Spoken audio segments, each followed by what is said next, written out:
need some help.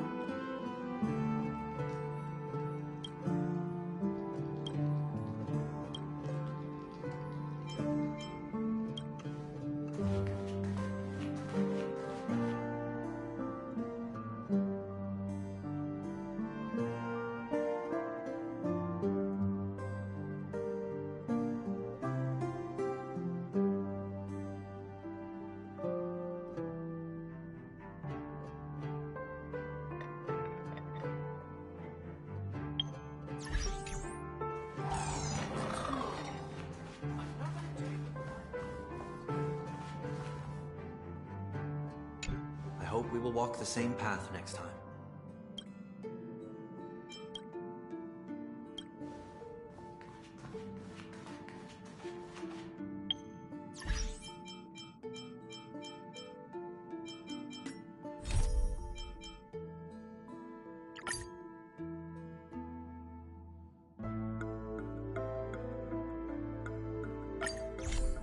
In Ides Elysiae, I crossed paths with Cyrene and reconnected with Scrulum and Herta. They revealed that the world-bearing Coreflame must be secured in the world's next cycle, but Lycus would stand in our way. Only with the power of the law could we hope to oppose him. We returned to the era of the first Flame Chase journey, where we met the Flame Chase heroes of old, including the monarch Ceridra, the Chrysos heir of law, and Hycelins, the Chrysos heir of the ocean, who served her. To ignite law, we needed to overcome Fagusa, who had sealed the vortex. However, we discovered at the rallying feast before the battle that Lycus had already forged a pact with the reigning Ceridra. During our clash, I was cast out of this world, and Ceridra broke her alliance with Lycus. Guided by Herta's hints, I obtained the Garden of Recollection's aid and left Lycus's cage. Within the path space, a mysterious guest bearing the likeness of March 7th, Evernight, appeared with the world-bearing Coreflame and sent me back to Amphorius. While I was away, 1,000 years had passed in Amphorius. Amidst the desolation of Akama, Cyrene left behind memories of a long war between the Chrysos heirs and Lycus. Their sacrifices laid the groundwork for my return, and with it, the Era Nova. In the illusions of Styxia, the tales of Hycelins and the first Flame Chase journey were unveiled to me. Hycelins, who had been waiting in the ocean's depths, led me to the vortex. There, Lycus emerged, revealing his true identity. Genius Society Number 1, Xandar. Hycelins and I couldn't stand against Xandar alone, but the geniuses and Cyrene acted just in time, wielding the power of the remembrance to drive him back. I successfully reversed the course of the Era Nova, delaying the birth of Iron Tomb. However, another force now seems to be stirring.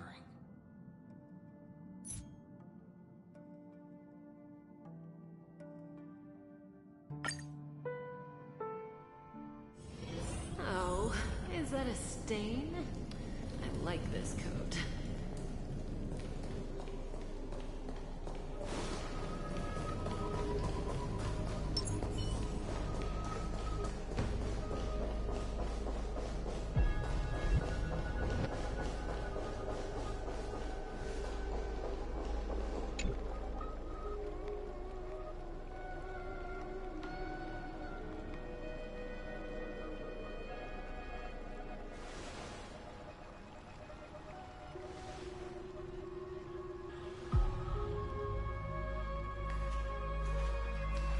I'm finally here.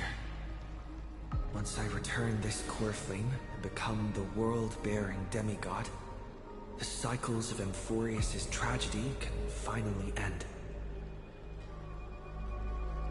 This Era Nova will be the arena for the final battle with Iron Tomb.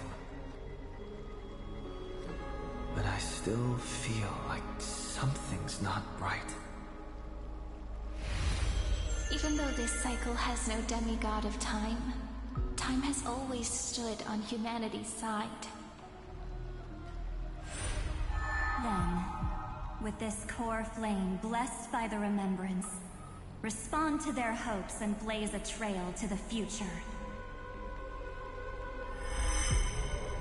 Oh, weird. No one ever mentioned this. The core flame of time.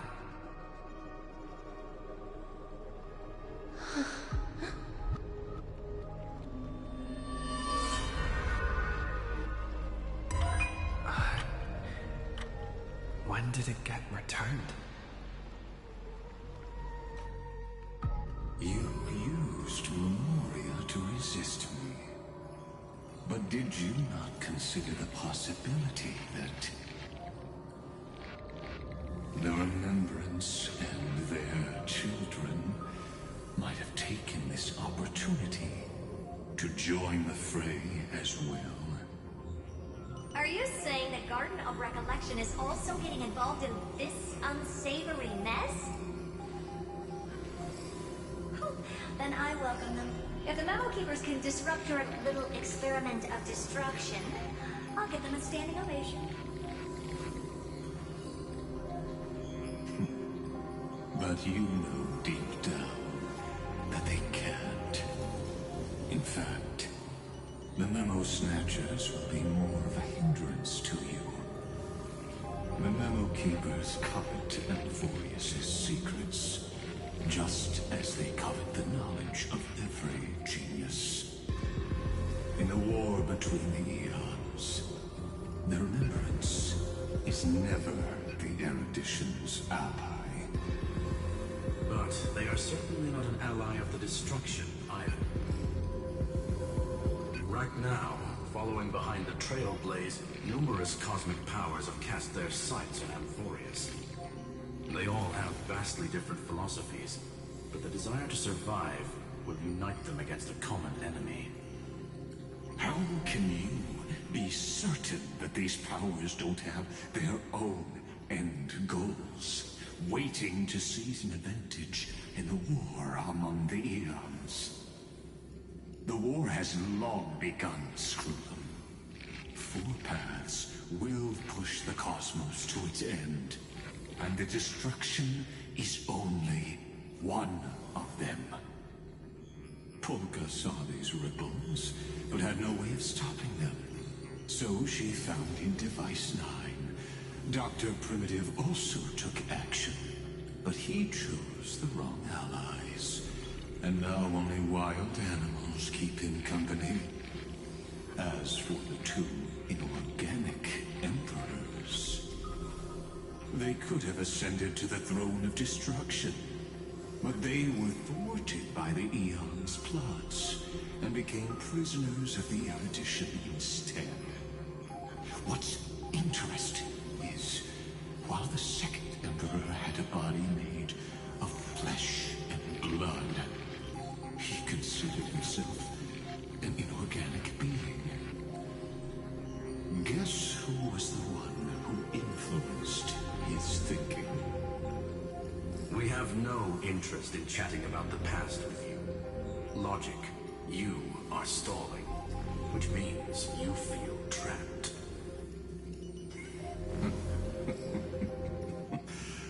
Trapped. Yes, looking back, when Xandar was a human, he often felt trapped. But patience became my strongest weapon. Because of this, I've always waited for so long. What's a bit more waiting? You don't want to test the resolve of a dead man who's crossed thousands of amber eras. Oh, you're right. We won't get anywhere the way things are going right now. Every member of the society has their own way of thinking. And we were never going to expand your thinking through words. Since we've reached an impasse in this debate. It's my turn now, isn't it? Anaxagoras. I see. Exactly. The benefit of dealing with intelligent individuals is that there's no need to waste words. The answer is exactly as you think. Lupai Sealand's in. Let her join the final act. I'll transmute myself into a Philosopher's Stone and embed myself into the formula. And when the time comes, she needs to shatter me and scatter that stone's ashes into the ocean within the vortex. So what exactly does your formula do? Now that would spoil the climax, wouldn't it? I have 10,000 ways to torture an anti-Catheran. And in the flame chase journey that he experienced, the previous me already discovered the optimal solution. Just as that Titan made themselves at home in my brain, I can also fuse myself with your avatar through alchemy. I didn't know until I tried it, but this is simply brilliant. I can flip through a genius's databank like reading a book. Then, I will step onto the stage at the perfect moment and use the truth to end this long debate. And just as always, I'll leave the audience speechless. You waited in the data stream for hundreds of years. This universe is worth all that time that I invested. How absurd. But I can't help but admire it. You managed to avoid the watchful eye of the erudition and plan all of this within Amphorius. It seems that there was a slight oversight in my assessment of the experiment. Perhaps there was more than just one oversight. More than just one? I underestimated the Remembrance's methods. A third party is about to join our discussion. Still haven't noticed it. In the past few moments, we've all forgotten something, haven't we? Miss Cyrene disappeared. I thought no one would notice me if I just waited at a corner of the memory zone. But I see that wasn't enough to fool you, my dear.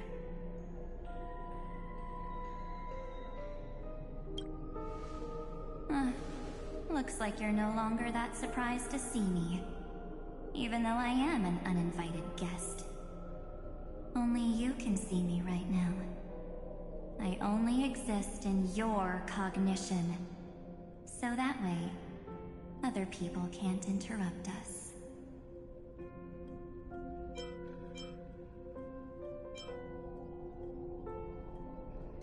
She's nowhere.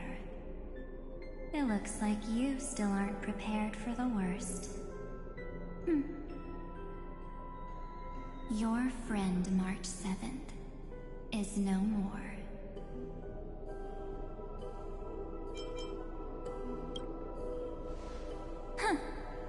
It's just like what she predicted. The truth shook you. Just like she said it would. March 7th entered this world, long before you and Don Hung arrived at Amphorius. She embraced the path of remembrance to save you two, and burned away, like a lone candle in the fog. And I am the shadow cast by her candlelight. I've been hiding within the cracks of time all these years. It isn't easy to deceive a genius, but I can do it. I'll now answer your other question, about who returned the core flame of time in this cycle. The answer is simple. No one ever did.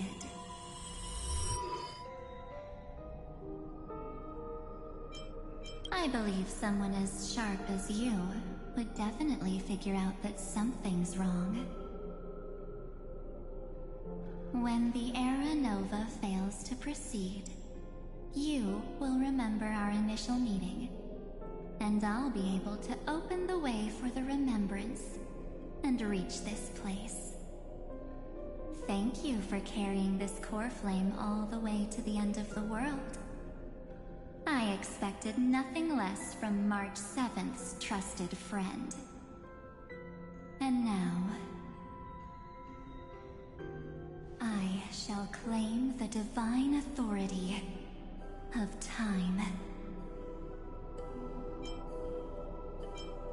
There's not much in this universe that I care about, except March 7th and her cherished companions. The divine authority isn't actually all that important. What's important is that I will use it to participate in the inner workings of this world. You already have a good idea of what the Era Nova does, right? It initiates extrapolations for the next cycle, based on the World-Bearer's memories. This immutable experimental mechanism is the key to the genius's resistance against Iron Tomb. And now, I'll be lending it just a touch more help. Let me filter your memories, keep the appropriate seeds, and discard the rest. That way, we'll be able to complete an Era Nova that this world has never before seen. It won't take too long. You just need to step into the rain of sensation with me. I'll tell you who deserves to be forgotten, and who deserves to be remembered. With your memories as the base material, I will recreate the cause and effect of this world, and let a flawless Amphorius be born from the chaos. Isn't the fate of the entire cosmos hinged upon this fight? Then this is the best way to ensure everything works out. It will most certainly defeat the destruction, while composing an unforgettable chapter for the Trailblaze.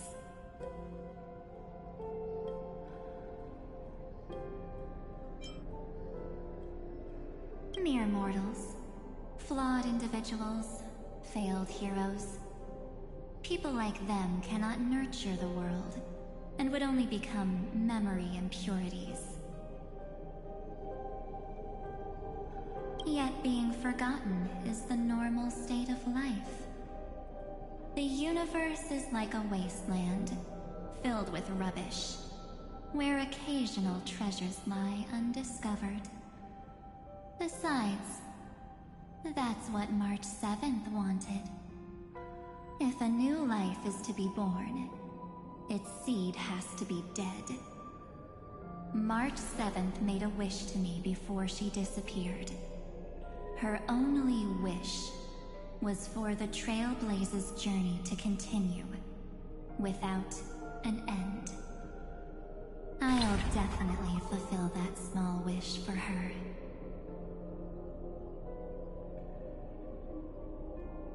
Friend, what's going on? Your consciousness suddenly went so far away. I promise you that the Astral Express crew will definitely see each other again, in that new world. So come, dear. Sink into the sea of oblivion and become my guest. So much time. Just the two of us. And guess what? You cannot refuse my invitation. Because this Memoria Tide comes from your companion, March 7th. It's her deepest and innermost memory.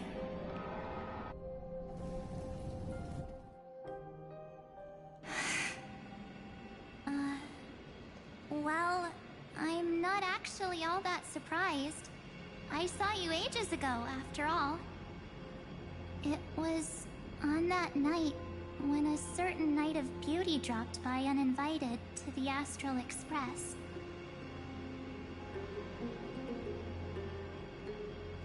That was when you showed up, without even saying anything.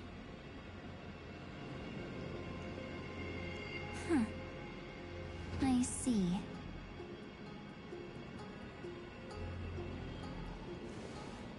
Then, do you still remember how long it has been since you entered Amphorius? That's gonna be tough to answer. 97 days. You walked every inch of this world in 97 days. But unfortunately, no one was able to see you. And you weren't able to interact with anyone. Like how the Memo Keepers renounce their flesh and turn into mimetic entities. You are now a ghost. A being. Unperceived by all. But I can't just do nothing. This world is super terrifying. He and Don Hung have already set off. The Astral Express could appear on the horizon any second now.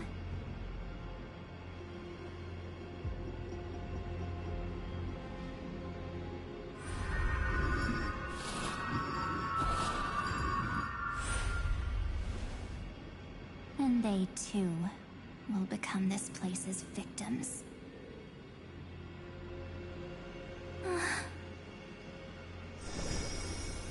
For ages, I've watched people walk through that door. They couldn't see or hear my calls. The voices beyond always promised safety, but I've never seen anyone return safely. They are all humans who got lured into this place. But these people's memories were tampered with. That's not what happened with the Express crew. That's so cruel. Did the Memo Snatchers do that? I don't know. I only possess your memories. None of these people managed to break through the sky's seal.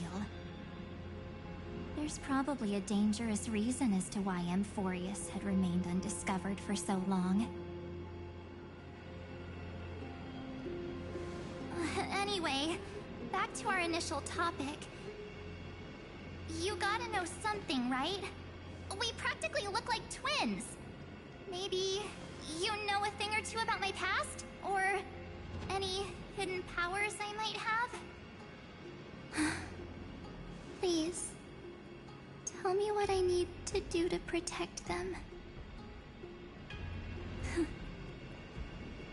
Have you ever wondered what the word cost means before jumping into action? Cost? Shouldn't I be the one asking you that? Oh. You always hid in my memories. Never wanted to come out. The only times you showed yourself were when I got into serious trouble. That's because you also don't want to get discovered by the garden's observers. Am I wrong?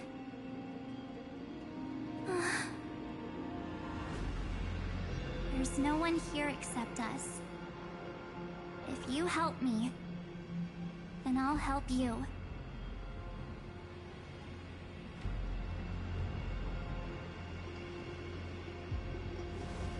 Fine. Let me drop a single pebble into these stagnant waters and watch the ripples reshape everything. But you must polish this pebble with your own hands. And it will require all of your memories. What will I turn into after that? Maybe you'll turn into a guiding light. Or maybe you'll be reduced to dead embers. I can't guarantee that you'll remain the person you are now. Inside you is nothing but an Evernight. Even I can only catch a tiny glimpse of it. If this is the only way, then I don't see why I should say no. Besides, the mastermind behind the show is about to find us.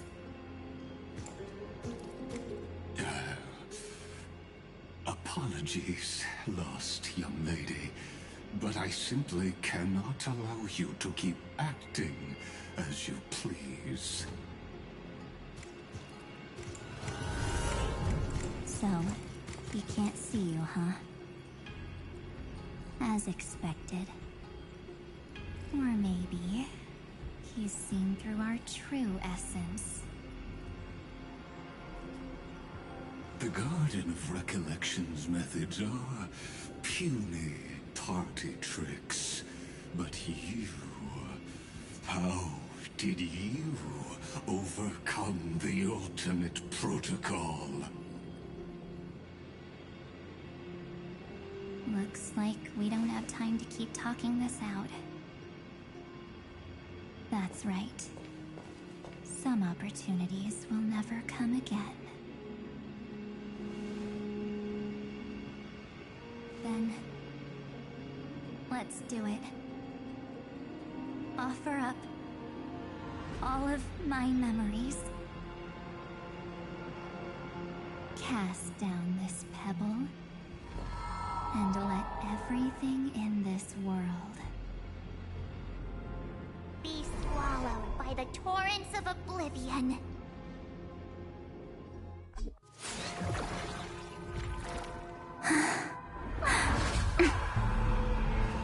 I promise you,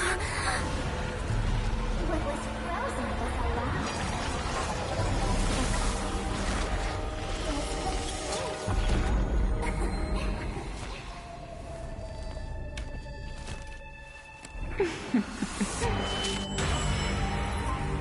Now, let's bring the true Evernight to this world.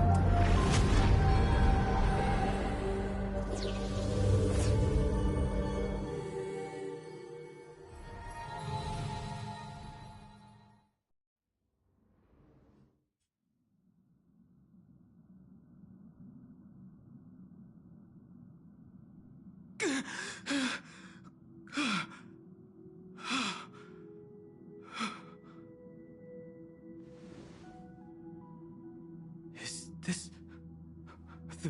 the parlor car? Am I back already?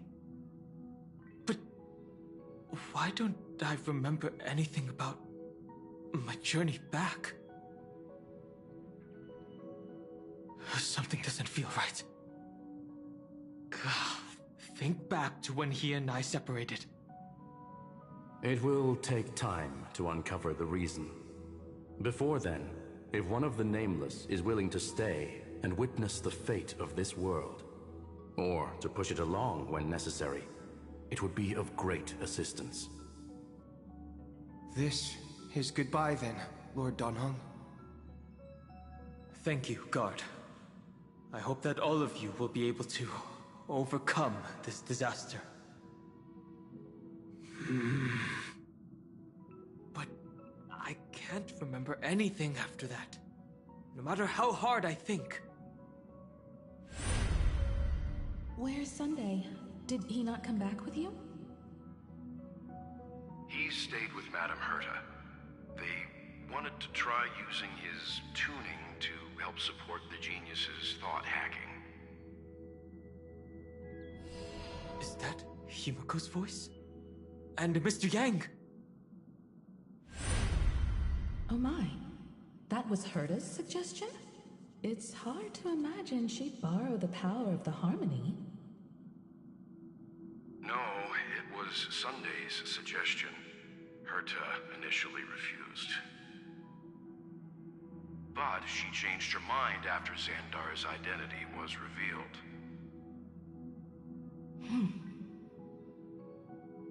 And we still can't get in contact with the Xianzhou Lafu? I'm still trying, but this place is outside the Interastral Peace Communications coverage zone, so there's a limit to what we can do. What about Aventurine's chip, the mini-transmitter? Surely it can get through to the IPC's lines. Himiko, are you alright? I've never seen you this anxious before. I'm... alright. I'm probably just tired. Let's focus our energy on the kids. Now's not the time for distractions. Right. Unfortunately, I left that chip in the dreamscape when we departed Penacony.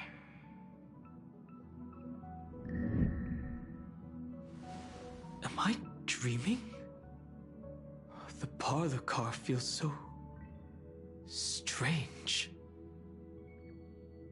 Are the voices coming from the passenger cabin?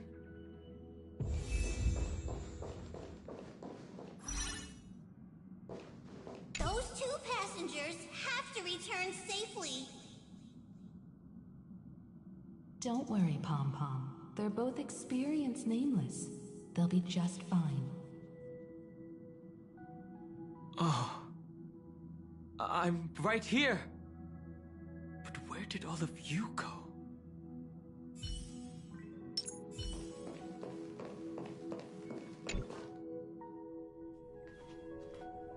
It's hard to believe that their car is still floating in the vacuum of space. That's why the Express wasn't able to receive any landing signal.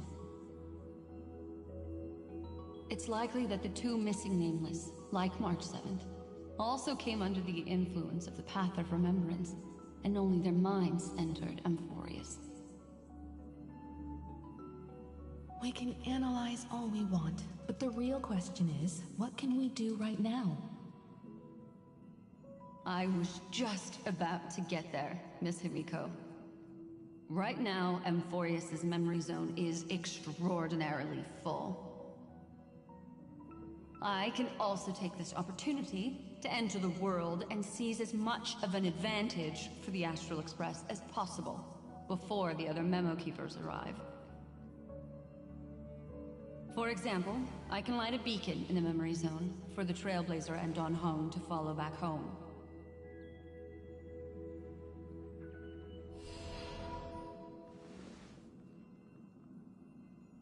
March's room. I haven't heard a single peep from her this whole time. March already wasn't feeling very well when he and I set out. Even if this is a dream, I should still check on her.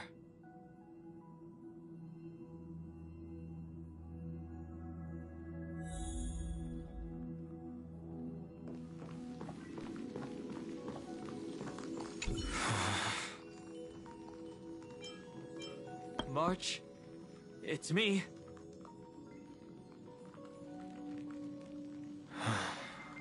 Well, there's no other choice.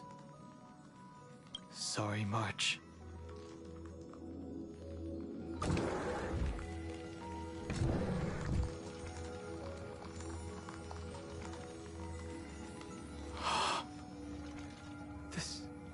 wasn't a dream after all. Based on what Madame Herta said, Don Hung should already be on his way back. But the Express hasn't detected any traces of him. I feel like I've seen these floating black things somewhere before. Or he's already returned to the Express, but fell into the trap of someone with ulterior motives. No, I've definitely seen them before. But I've lost that memory. The Memo Keeper's mimetic entities are truly everywhere. Don't worry. Normal Memo Keepers can't do anything to that little dragon. As long as he's awake enough, he'll find a way out. All he needs is a little concentration, patience, and resolve. Hearing you say that makes me feel much better. Don Hung has all of the qualities you mentioned. I don't know what your intentions are. But as the guard of the Astral Express, I must ask. Any suspicious and uninvited guests to leave.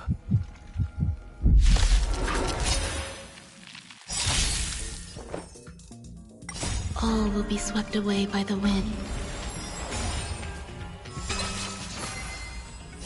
Beneath the waters lies an endless abyss! Relax. Time to say bye. Boom.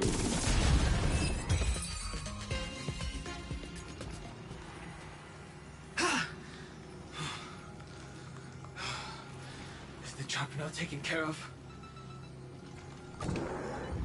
Don Hung! Miss Himiko, I'm back. Even if it's just through a spirit warp jump. You could hear our conversations? Yes. It was thanks to your voices that I could pierce through the Memoria barrier. Although... it was not a wise decision to let a Memo Keeper of unknown origins board the Express. Can't argue with that. Miss Black Swan has been on the crew's side ever since things started going wrong in Amphorius. We can trust her. So many baffling things kept happening one after another. I don't even know where to begin. I wish I could have returned with better news. Don't blame yourself. You're all safe and sound, and that's good enough for me. Are he and March 7th really safe and sound? As a matter of fact, while you were on your way back, Amphorius' circumstances changed once again. And these circumstances have something to do with the two you just mentioned.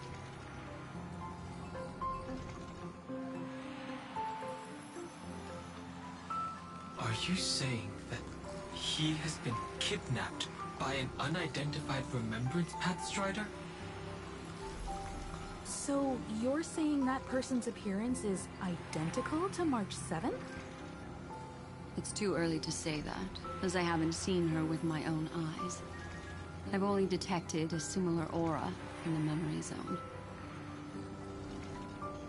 We have no way of knowing what March 7th has experienced. But I can assure you, if we sink too far into the Memoria tide of that Miss March, what will happen? Everyone here will be torn to pieces. Please, trust me on this. But I also trust in our trailblazing companions. I know this isn't what March would want. No matter what secrets are buried within, we'll do whatever we can to find that March 7th and bring back him and the March we all know. I mostly understand what we've learned about the erudition and the destruction. But what roles do the remembrances intruders play in Amphorius? I made some new discoveries relating to that with Madame Herta's help. As part of the deal, do you mind if I share them with you? All right then. Fourth mirror. It's finally my turn to shine! Oh, this feels like such a grand occasion!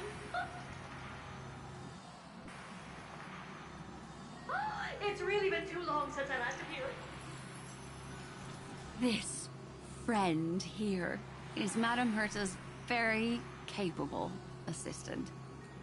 They were the ones who helped you complete the spirit warp jump. Additionally, it was thanks to them that I was able to learn the secrets of that group of extremist memo keepers.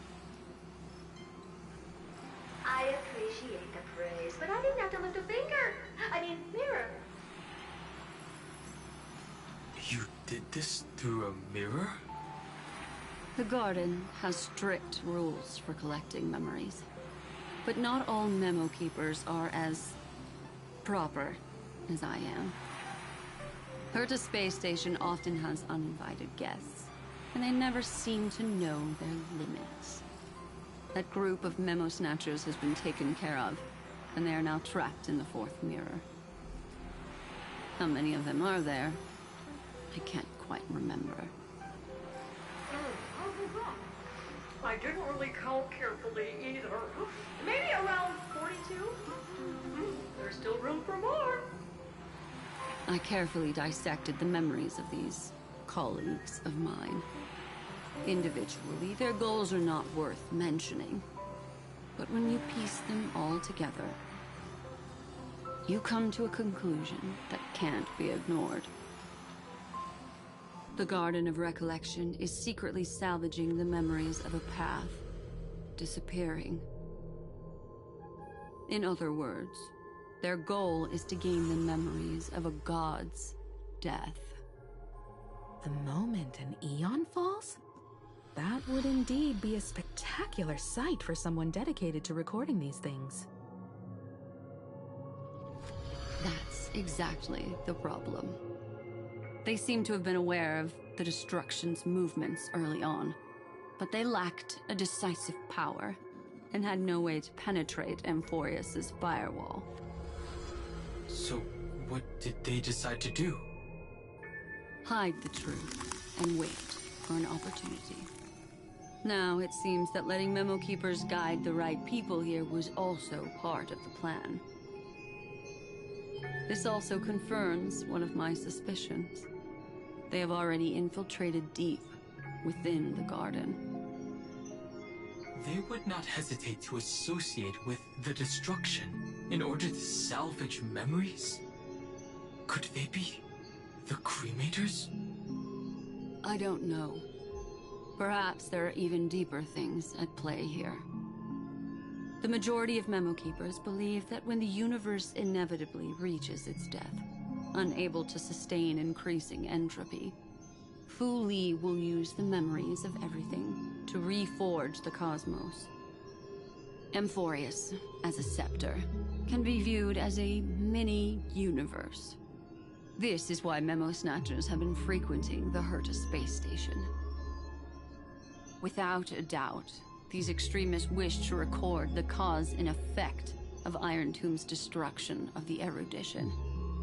They may want to use it to simulate the end of the universe, or to probe into the unfathomable will of the Eons. The Trailblaze broke the seal around Amphorius, giving these people the opportunity to enter. Now, they'll do anything to prevent outside powers from interfering. Because your involvement will certainly influence Iron Tomb's final outcome. You said that March is closely linked to the Remembrance. Is what she's doing related to these Memo Snatchers? I do not believe that Miss March is on their side. In fact, when the car you used for landing first made contact with Amphorius, a violent surge of memories flowed past. Combined with what we know now, I have reason to suspect that the flash of power came from... March. Exactly. She was the first to be hijacked by the Remembrance, but she used Memoria to neutralize the firewall, allowing you two to enter Amphorius. At present, we've lost contact with him. Our only choice now is to rely on the eyes and ears of those two geniuses to understand the situation within Amphorius. There's no use in agonizing over this, Don Hung. Our top priority now is to find where that car landed. Yes. Ah! Passenger Dong Hung! You finally found your way back home! Yes, conductor. I'm back. It's just... Pom-Pom knows! Pom-Pom came over to bring you good news! Passenger Wells says they found those two passengers! Their projections are in the parlor car.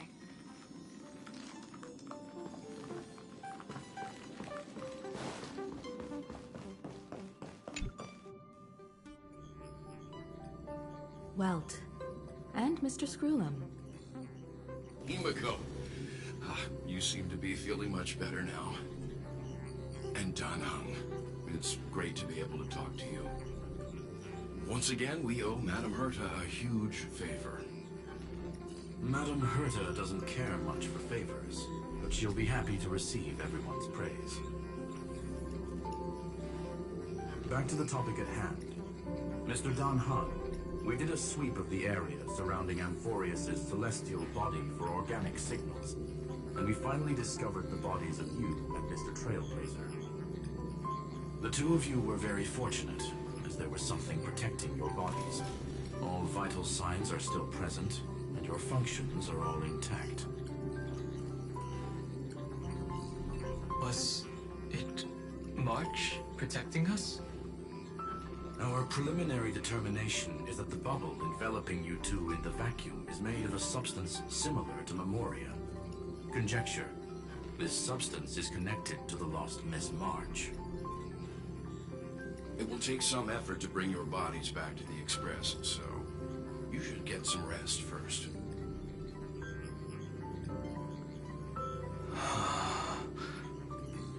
Have we completely lost contact with the inside of Amphorius? There have been several unforeseen circumstances. We broke through Lygas's firewall after the law was amended. But now Amphorius is enveloped by the fierce path of remembrance, once again cutting off all channels of communication for outsiders. So we have no way of contacting him. If we take into account the difference in the flow of time, every minute we delay here could be a year of waiting for him. Don Hung, what are you thinking? If it was March who helped us get past the firewall initially, then does that mean only he and I have the travel permit for Amphorius right now? That is a logical inference, Mr. Dan Hung.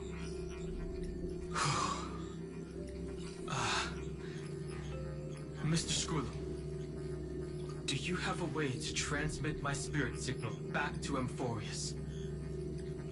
You want to go back?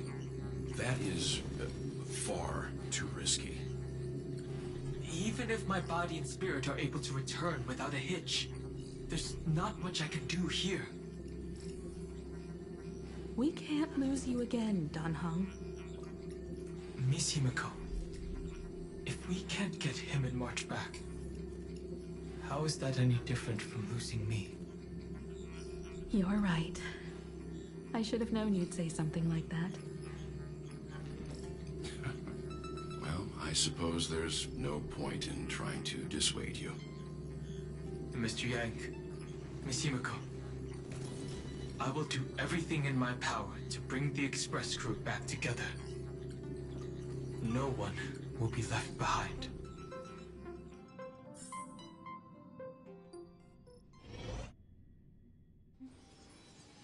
You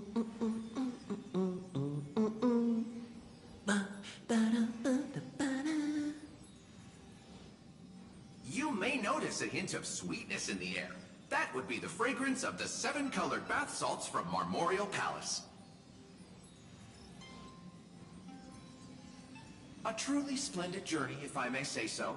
With the Era Nova now complete, you have granted the hero the perfect conclusion.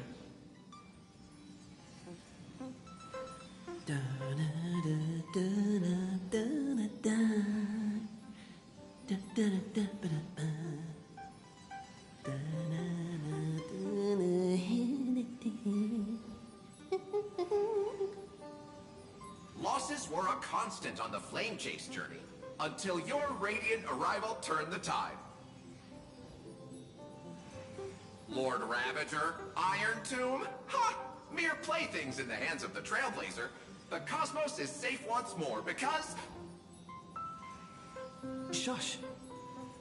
Hey, hey, hey! Incoming train broadcast!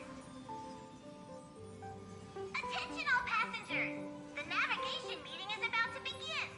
Make your way to the parlor car! It's time to pick our next stop!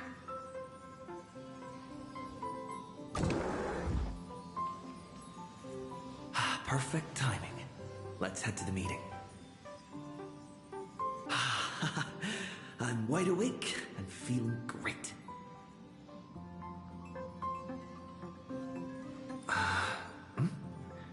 What's this?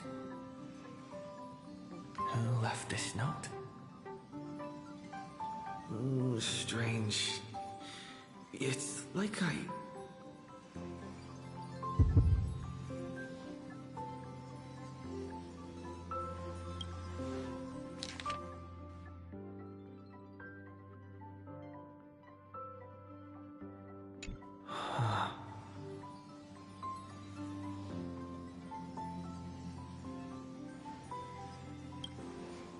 March.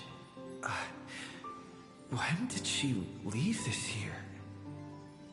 I didn't hear a thing. Whatever. I'll go ask her myself. Huh? What? There's a new painting here. All I did was take a bath. How did so many surprises pop up?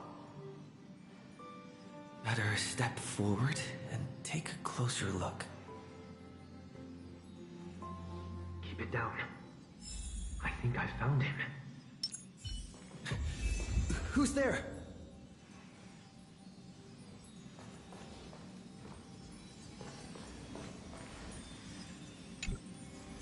What's this?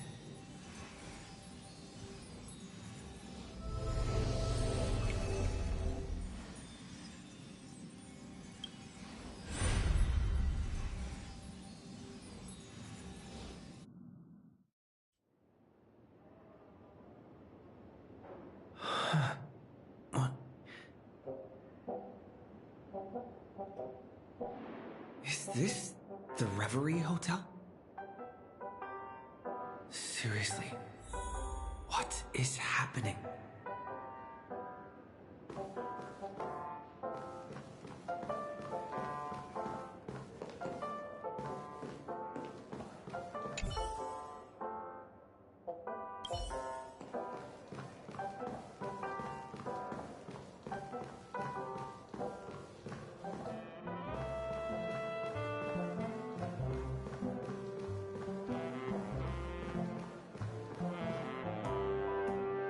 There you are! What took you so long?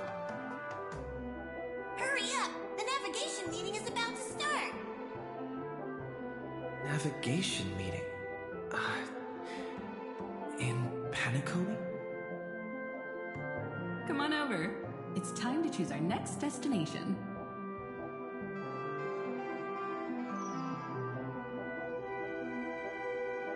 Perfect timing. The meeting's at a standstill. Lushaka or Melistanen? No one can make the call. The vote's split 2 against 2. Everything hinges on your vote now.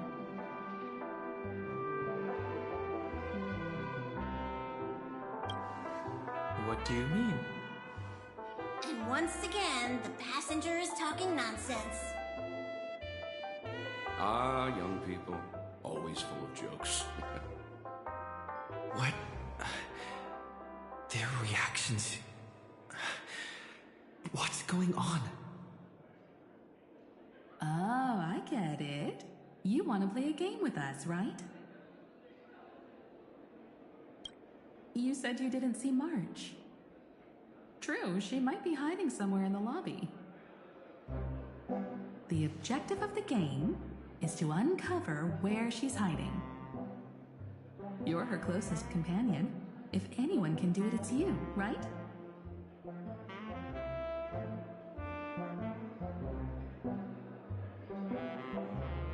Is March 7th playing hide and seek with me?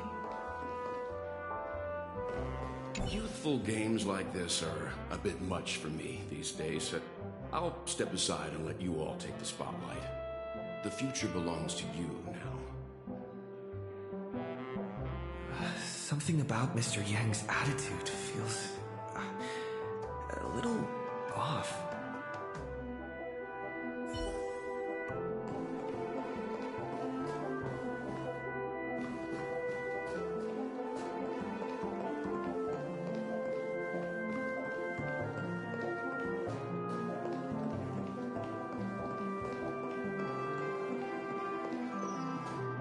Not feeling ready yet? How about a cup of my special coffee blend to calm your nerves? Everyone says great things about it. Wait, everyone is saying great things about Himiko's coffee? Yeah, sure. Lying liars.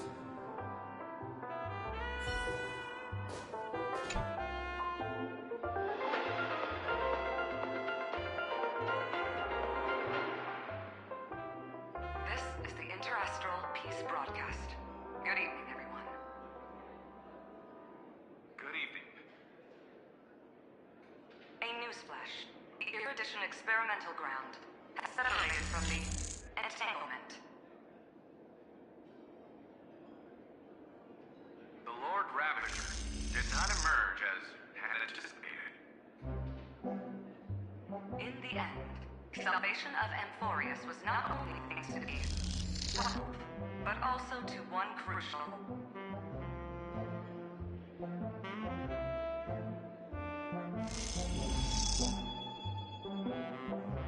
It won't be easy. I know. But you've got this.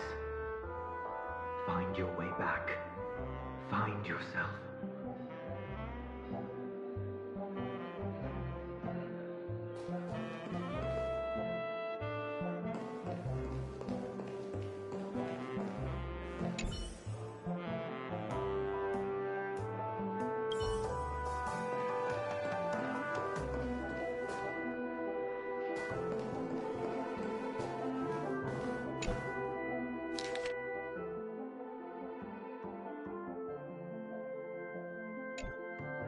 An unsigned guest log?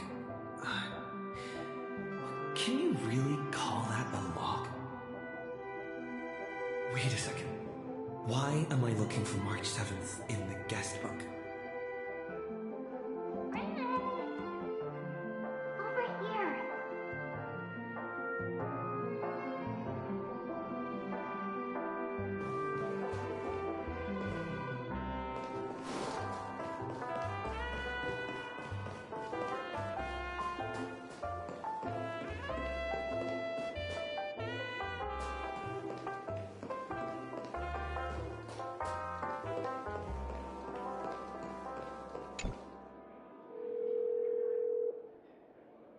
Weird.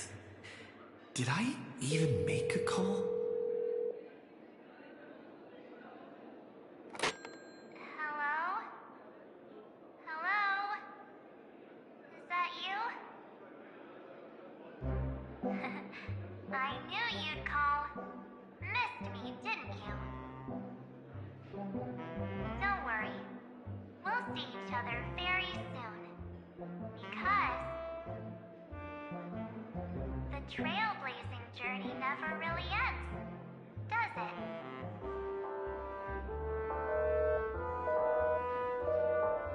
March. That's not her. Fall for it.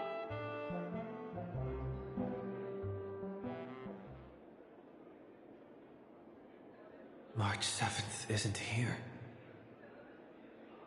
Faint, fleeting voices are speaking to me. But where are they coming from?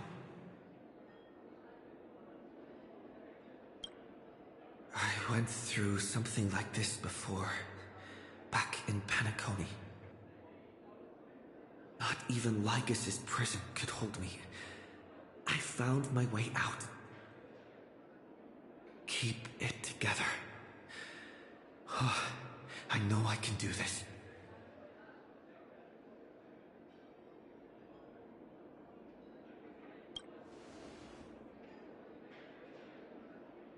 I found you. You did well. Soar. Break free from the cage of Memoria. Let harmony become your wings. A clever little trick. But stealing a fledgling from someone else's nest? Not exactly the pinnacle of integrity, is it? Did you find her? No. It's a futile game, isn't it? In truth, you don't have to go to such lengths to find March 7th. Because in this memory zone, March is everywhere. We're protecting March 7th's wish. You... You seriously can't sense it? She doesn't want to say goodbye to the Trailblaze. She wants to keep traveling together. Forever and ever. We are her memo sprites. For the sake of her wish, we must give it our all. Finally, the timing is just right.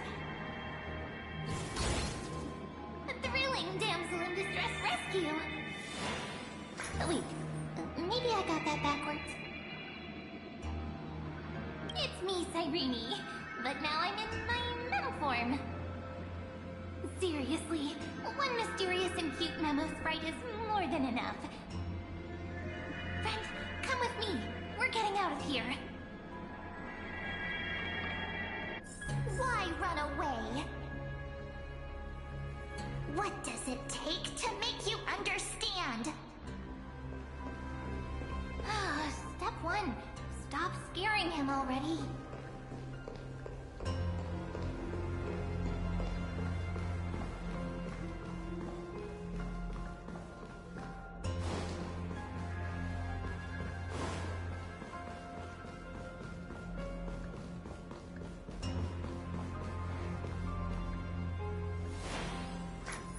In this form, I'm way more suited for the memory zone. I'm totally in my element. Grab my hand. Let's hide away in the deepest corner of your memories.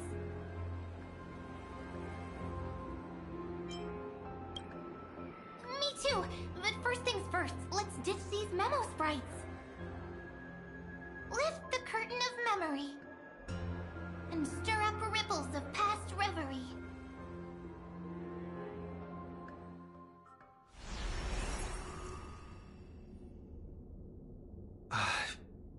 Where am I? The space station. Where it all began for you. Looks like we made it. What's that? Silverwolf? Kafka? It's your secret. I'm so curious. But I won't peek. Promise. When I first met you, I remember they were there in your memories too. You sound really nostalgic. Want to take a closer look? Go ahead. Think of it as a glimpse into the past. I'll stay right here. I promise not to disturb you.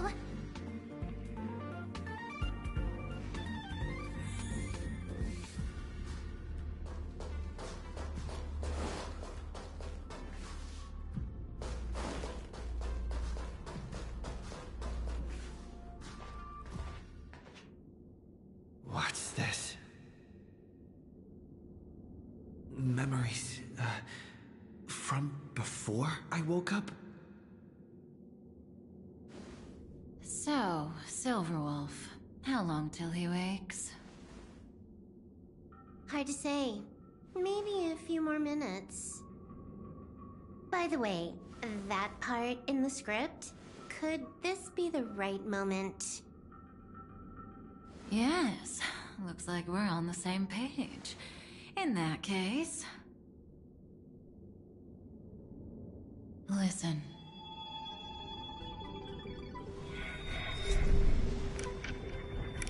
Remember these words, then forget them. Let them slumber in the depths of your memory until the day they are awakened once more. On that day, your journey will intertwine with the remembrance. In nearly every possibility Elio has foreseen, it leads to a great crisis. You'll face betrayal, lose your way, and seek answers. So before you hear these words, I don't want you to consider this a prophecy. You arrived at this moment because of the decisions you made. Huh? I don't know what you'll have endured, or whether you'll still believe in me. But if there's even a trace of doubt in your heart, I hope these words can give you strength. It was a wish of the cosmos that set you in motion. And in the tale where you are the protagonist, the stars themselves will defy the destiny of finality. Mark this number, 4. According to Terminus's prophecy, 4 paths will push the cosmos to its end, and on your journey, you shall encounter them, one by one. Destruction, harmony, nihility, and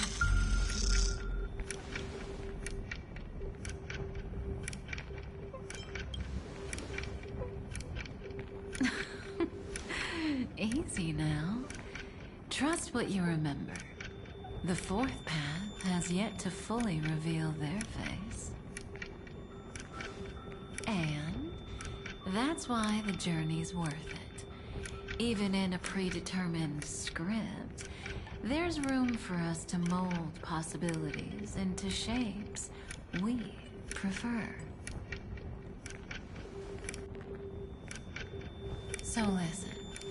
Take this guiding principle, then forget it. Let your own will be what expands your journey through life. As in the past, even while achieving so much, you never let go of your pursuit of freedom.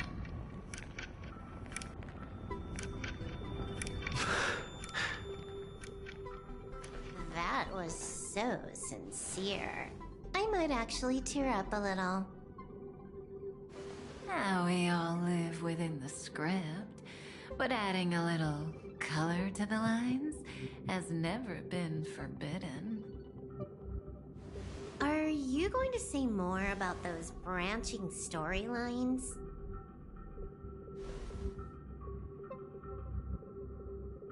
Never mind. That's not to tempt fate. Get ready, he's about to wake up.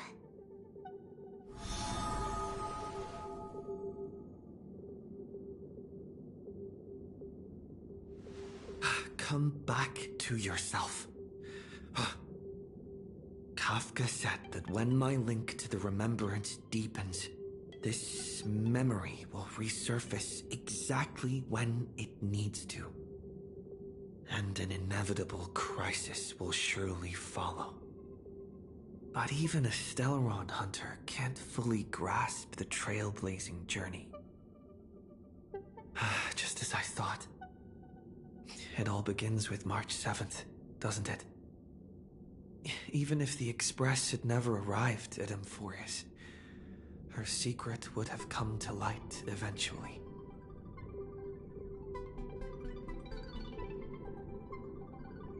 If that's the case, then there's nothing to fear.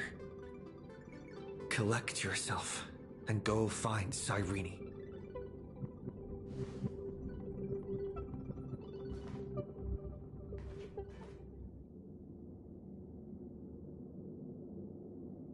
Cyrene?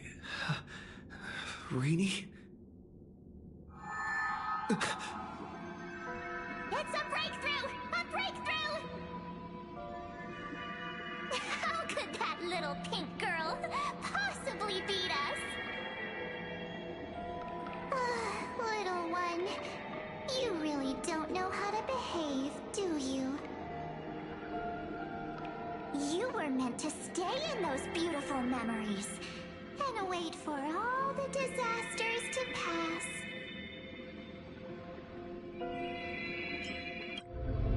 Oh, triple-faced soul. Cast your light upon us. Let no darkness remain concealed. Someday? Raise your hands high and embrace this boundless light.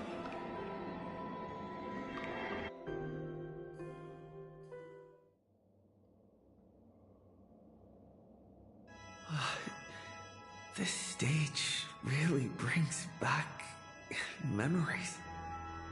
Yes.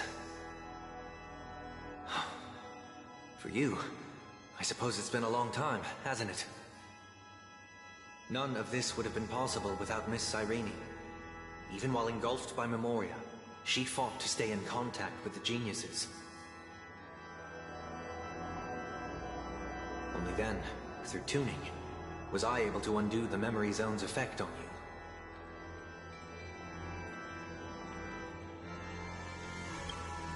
Step onto the stage first. Ms. March will come for us soon, and she won't be alone. Those memo sprites will follow. We need to prepare early. Only then can we get you out safely, and go back for Cyrene and March 7th. Please, be careful. Amphorius is being overwhelmed by an unusually violent Memoria tide. I'll do all I can, but even that might not be enough. Black and pink. Two memories twisted together. Time is precious. Let's pick up the pace.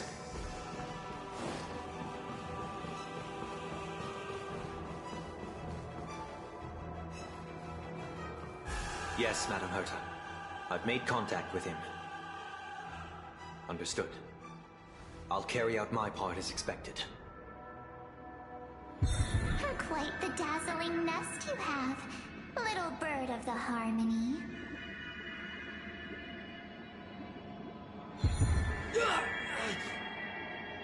Your grasp of Memoria is unexpectedly profound, but playtime's over.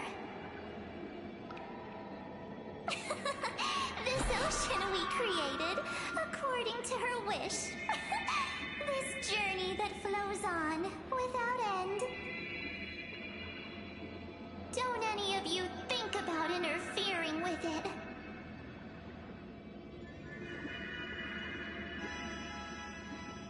She's coming. Is it me she's after this time?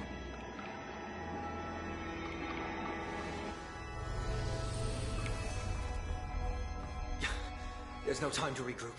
I prepared an alternate escape route. Wake from your slumber and return to reality. Come on. I'll bring you out.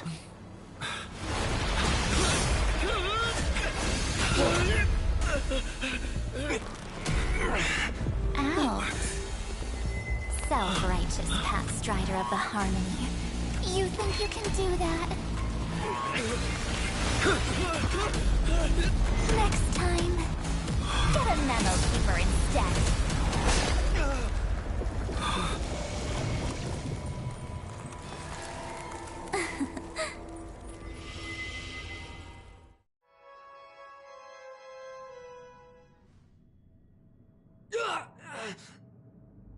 That was way too close. Good thing I was there to fish you out. Sunday, are you alright? Mr. Yang, I couldn't get him out. I'm sorry. Is it true that March is behind all of this? Yes. And no. That Pathstrider of Remembrance is identical to March 7th in appearance, but what lies inside? I can't find the right words to describe it just yet.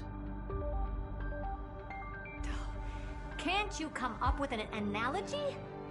I thought that was your thing. That, Miss March, feels like a reflection on water. Only not from a calm, clear lake, but from a bottomless abyss. Within her words, I sensed an intense, but utterly pure protectiveness. Protectiveness? This is only speculation, but after being drawn into Amphorius, perhaps March 7th experienced... No. She likely foresaw a tragic end. It was out of a desire to protect her fellow crewmates that she chose to awaken a power that teeters on the edge of evil.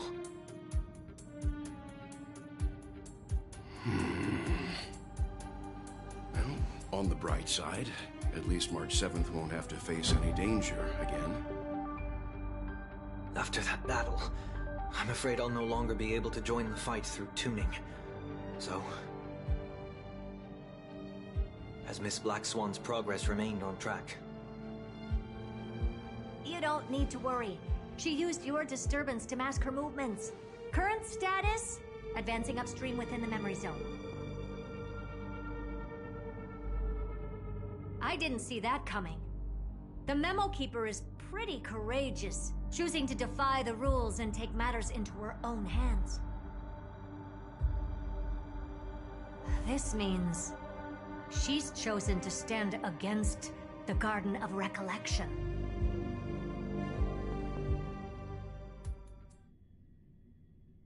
Even so, I must think long-term. I wanted to hide in the shadows to avoid direct conflict. But... why is it so quiet here?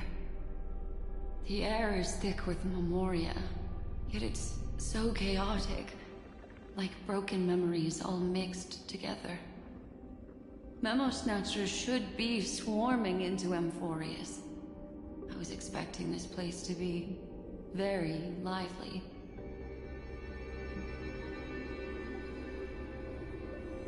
So, how did they end up like this? Now I'm getting very curious.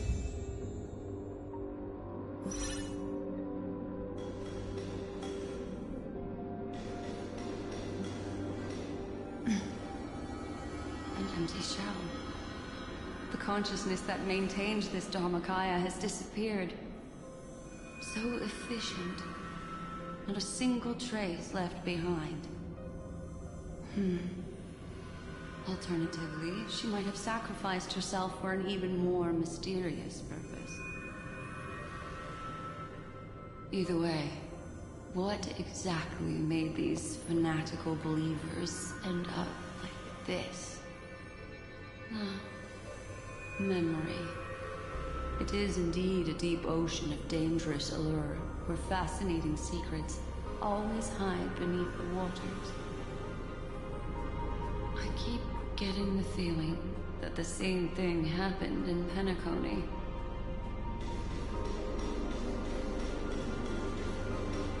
Get ready. We're about to head off. Is it really gonna be okay? That world's surrounded by a massive chaotic material. That white band of light has already foiled our plans multiple times. Don't worry. After the pink girl from the Astral Express broke into Amphorius, that obstructive force preventing the garden from entry disappeared. That's the trailblazing nameless for ya. A huge help. What are you so happy for? Aren't things gonna get messier with more irrelevant people turning up? What if those trailblazers find the Seed of Remembrance before we do? Then we'll just steal it back. Simple. By the way, there's a messenger and a memo keeper on that express. We don't know where they stand on this matter. So make sure they don't notice you when you make your move. You folks are truly everywhere. These memo snatchers are different from the previous husks. These ones seem to have had contact with him. We'll introduce ourselves to gain your trust. We are the Garden of Recollection. You should be very familiar with that name by now. This memory ends so abruptly, as if a shapeless hand snuffed out its candlelight. It appears the secrets ahead are even murkier than I imagined.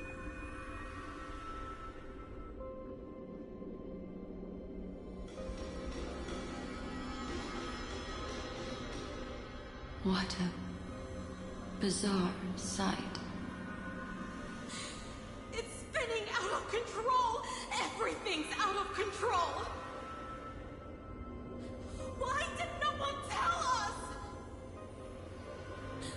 That girl is the Memo Keeper's nemesis! Is she talking about March 7th? That Evernight! Those black Memo sprites! They swallowed everything! Those who came here first, all drowned. Not even a trace of their consciousness was left behind! I wish I'd never come here. I don't want anything to do with Amphorius anymore. Please! I'm begging you! Don't come near me! No! No! You've involved too many innocent people just to obtain the memory of an eon's fall. You deserve this. But I'm not here to blame you. That entity you call Evernight. Tell me everything you know about her. We may yet bring a glimmer of hope for those who are still alive in there.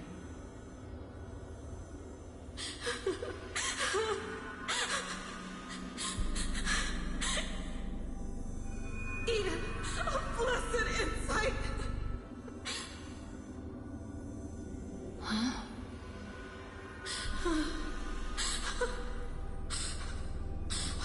So, that's what happened.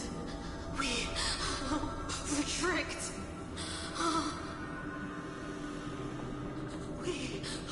We are the sacrifice. The garden used us. The pure child of Anasrava abandoned us.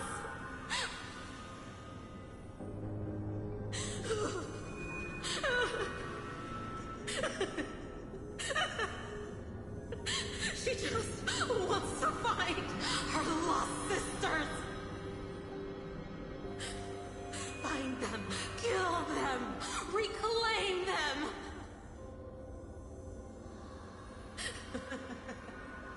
If a new life is to be born, its seed has to be dead. Dead, dead, dead, dead. Dead, dead, dead. Dead, dead, dead, dead. Dead, dead, dead, dead, dead.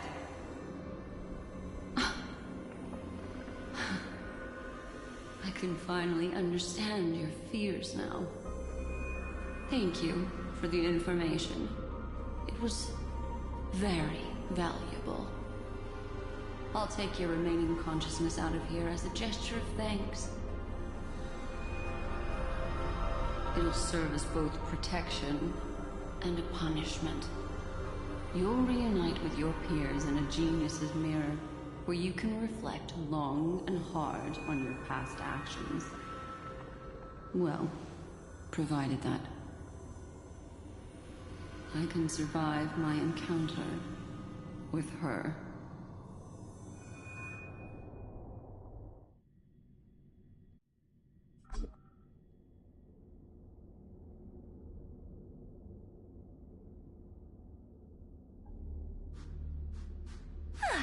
These little critters look scary, but they're not so tough to handle after all. Though the surging Memoria tide swept my friend away, I must return to his side before Miss Evernight succeeds. Another one of these stealth missions, huh? Help me out here, friends in our world.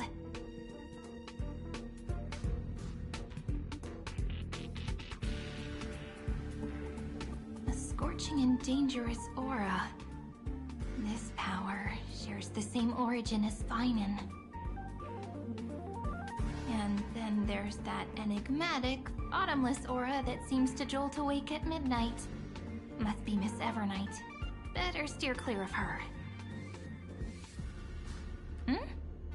There's a beam of light over there. Full of energy, yet uncontrollable. More familiar than the others. As if it's coming from someone close by. Could it be... my friend? Maybe it's the Stellaron he mentioned. Memories of the Stellaron are flowing deep within the Memoria tide. Let's go there to find my friend.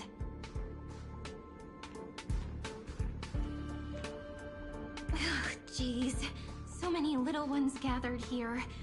Did you know I was coming? You're being a bit too enthusiastic, aren't you? Thankfully, his presence hasn't weakened. I feel like I'm getting a bit closer. Huh? They're guarding something. Is that my friend's photo stone? What's it doing here? These memo sprites are completely still. It's as if they're drawn to this thing.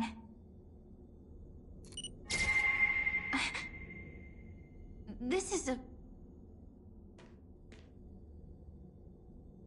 an even cuter memo sprite. No wonder the photo stone can't store more memories. Have you been hiding in there all along? Find my travel companions. What? How could that mean? My companions. Are you March 7th?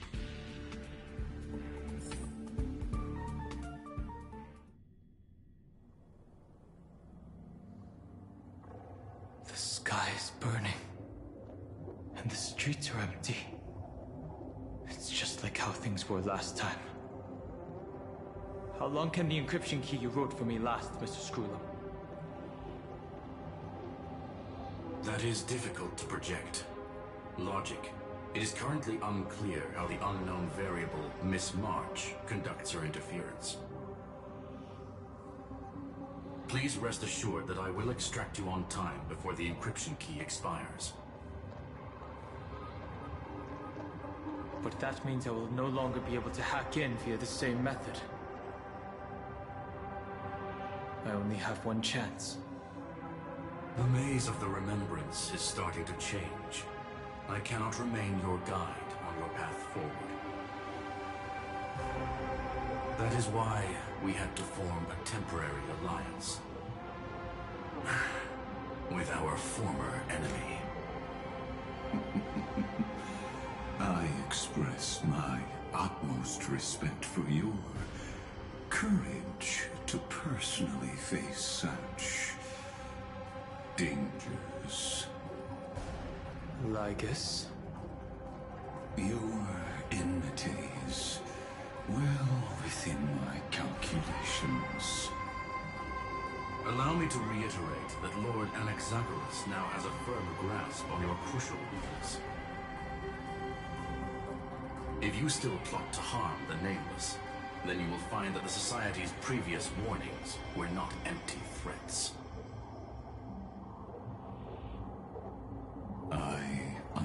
understand.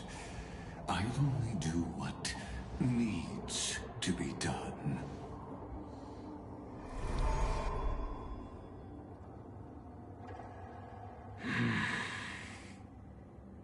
I never imagined that I'd one day walk alongside a genius who offered himself to the destruction. My stance has never changed. The erudition's ruin is inevitable. But before that, I'd be very willing to witness the reunion of the Nameless and to escort you on your way home. More like her appearance completely interrupted your plans, even forcing you to seek out collaboration. I'll remember that. Your words are as sharp as ever. But remember, happenstance is the only true constant in the universe. The demise of the progenitor of all dragons is a testament to that. Come with me. I am honored to guide a scion of permanence. You created this wasteland before us with your own hands. Such sights are no longer able to stir anything in my heart. Are you saying that once upon a time you were actually moved by their defiance? I'm sorry to say, I never was.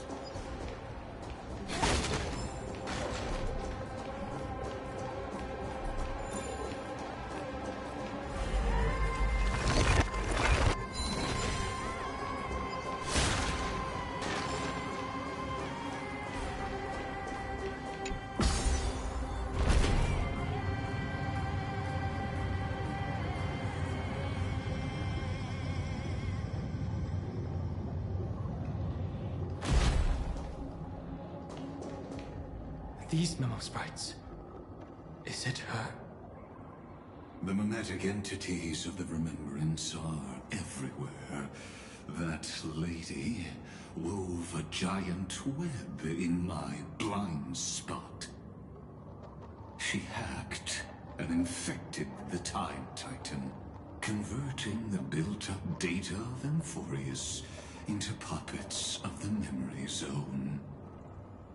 Sounds like you two have quite the history already. Any variables that desire to influence the experiment deserve my attention. But you never mentioned her before. Could even a genius of the erudition get his brains hacked? Lord Don Hung, I'm simply stating a fact. That lady is also a threat to you. A threat that you cannot afford to ignore. She snuffed out the Remembrance without any effort and left nothing behind. Her actions were so determined, as if she had an unquenchable hatred against that path. Contradictions are often the keys to the truth. Lady March 7's past is a bottomless darkness. And? Do you expect me to join forces with you because of that? All I need to know is that she has something to do with March 7's past. Fine. I am only giving you a possibility for you to ponder. The choice is still in your hands. A heavy past is like an everlasting night. As to what kinds of sins lurk within, You should know that better than I do, former Vidyadhara High Elder. Yes, I indeed know how to face the past. Better than you do, first genius. I have no intention of refuting that. Let us keep going, Lord Don Hum.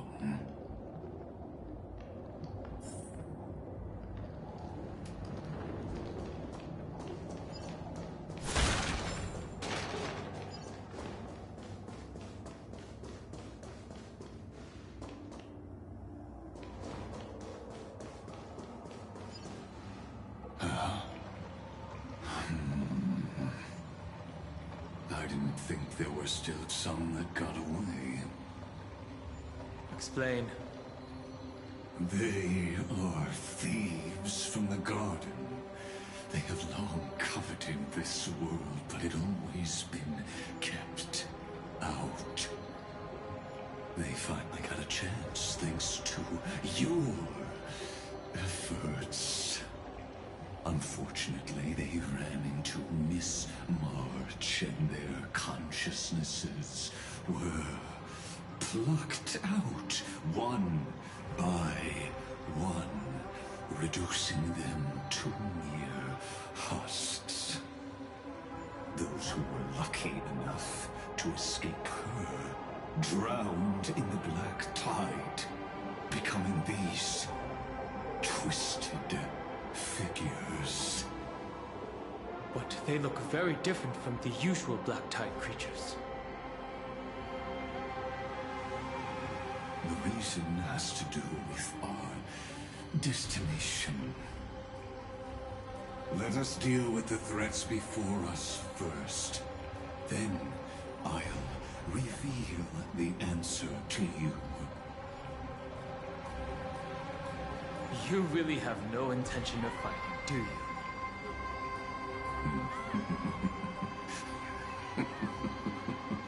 I have no grounds to assist you. Besides, the geniuses are still keeping a close eye on me. I would hate for anything I do to be misconstrued as provocation against you. Never mind. Let me clear the way.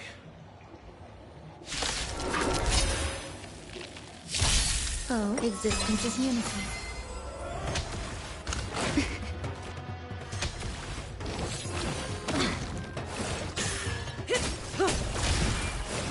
Attribute. Ill fate descends. Stand still. Not bad.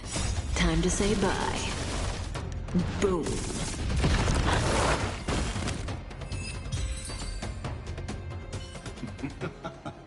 What splendid spearmanship. Truly remarkable. Let's get back on our previous topic. These memo snatchers attempted to infiltrate the breeding ground of the Black Tide to steal Iron Tomb's memories. That sounds like a surefire way of destroying themselves. Well, our views differ on that. They had a chance to reach the truth precisely because they did not fear death. That futile world-bearer turned himself into a seal in this cycle, attempting to suppress the Black Tide spread. His golden blood soaked into the ocean tides and covered the earth, etching the scar of destruction into this world. And that scar shall point the way forward for you. Erudition, destruction, remembrance. When the three paths cross Once again, Amphorius shall face a most magnificent end. Will it too be marked by the sun of the seafloor years later?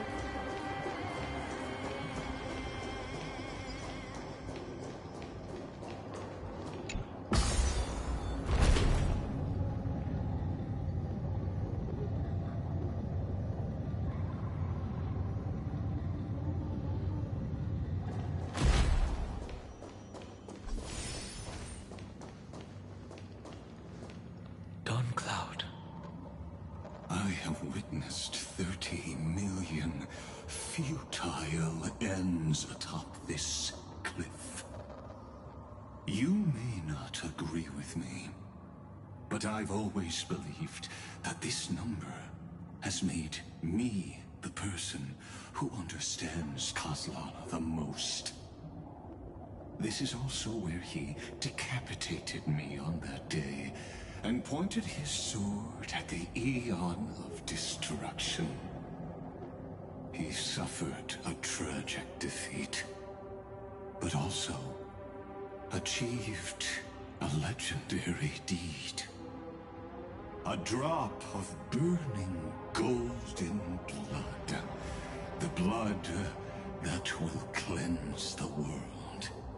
Dripped from the god's wound. Nanook?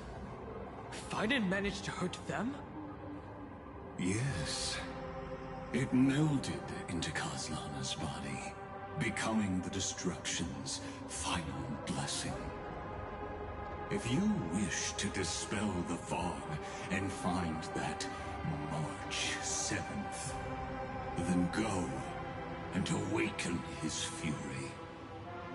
She hides in the crevices of time, in the most concealed corner of Amphorius. Only the most ferocious will can break through the memory zone and illuminate her footsteps. Just like how the blazing sun can only rise at the end of the Evernight. How do I know this won't be another trick of yours? I have nothing to gain from helping you two work together. But in this circle, Kozlana never answered my calls. Perhaps his mind has already eroded away. Or perhaps he is still awake, still fighting the whispers of the Black Tide. Deep down, I only wish that you and the esteemed Trailblazer could bring me an answer.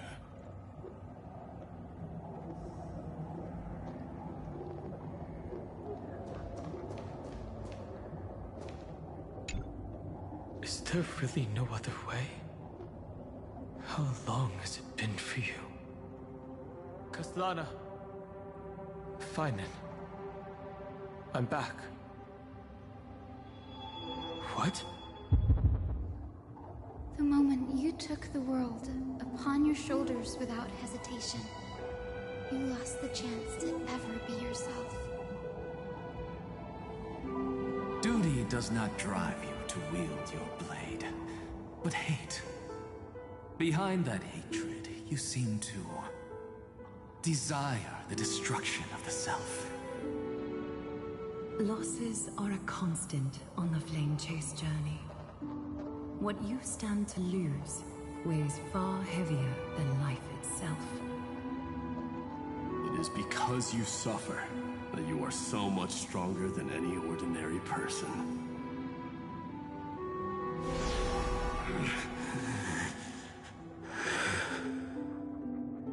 Partner. And Dunhung. You still remember us? Those two names are like brands. Then I'll tell you that those two names only appeared for a blink of an eye in your long journey. But we once fought together to protect this holy city beneath our feet. And we witnessed each other's resolve at this very cliff.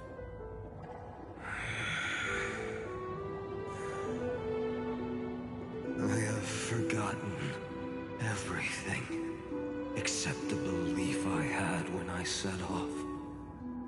Even this body is as alien to me as your words. All I know is that I must imprison the destruction that swallows all. What if I tell you that we're here for the same thing? Look at what this world has become. You know what it's waiting for. Even if you've forgotten everything, I still believe that you'll make the right choice, like you did in the past.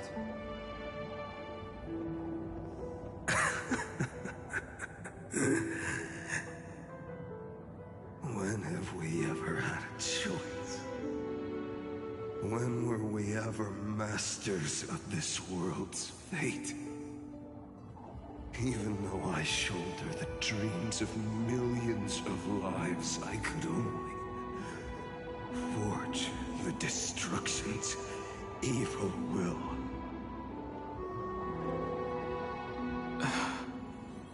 No. Everyone I know is dead. And the world I dared to save has been torn to pieces. So, be gone. This body never existed to carry out deliverance.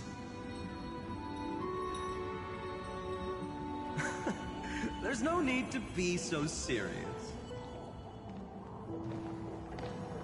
Sorry, I had a really long nap and all the bad memories woke up first. Long time no see, partner.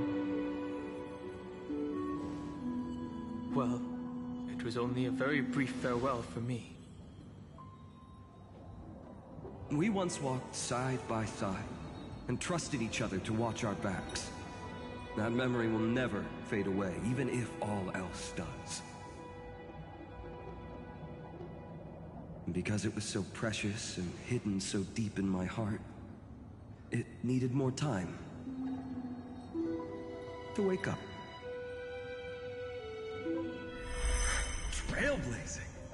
What an interesting concept. Surely on your worlds, that is also a titan revered by the masses. There is no need to further confirm your resolve.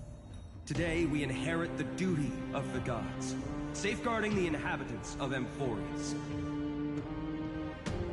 Stand with me, and become heroes!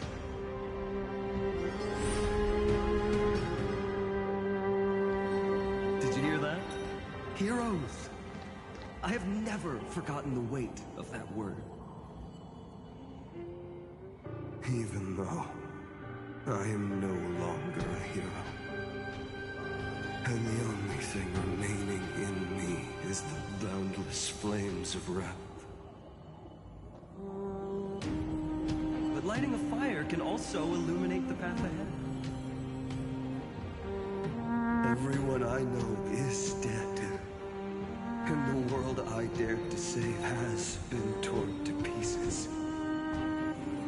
But there is still a group of heroes that I know. And they will bring the true tomorrow to Amphorius.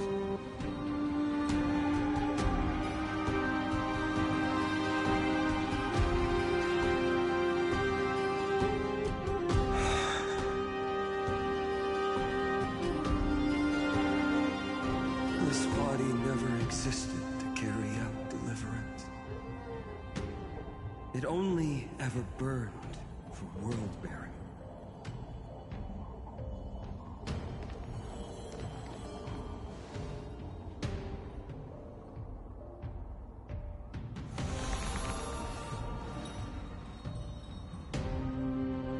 So, I'm going to head towards tomorrow first. Don't make me wait too long, Donna.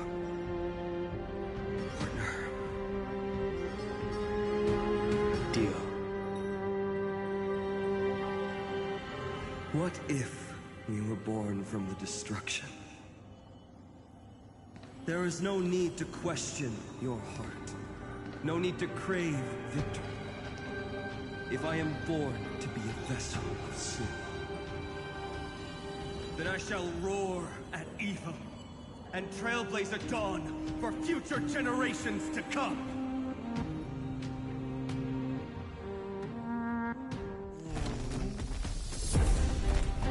Let us go to the other side of the night.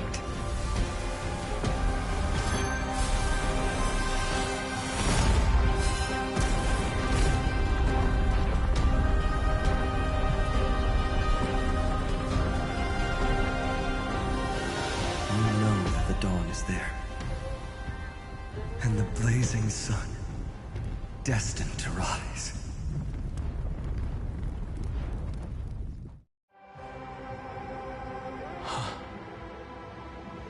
It won't be too long before our paths cross again. There is a ruckus coming from the Grove of Epiphany. It is time for you to set out, my lord. I have another notice for you. In this cycle, an eccentric demigod deviated from their flame-chased destiny.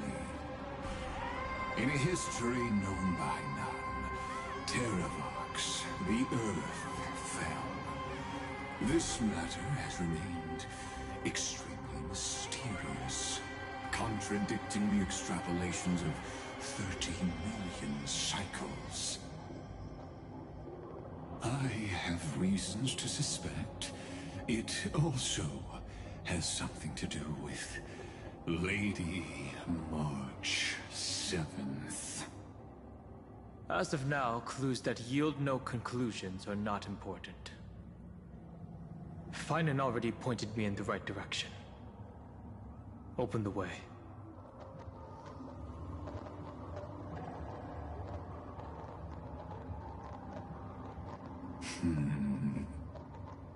Lord Don Hong is gone. You can now speak your mind, Lord Anaxagoras. Thanks for the honor. And here I thought you weren't ever going to acknowledge your old friend. The Inspiration Circuits recorded that you have led me up Dawn Cloud countless times. And the last time was right in the previous cycle. Oh, and carefully even lowered their hand to welcome. Surely you didn't move into my head to browse such trivial content. But if that's the case, I wouldn't mind recalling some fun Dromus trivia for your pleasure.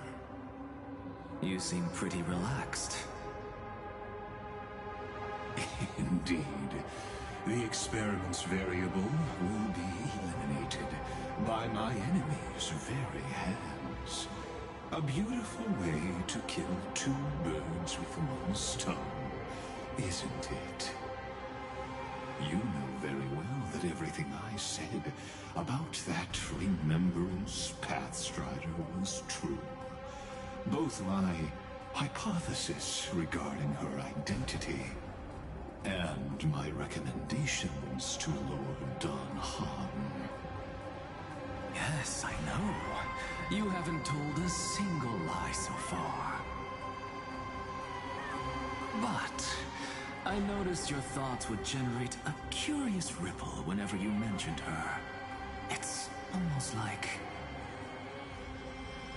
you were deliberately trying to hide something into the depths of your brain. Since you're talking in such a blunt way, I'm assuming you haven't actually found any concrete evidence. That is correct. Thanks to that mechanical body, you can control the boundaries of your thoughts, opting to only show partial truths.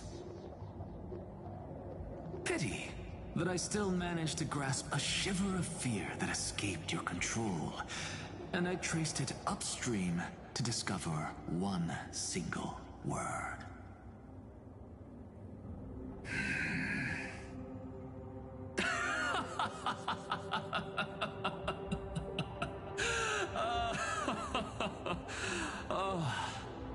Lycurgus, tell me, what is the Demi-Urge?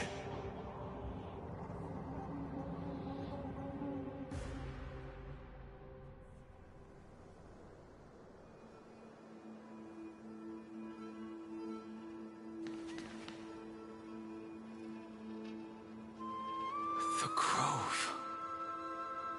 Even the branches and leaves of the sacred tree have been dyed gold. Finan gave his all for him. Now that the destruction has quelled the Memoria tide, it's time for me to go deeper into the grove.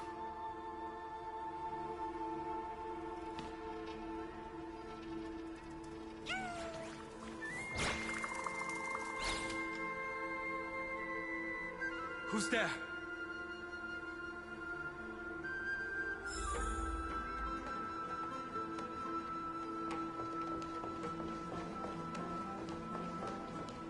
That fiery blaze engulfed the grove and woke all creatures from their slumber. And you, visitor from beyond the sky, you have no intention of listening to the cries of the earth. You are... Are you surprised? Demigods with golden blood are not solely limited to Kefali's children. Is it not natural that the offspring of Georios would take on their duty? I am Terravox, Avatar of the Earth, divine protector of the myriad living beings. What a coincidence. I was just told by someone to watch out for you. Answer me. Why would the Dromus King of the Legends, the demigod who should have fallen, appear in humanoid form? You already know the answer. Is the Transmutation Arcanum not precisely your specialty, descendant of the Permanence? How do you know about... Was it March 7th? Exactly. Thanks to her, I was able to escape into the Memoria tide and disappear from the world's memories. So you didn't die. Your fall was just a lie. You cast aside your duty as a flame chaser and joined her. Why? To survive. For a Dromus, life is no more than existence. The birds and beasts of this world have struggled to survive since time immemorial. Yet unlike humans, they are unable to live on in the World-Bearer's memories. But Evernight is the master of remembrance, and I saw your story in the Veil of Evernight. The Permanence, Dragon Transmutation, Resurrect, Shun. The path you chose to survive will lead to your death, demigod. And what of it? This body is soaked in filthy golden blood. The earth is hungry, and only the Permanence can satisfy it.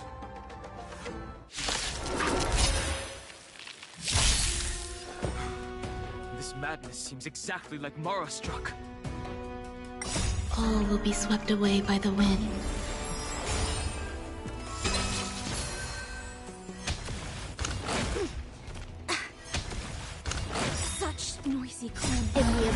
rebels, your cries rise!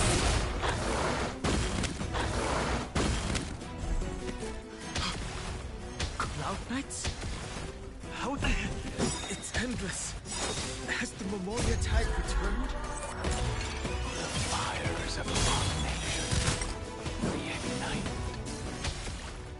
Why not join that water-mirrored moon and be fully imbibed? Time to say bye. Boom.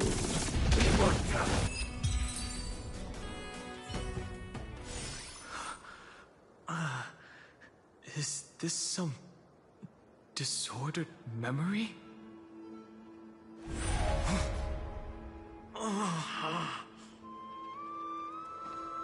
The mists of the past shall drift away. What? Scatter, fade, turn to foam.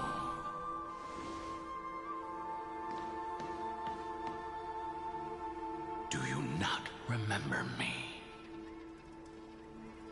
After all, I am the heavy burden you must bear. How could I be so easily forsaken? Dan Feng? Is this another Memo Snatcher trick? Vidyadhara are supposed to forget the past during hatching rebirth. But the Preceptors interfered back then and allowed me to remain deep in your consciousness. If you do not wish to use that bloodstained name, you may call me Obliviated Memory. That's not necessary. Though we've long parted ways, I won't ever forget you. So, who is that giant? That is Amphorius' Earth demigod. He should be on our side, but he was led astray and intends to seize the power of dragon transmutation. The dragon descends upon the earth, and all beings look to it in reverence. You and I know that all life in the universe covets permanence. Are you trying to say I'll end up like you? One day you will, and as I see it, that day won't be far from the end of this journey.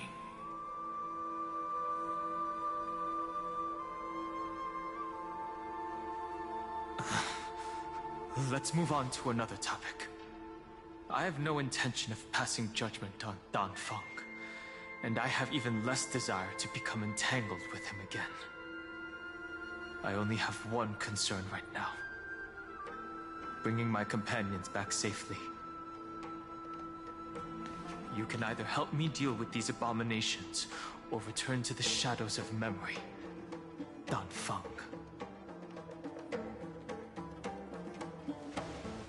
All right. The filthy remnants of the Memoria Tide still run rampant. Let me accompany you through these ruins. You could use the help. And presumably, that giant who craves the power of dragons won't just let things rest. Do as you please. I'm moving ahead.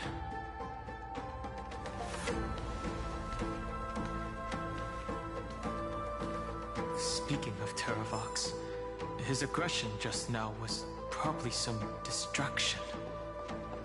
His madness is plain as day. I agree.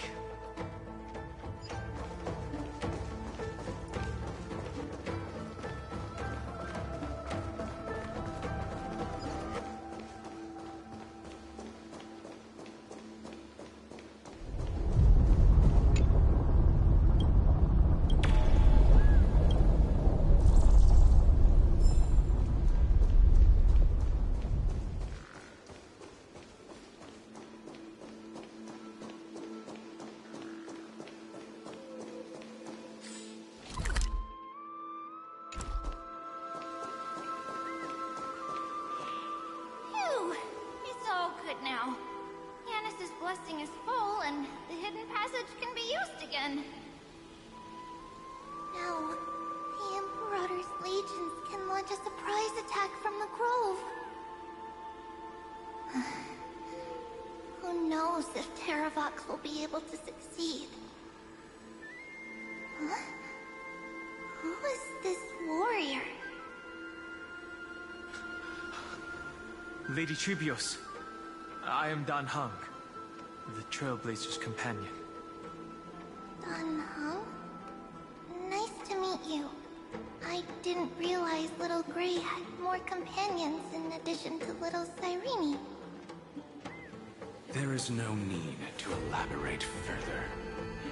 They are merely a collection of your memories, just like me. No. If they were my memories, they would recognize me. Dan Heng? Even though we don't know you, we'll still ask you to get somewhere safe. A terrible battle is about to break out here. Islands, I mean, Tux Gladiorum is not far ahead. The evacuation efforts are almost over, so go now, or it might be too late. High-Sealands. I see. In that case, I'll go look for her now. Thank you. No problem. We need to go deliver some messages, so we'll be off. Please, take care, Dan Heng. Memories crazed ramblings. What do you think? It's too early to reach a conclusion, but this memory is most definitely not mine. There are two possibilities. This memory either belongs to Terravox, or it belongs to him. The person you're desperately looking for. But the probability of the latter is very low. You should know better than I do. After that final battle, even the first genius couldn't determine where he went. Correct. But the conversation I just had gave me an idea. Let's forget Evernight for now. In the Vortex of Genesis, there was someone else who went missing along with him. I still have a chance to make contact with her. And the way I'll do it is right here in the grove.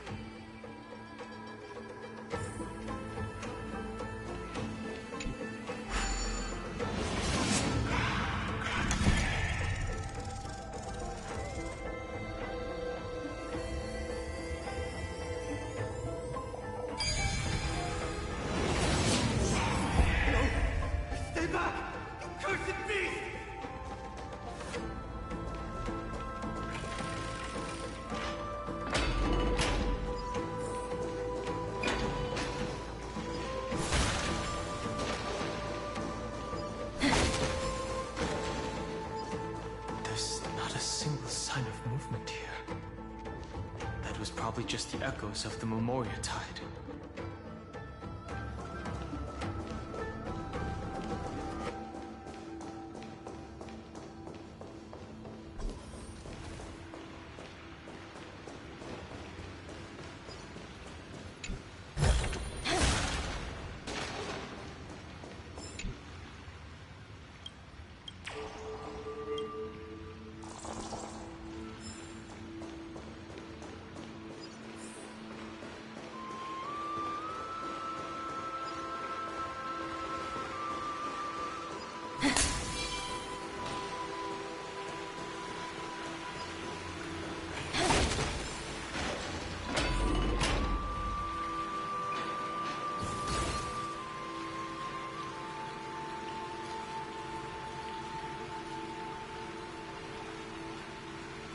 Are you the spirit thief? Bartolos? I see. Thank you for the advice. My Cloud Hymn magic will take it from here.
Now, it's time to awaken the person we're looking for. A pool of spirit water. I see. You plan to resonate with the waters of this world. Compared to the currents of my home, the waters of Amphorius are rather untamed. Subduing the waters wasn't easy, but I've gotten the hang of it now. Under the raucous steps of their frenzied dance, the roar of celebration calls forth the spirit water's memories. How incredible. There are still survivors in Amphorius. And this one even knows how to use the arts of water. Very good. It's nice to meet the ocean demigod, Lady Hycealins. A green dragonfish. A Yudon Hum. I hope I've remembered your name correctly. Scale Gorge Waterscape is your home, isn't it? In Greyfry's memories, I saw you two standing side by side. That's fortunate. It means I won't have to introduce myself. I can get straight to the point. Tell me, where are Evernight and him? The stranger snatched away the deliverer right before my eyes. I commanded the waters to surge after them, but layered cliffs blocked the water's current. You must be careful. Earth has abandoned the Flame Chase mission.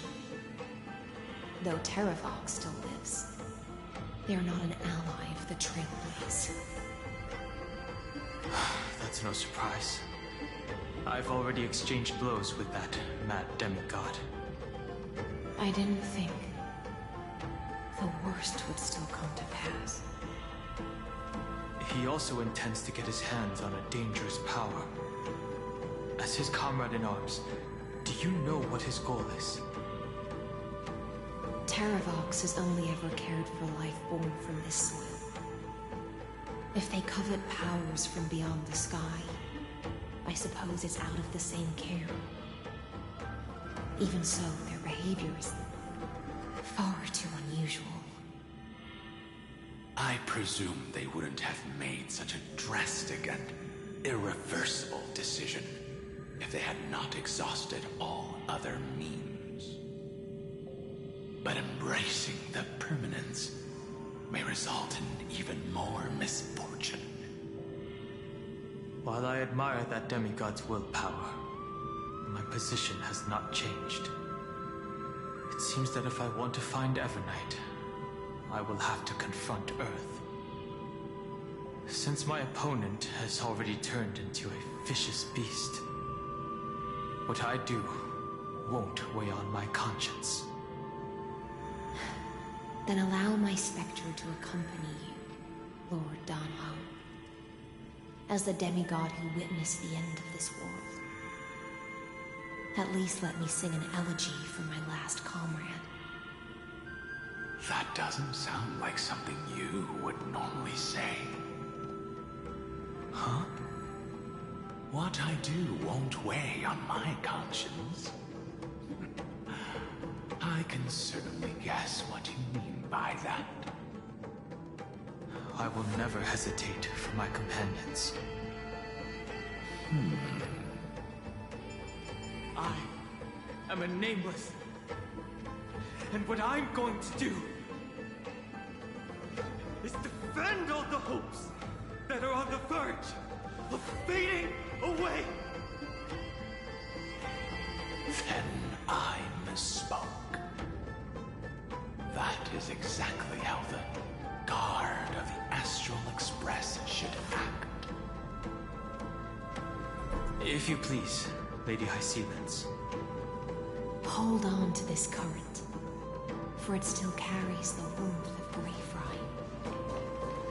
Hopefully, it will lead us to the depths where our companion is hidden. Will it too be marked by the scent of the seafloor years later?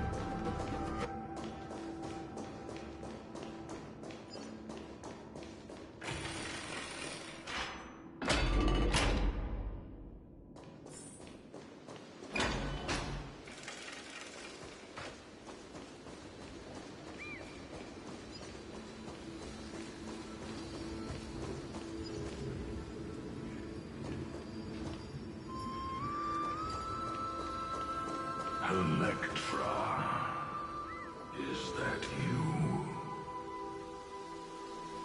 Who's that? You're right on time. Let the ocean sink into the Memoria tide and become part of the sacrifice to resurrect the Earth.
not resort to beastly actions. Why did Dunfeng choose me all those years ago?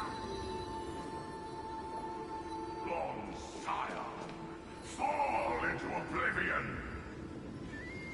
The Memoria tide surges violently. Hold on, and don't let your focus be swept away.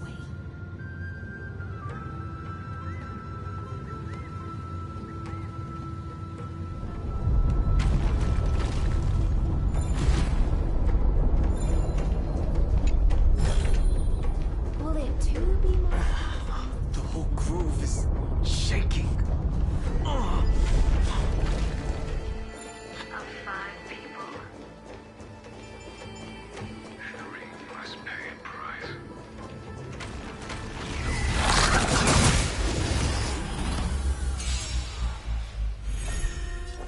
Existence is unity.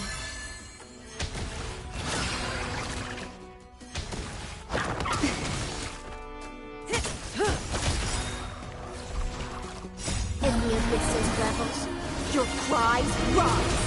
Relax. All will be swept away by the wind. Time to say bye. Boom.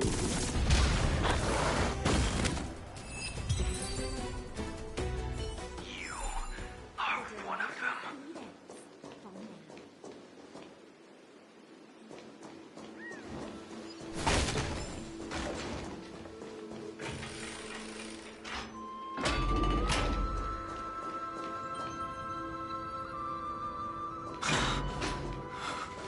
Is it over? It seems so. These phantoms that are haunting you are indeed here to bring you to your demise.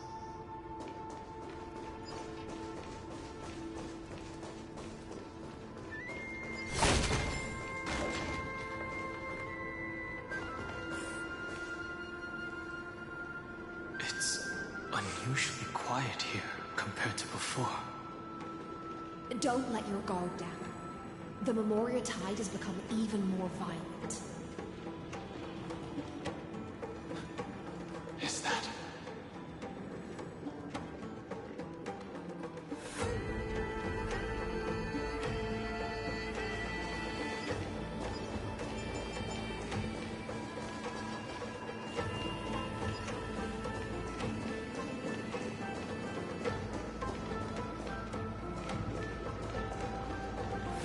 This is an interesting-looking wine jar. Was it Baihang who brought it?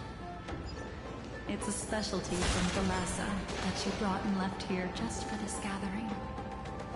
But she herself didn't come?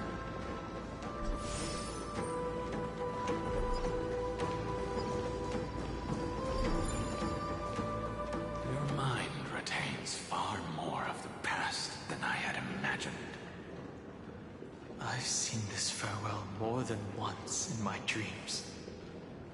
The previous life is just an immersion to a newly born Vidyadhara. You know rationally that these are your memories, but it doesn't feel like you experienced them yourself.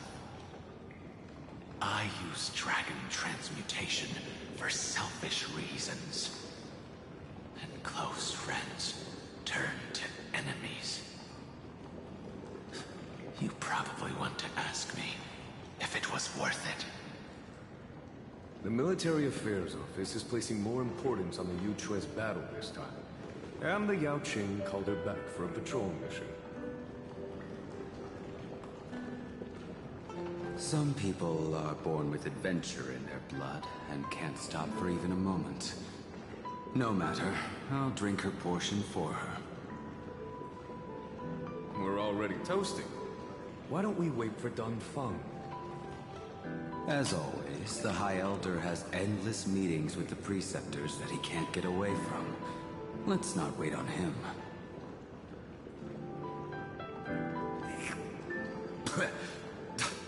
Isn't this just water? I'll relay her exact words. it is a mistake to drink too much before a battle, so I'll leave a jar of spring water from Thalassa's Crystal Palace.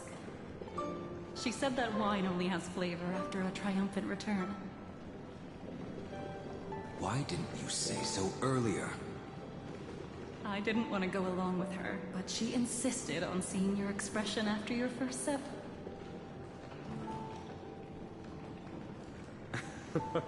Any gift from a friend, whether it is water or wine, is rich in flavor all the same.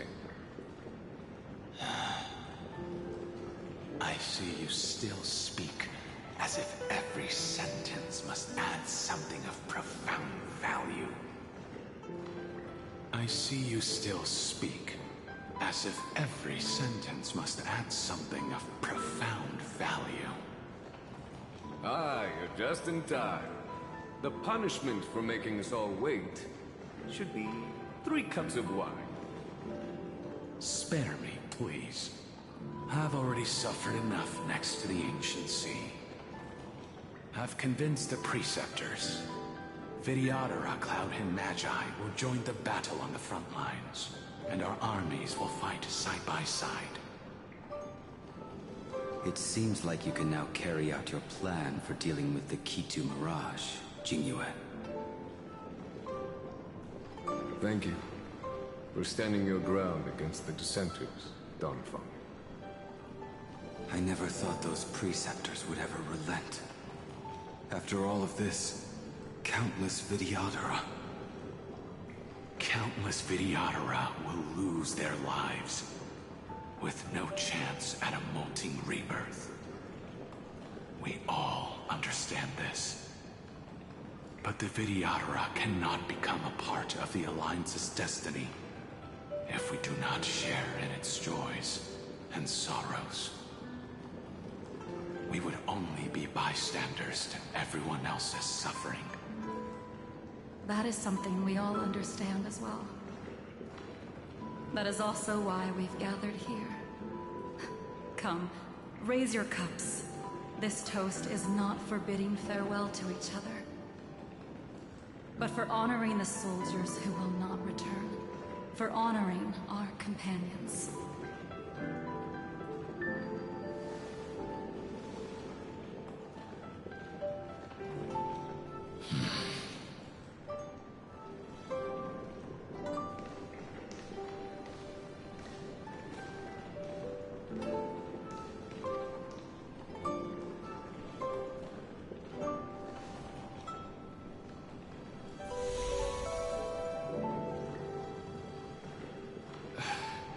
Apologies. My reckless plan must have put a lot of pressure on you. Nonsense. If our positions were flipped, you'd support me no matter how reckless my plan was. Right? Of course. But let's try not to be too reckless.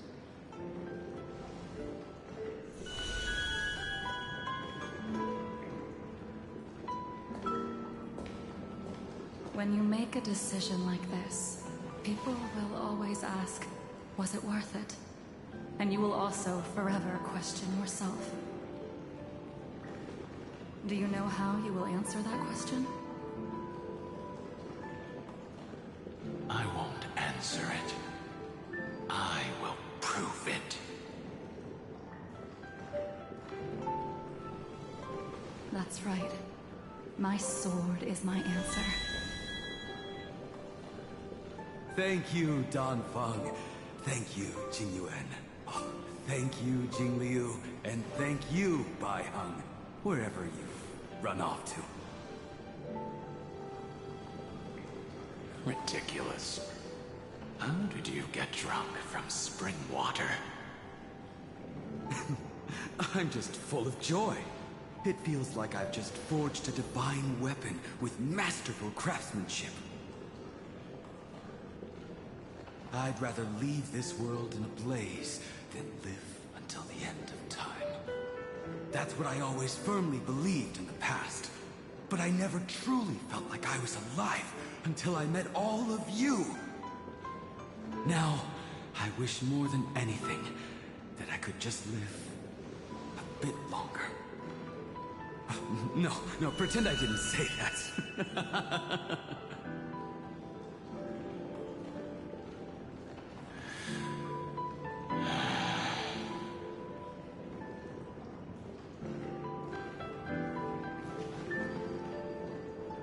It's over. And you know exactly what happened to these 5 afterward. So, can you understand it now? After both he and March 7th have left you. Losing a dear friend with whom you've shared so much can never be considered a victory. It's a failure that torments you for the rest of your life. I could never accept that kind of fate. So you made a decision. I was the one who used the transmutation arcanum. I was the one who swore to bring Bai-Hang back to life. And the one who brought everything past the point of no return. That was also me. Do you have any regrets, Danfang?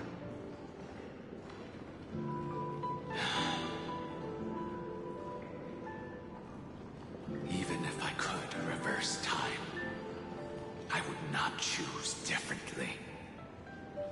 And if it had been Jing Liu, Jin Yuan, or even Ying Xing who died in battle, I'd still choose to do the same thing. Because only I could make that choice and protect all of this. Now, for the sake of your companions, for the sake of those 2 who walk alongside you, how much are you willing to sacrifice, Dan Hong?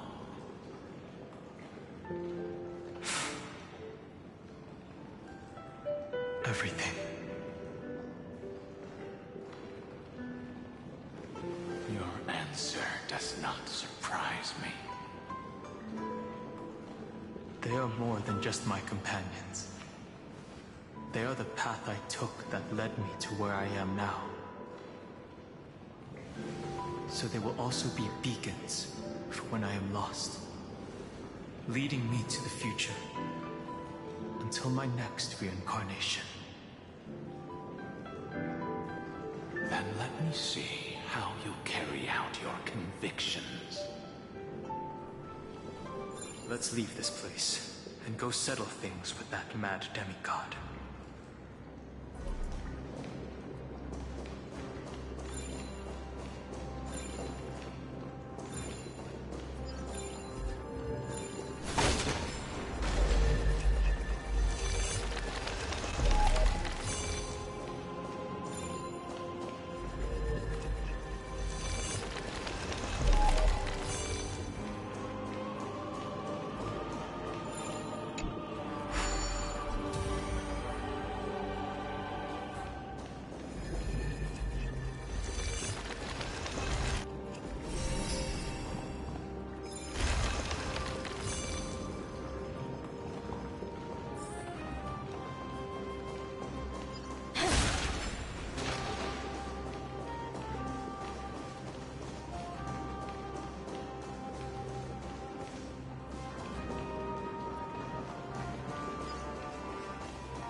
exchanging this for some honey word?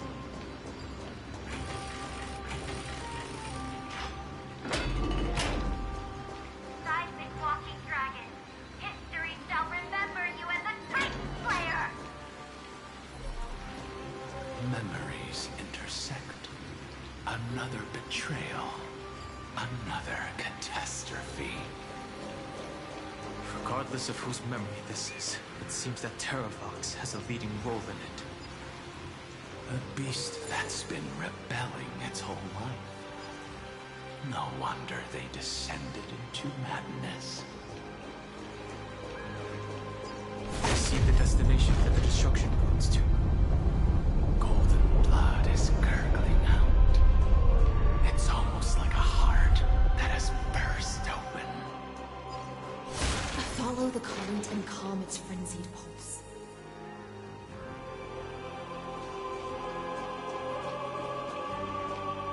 As expected, someone's been waiting for us.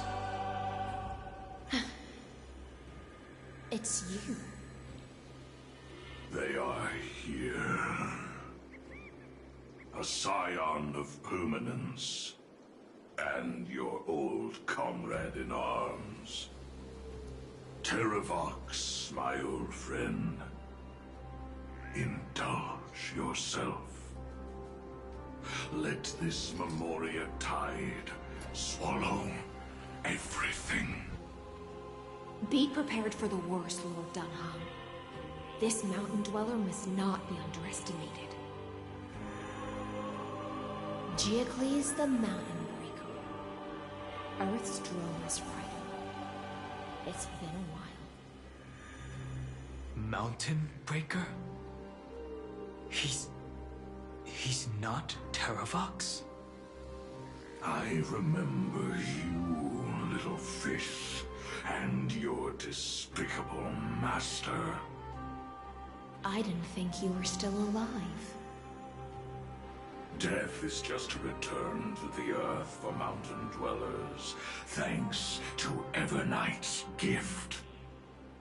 I was able to come back to the mortal realm and keep watch over my dear friend, the Earth demigod who was sacrificed to the flame chase plot in vain.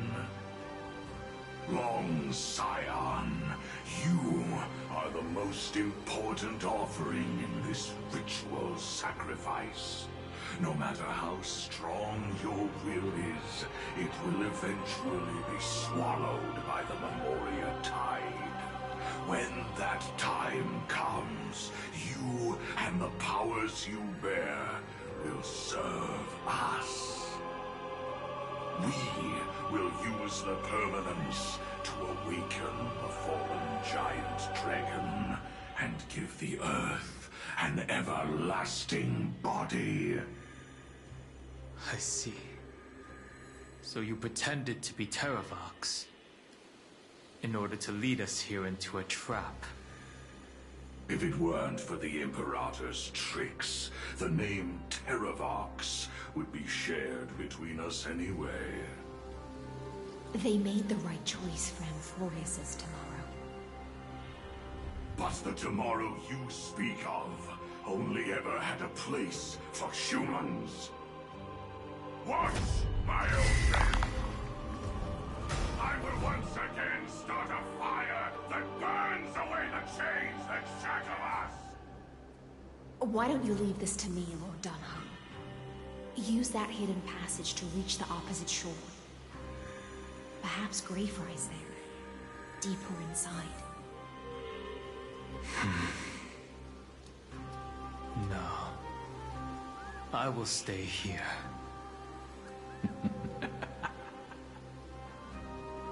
Mountain Breaker, hero of the mountain dwellers.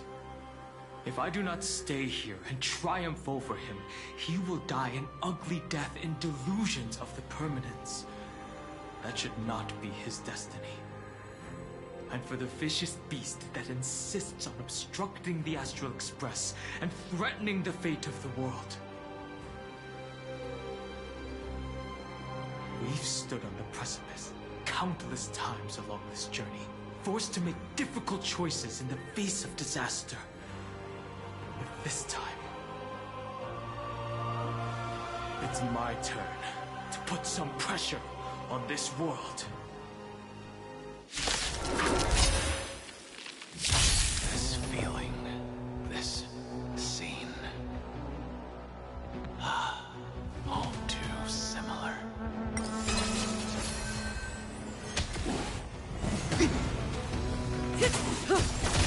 Ill tidings manifest. Stand still.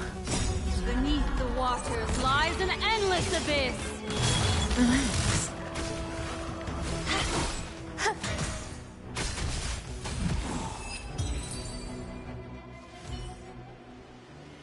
It's time to stop struggling, Geocles. Go to your death with dignity. Before that, tell me, what kind of deal did you make with Evernight? How was the Great Mountain Breaker reduced to this?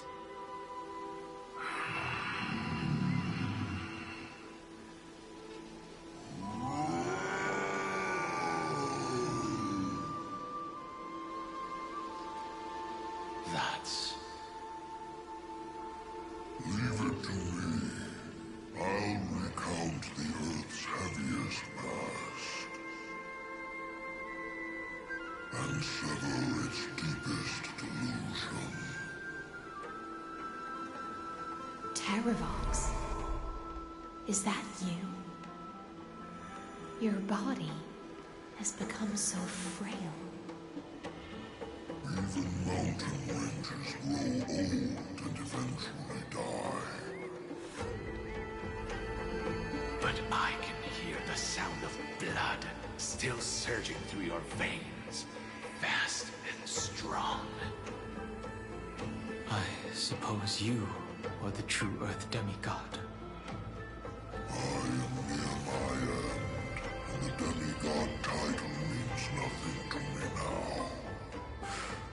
The being who stands here now is just the former comrade of the Mountain Breaker. And the traitor who abandoned him. Traitor? Terravox was once a member of Geocles' Dromus Legion. This horse was famous for its skilled riders and their brave Dromuses.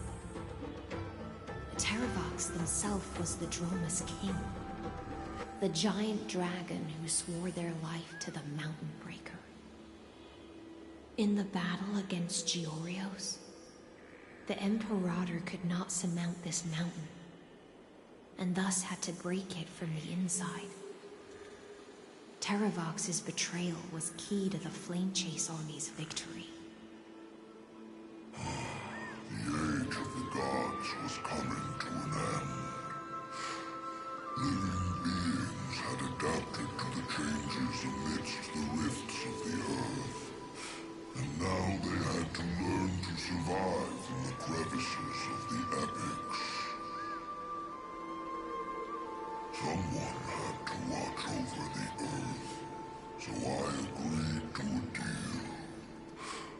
I would take the Titan's divine authority and sink into the cliffs, using my flesh and blood forged of stone to mend the land. But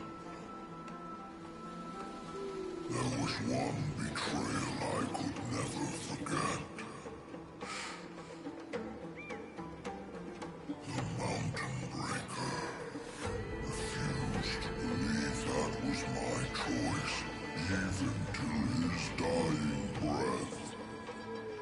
Faced with having to surrender to the Imperator, he chose to die instead. So this is why you decided to conspire with Evernight.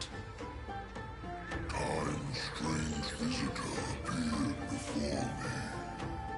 The great power from beyond the sky, called the Remembrance. It's incredible. Geocles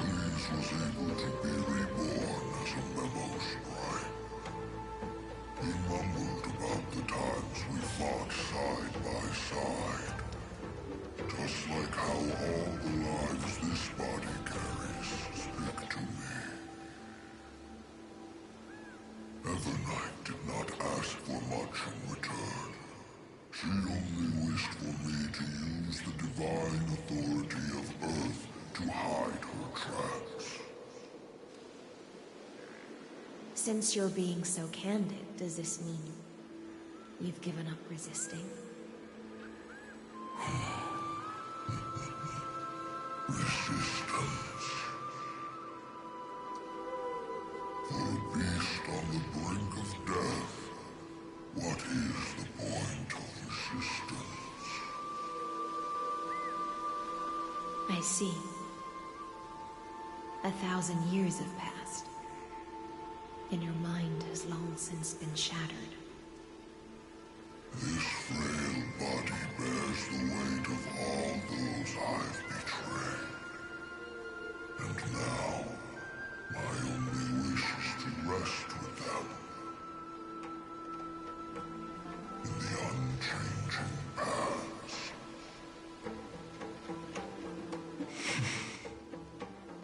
Go, long Scion. That fiery blaze has already burned through Earth's protection, revealing the secrets underneath. The deepest depths in Amphorius, the great tomb where all the past is buried. The one you seek, Evernight, walked out of that place. Before her arrival, no one knew of its existence. In other words, that is the place where Evernight came into being. And it is also where she is now. You sank willingly into the past, and now your memories have turned into this form. Was it worth it? At least I still remember. As long as I never forget, they will live on. Primitive and animalistic. I understand these instincts. Have you ever regretted anything? The Earth is not a lonely island in the middle of the ocean.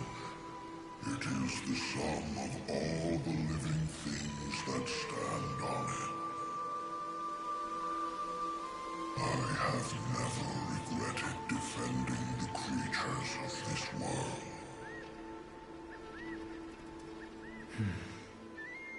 Then, a final question. Terravox, after all of this, how much are you willing to sacrifice for the power of the permanence?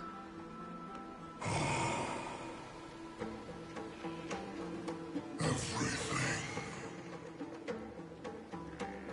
My journey up to here has allowed me to fully understand my destiny. No matter how I struggle, the Earth will never be able to reach the stars. But my compatriots deserve to continue their struggle. At the end of my life, I want to make one last effort to give them a chance to move on to the future. Even if it is a future I am not able to witness.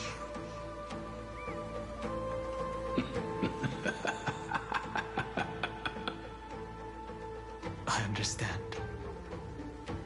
Then, join me in rebelling against this unjust fate once more. Even if the world collapses, the Earth must remain unshaken. Give me the core flame that burns within you, and allow this immortal body of the permanence to bear the furnace of life for you.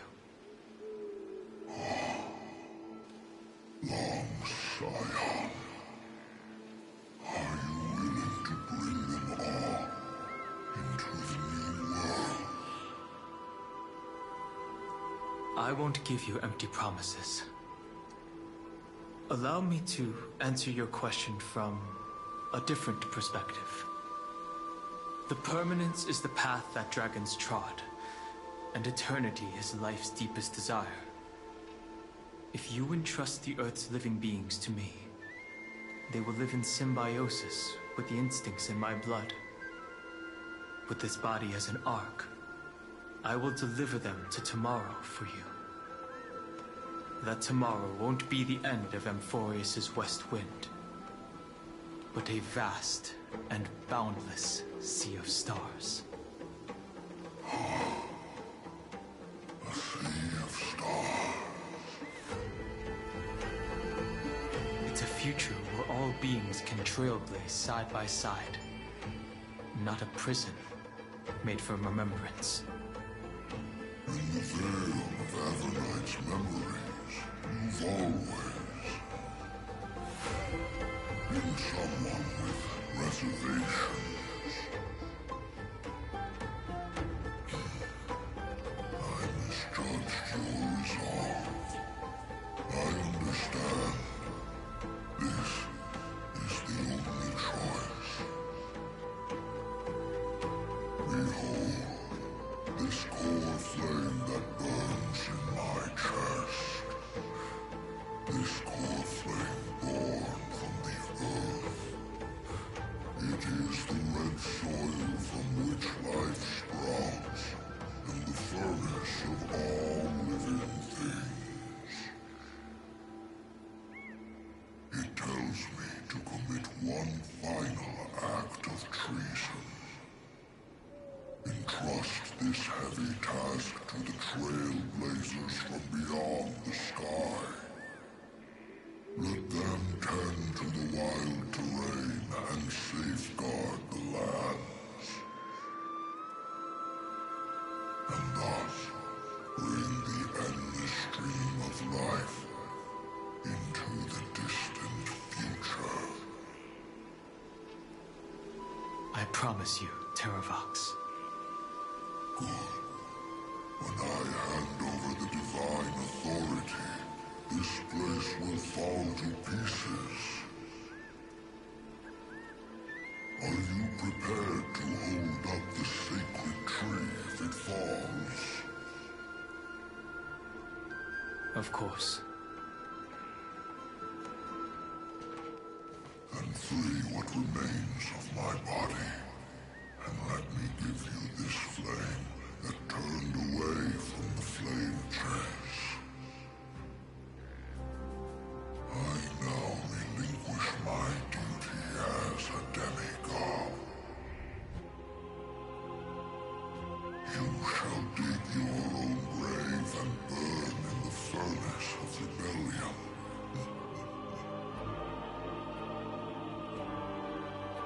I only hope that, after all this time, Father will take me back into their heart.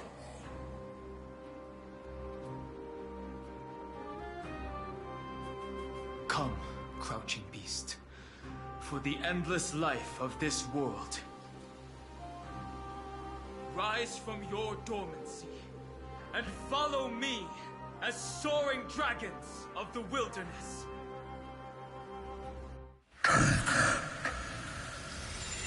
My final rebellion. Then declare to the earth the name of the new god.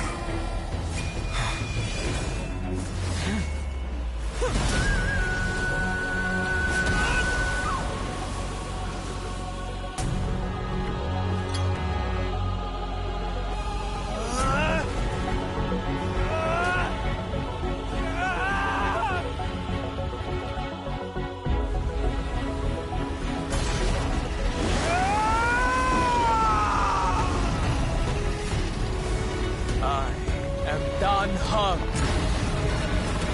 one who guards the trailblazer's way forward.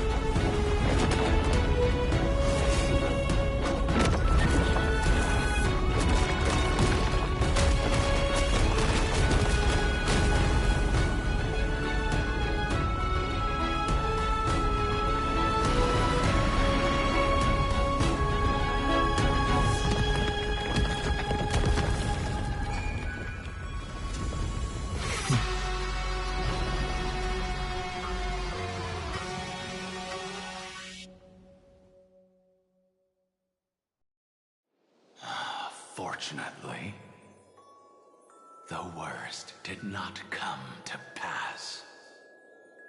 If your opponent had already turned into a vicious beast, whatever you did wouldn't weigh on your conscience. So what if that demigod had harbored ill intentions or vowed to fight to the death? Would you have pointed your spear at them and carved out the core flame with your own hands? There's no point in discussing what-ifs. Though, I'm glad it didn't come to that. Regardless, I will attempt to join this game and become a part of the Era Nova. This is the only way I can face my friends and this world with a clear conscience. Now that things are settled between us, it's time for you and I to say goodbye. Everything that I left behind has faded away at this point. Go and march toward your own permanence. As for how to tame it, I'll leave that to you. Thank you. We can't go back to the past and make better choices, but at least we can do better in the future. A dragon can only welcome new life by shedding away his old, scarred skin. For the first time in my life, I feel at ease. This burning core flame. Is this what the destruction feels like? The light is unexpectedly warm. It's just like the fleeting moments when one wakes from a dream. Farewell, Danfeng. Now, it's time for me to set out once more. The final rebellion of Earth was to bestow trailblazing wings upon all living beings. For Terravox, this was probably the best possible ending. Behind that scar lies what they called the deepest depths. The rising steam tells me that Greyfry is in there. But right now, he's trapped in a bottomless whirlpool. Is Evernight with him? I'm afraid I can't tell. A scorching abyss. If I were to enter it alone, I'd almost certainly get lost. And Miss High Sealants, would you give me cover? I'll need to focus completely on what's ahead, and may not be able to pay attention to my surroundings. What are you planning to do? I'm going to continue where you left off. The stranger snatched away the deliverer right before my eyes. I commanded the waters to surge after them, but layered cliffs blocked the water's current. Times have changed. The cliffs are now in the palm of my hand. Then I believe it's worth a shot. It's just, without absolute resolve, you still won't be able to pass through that Memoria tide, much less save someone from it. The search for Greyfry might stretch on like an Evernight without end. Be careful. Wandering through time is no easy feat. Don't worry, Lady High Sealants. Just as you kept your lonely vigil in the depths for 1,000 years, my determination to find him is even more unshakable than the earth itself.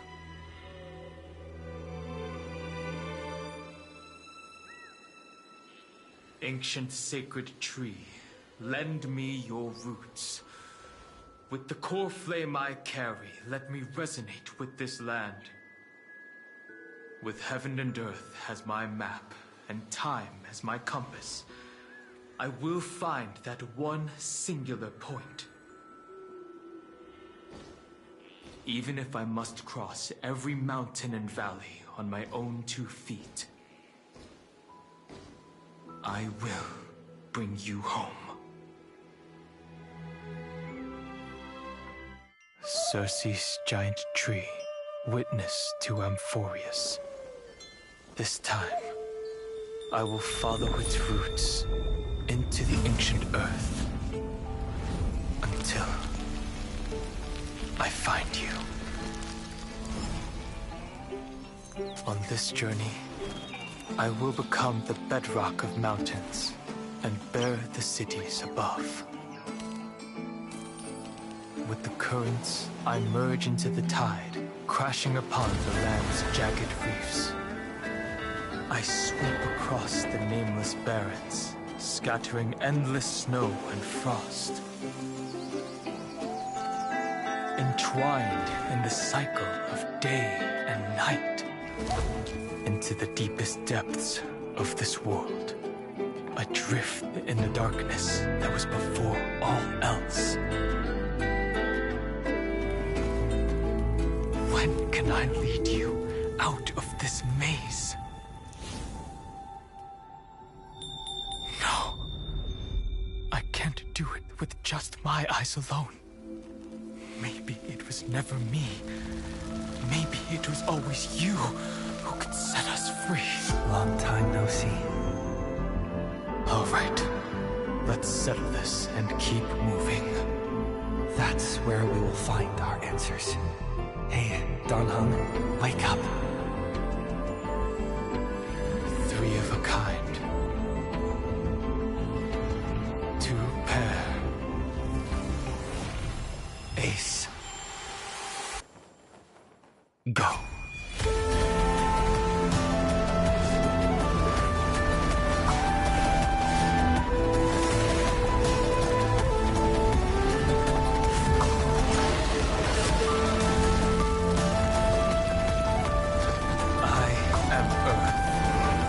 That grows upon the earth.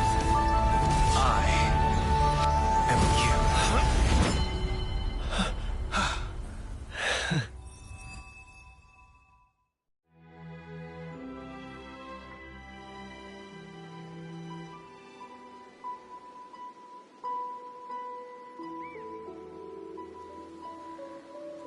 Finally.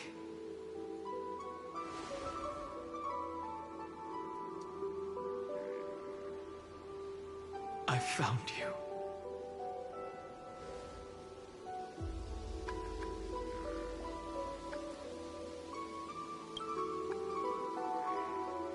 It really has been a long time. Don't be so sentimental. That's not like you.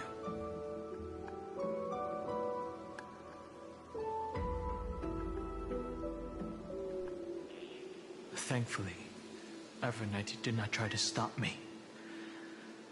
Looks like we've managed to stay ahead of her this time.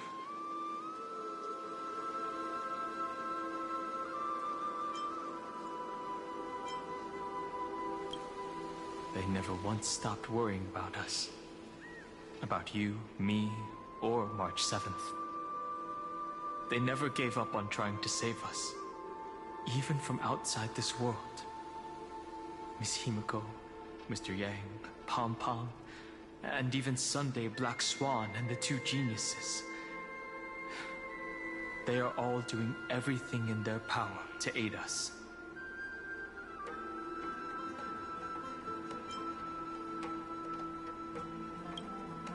You mean Mem? Sorry, I haven't seen her at all on this journey. Perhaps you are not the only one being held captive by Evernight. Rest assured, we won't abandon her. We'll all return to the Express together. No one will be left behind.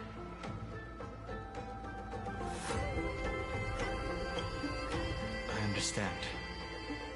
Her power shouldn't be underestimated. It was only when I personally stepped into the maze of time that it suddenly struck me. She and I had crossed paths once before. I'll only warn you once. Leave her body now. I feel like I've seen these floating black things somewhere before. I had an unexpected encounter with her when I left Amphorius. Perhaps to avoid exposing her whereabouts, she stripped that memory from my mind. That power called Oblivion. It's just like an Emanator's. Oblivion.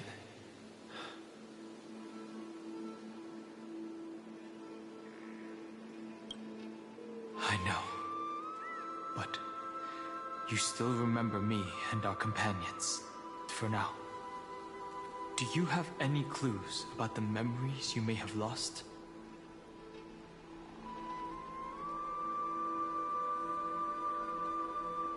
If I'm not mistaken, Evernight's plan is to make you forget Amphorius, including the Chrysosaurs, who have journeyed with us up till now. But it seems you still recognize Lady Hycelens. If I made that much of an impression on little Greyfry, then I am naturally delighted. But I fear your escape from that power they call Oblivion is thanks to someone else. Nice to meet you. Or maybe I should ask, how have you been since we last saw each other? Along with you, this little butterfly fish's memory was also salvaged from the depths of that world. Just as a pearl is cradled within its shell, the power of Thanatos surrounds you, shielding your soul from corrosion. Miss Irene has spoken of you often to me. Though we never met in this life, I believe there's a kind of warmth that can transcend time itself. Through the endless flow of time, I guarded the secret passage between Styxia and the Vortex. When the Memoria tide flowed backwards into the River of Souls, even in deep slumber, I could feel that warmth. And with all my might, I protected that warmth. I apologize if that seemed improper. I hope you'll forgive me.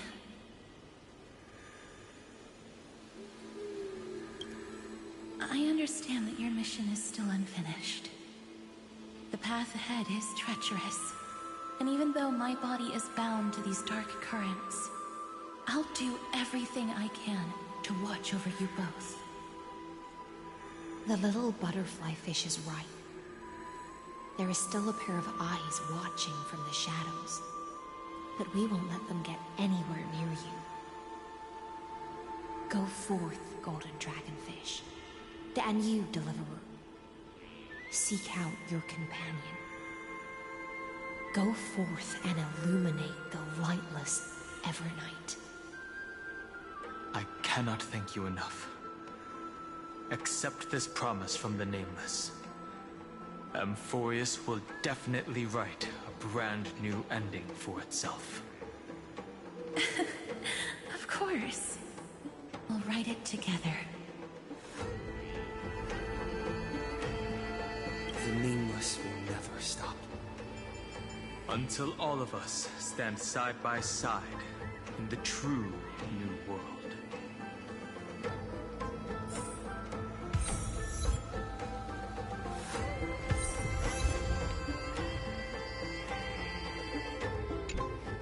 Go forth with courage, little Greyfry.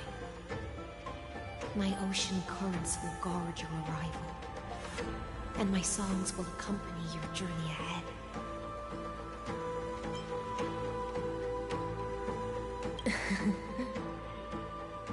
You still remember how much I love fire and feasts. Alright then.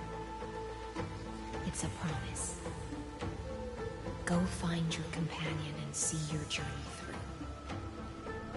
I'll raise a glass while I await your triumphant return.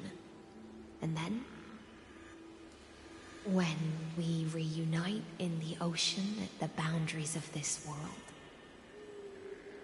let me play a song for you beneath the glow of fire.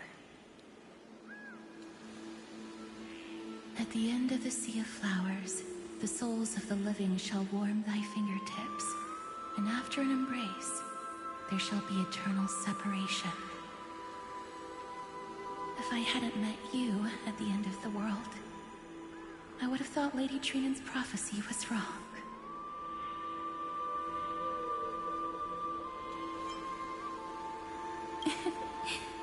As Lady Trinan used to say, fate is not the flowers that bloom at the end of the road, but where people tread beyond the gate. Thank you. My own path has finally come to a gentle end. Take all beautiful wishes with you, march forward with determination, and don't look back.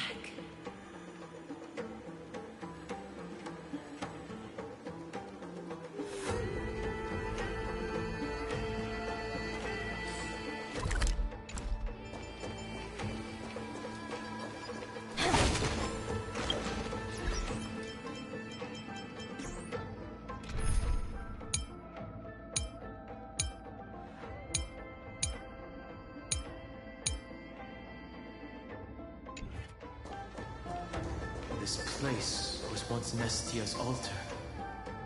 Could the golden thread be leading us to the world's deepest secret?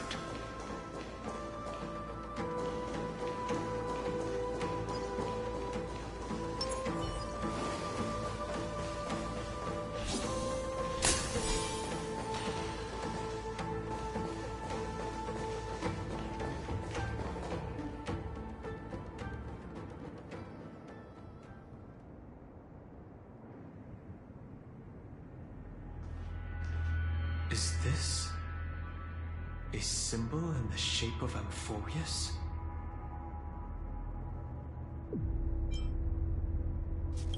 Where was it? Can you remember?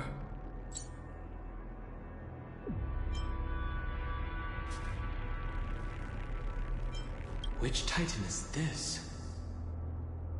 It's very similar, yet somewhat different. That doesn't make sense. How could a world enclosed within the scepter have a way of knowing what it looks like from outer space? Unless the mural isn't a drawing of Amphorius, but rather someone saw the mural and shaped the world in its image. Could that someone be Xandar? No. His concession proves that this place where Evernight is hiding must be a blind spot of the experiment. I'm afraid not even Xandar knows about the existence of this great tomb, or the secrets buried within it.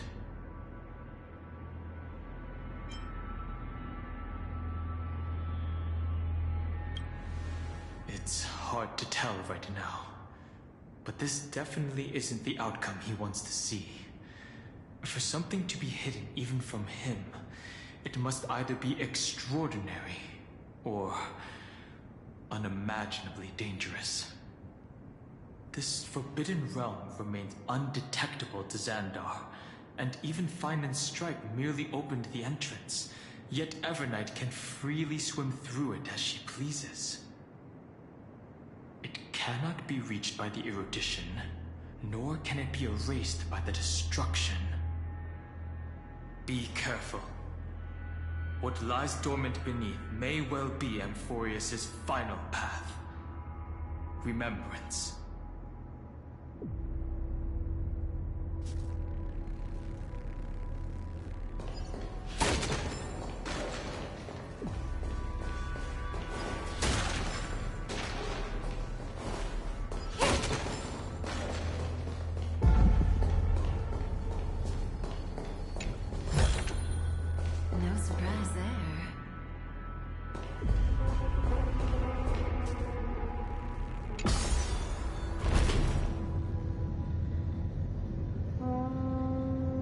breathless. It feels like we're plunging into an abyss.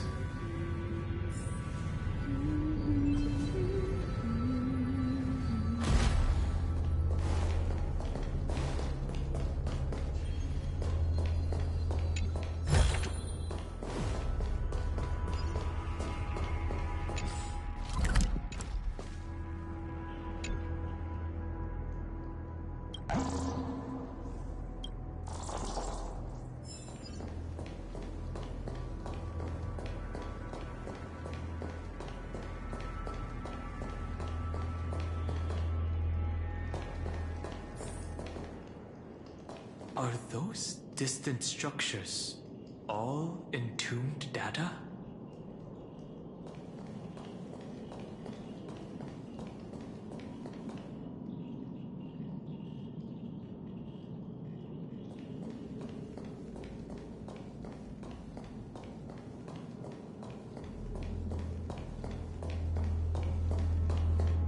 The whirlpool of remembrance. Bottomless and unfathomable. Behind this mist must be Evernight's domain. Ready? Once we step inside, I'm afraid there will be no turning back.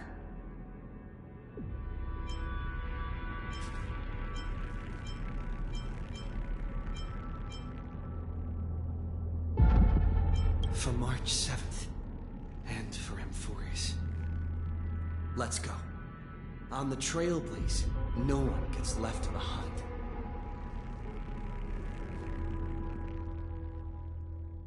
This maze is full of memory loss. Your voice sounds different from usual. I only hear a hint of curiosity. The rest is all fear. Beautiful Memo Keeper. I know exactly where that fear comes from. The Evernight is a mimetic entity's natural nemesis. They will swallow you whole with just a flick of my pinky finger. I am the Garden's enemy. I have never denied that fact. I have to say, Miss Evernight, you've certainly got a unique way of protecting people. At least she's still willing to talk. Is it because I disobeyed the Garden's rules? Maybe I still have a chance. No. I don't think you do. It's not very elegant to spy on someone's thoughts, you know? Well, before you get rid of this beautiful Memo Keeper, the least you could do is answer some of my questions. Why should I do that? So you can buy more time and send a message to your companions? And here I thought you were already watching my companions' every move. I am. Earth stirrings have ceased. They have defeated Terravox and are heading here as we speak. Don't tell me that's part of your plan, too. It's not. But I'll make good use of it. Fighting alone against an entire world, even I might miss something. But I know how to adapt to the circumstances. Just like right now. How I've decided to let you go. I like you, little bird. Your longing for memories remains pure. Unlike those memo snatchers. Your most precious quality is how you've yet to be tainted by the Garden's dark side. I'll take that as a compliment. But I still don't understand why you've kidnapped me here. Well, seeing is believing. So, why don't we take a stroll together? This ruin buried deep underground is called the Kernel. in the language of erudition. But I gave it a friendlier name. The Heart of Amphorius. The great tomb of the Nameless Titan. The Nameless Titan. You'll see with your own eyes just how important the remembrance has been in this world. And how we will stir up the waves of oblivion to douse an eon's ambition. You've been hiding here all this time. That's right. Curious about how I discovered this place? It's not actually all that complicated. The road we just walked was the beginning of March 7th's journey in Amphorius. The beginning? Do you still remember how 3 paths are said to intertwine in Amphorius? That 3 entities, each comparable to an emanator, left their marks in this world. There's Xandar, Iron Tomb, and... That's right. To this day, there have been no signs of the entity corresponding to the remembrance. The Garden of Recollection was curious about that too.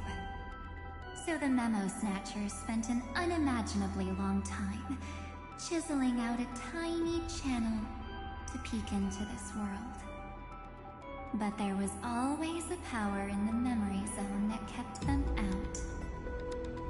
And when March 7th's consciousness was seized, it was a ripple of the remembrance that protected her and sent her in here. Can I assume, then, that this hypothetical emanator of remembrance was consistently protecting this world from the Garden's eyes until the Astral Express arrived? That's correct. You're a smart one. But why?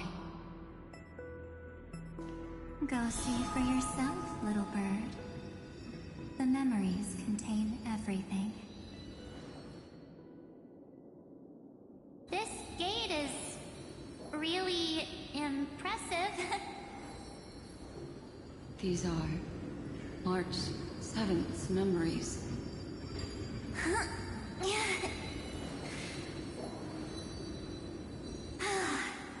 Didn't move at all, huh? I just got here and I'm already locked out. A journey of 1,000 miles stopped at the door? That's terrible! Is she stuck? Keep watching.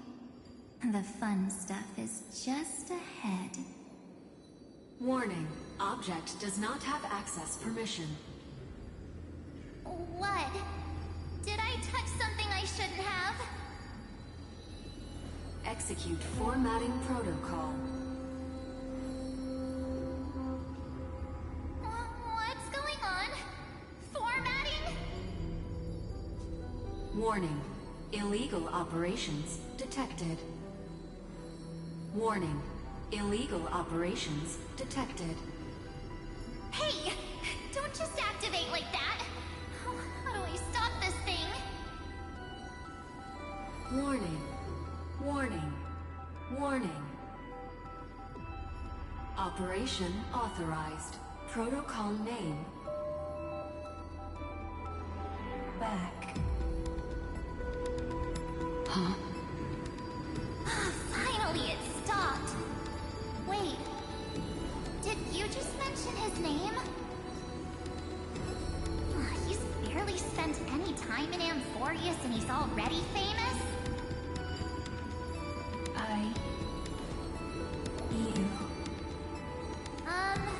I don't know what you're saying. Let's not speak in riddles, alright? Why don't we start with an introduction? I'm Mark 7, and I'm that person's companion. Sorry I accidentally ended up barging in here. Establishing communications. Communications? Oh, does this mean I finally get to talk to someone real? I really, really need outside help right now. Channel established. Proceeding to encapsulate. Whoa, wait. What? Encapsulate? Encapsulate me? Encapsulation complete. Initiating transmission. Transmission destination. Recurrence number 335503336. Huh? What's going on? My body? The memory stopped so suddenly. She was already lying in the abyss of fate the next time she woke up. And Orynyx was calling her mother. Mother? Maybe that's just how the Titan calls all Remembrance Pathstriders. Like how they call Fuli Skyfather. So March 7th had already brushed against the inner workings of this world at the beginning of her journey. That warning in her memories must have been the Sector's safety protocol. But why did it mention the Trailblazer? March 7th should have entered Amphorius long before he and Don Hung did. An inexplicable contradiction, isn't it? Let's put that aside for now. The protocol didn't kill March 7th. Instead, it threw her deep into extrapolations. Over the next 97 days,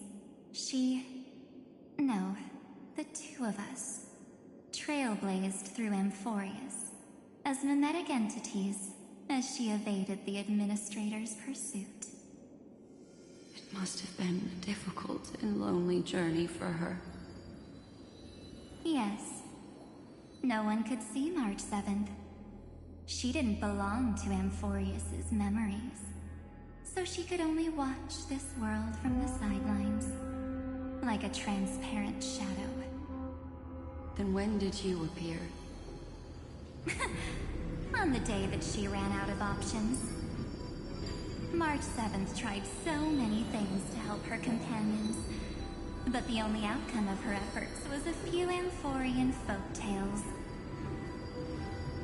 In the end, she had only one option left. Just as she wished. I erased everything using the power of oblivion. Then I protected him and Don Hung, and made sure that they were spared from the Memo Snatcher's clutches when they broke through the seal. And you've been hiding in the shadows ever since, while manipulating time and colluding with Earth, all the way till now. A journey of 1,000 miles starts with a single step. The story of the Remembrance has just begun. Why don't we step into it together? As someone qualified to walk with me, you can now take in all the secrets behind this door. And witness how, in a blank space of time, another futile journey across 30 million lifetimes was forgotten by this world. I thought Evernight would have done something to stop us, but it's been smooth sailing the whole way through.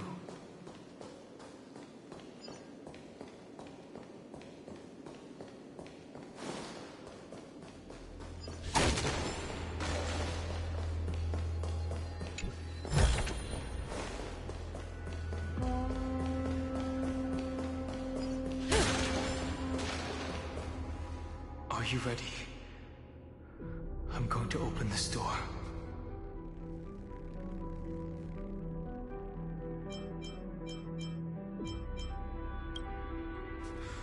Three, two, one. Warning. Object does not have access permission.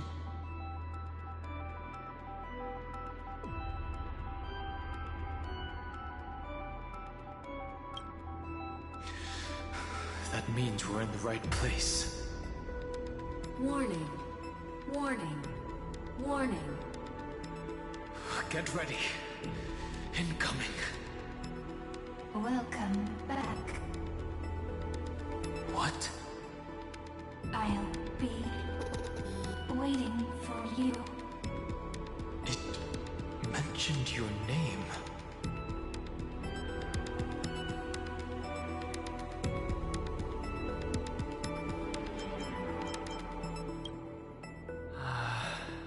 I'm getting a feeling of deja vu. Like the first time I opened as I've written. Thankfully, Evernight didn't take that book. Let's try using it.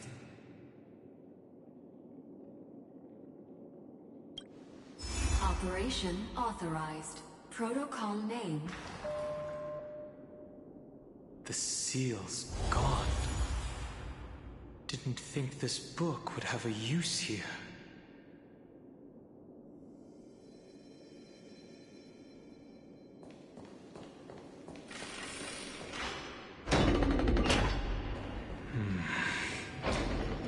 Is that...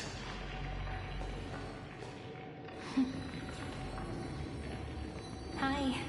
Miss me yet?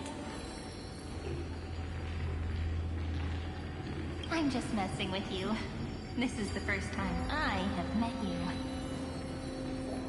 Executing protocol. Format object. Formatting progress. 0.015%. And it looks like it'll also be the last.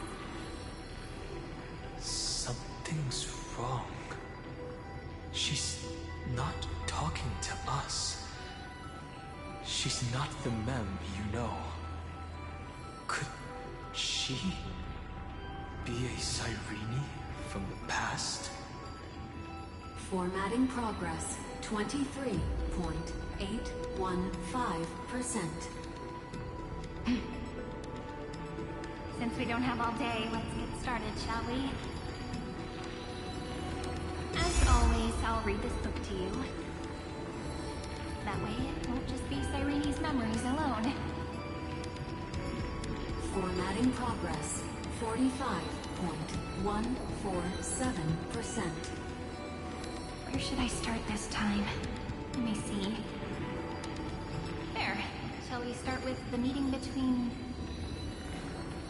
the Helcolithist sage Midamos and the King's Aegis Anaxa? Formatting complete. What? Did you hear that? She just said...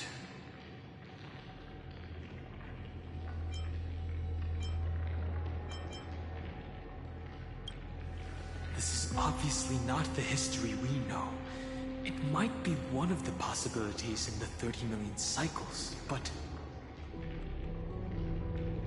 Cyrene should have died at the start of every recurrence.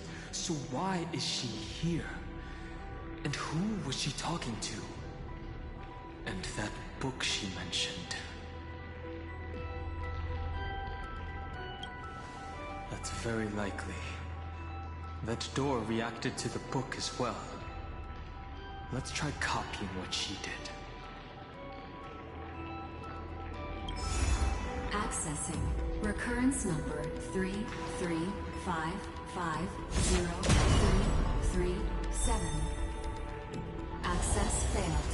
Error code Gamma 13. That's it. As I've written is definitely connected with this great tomb.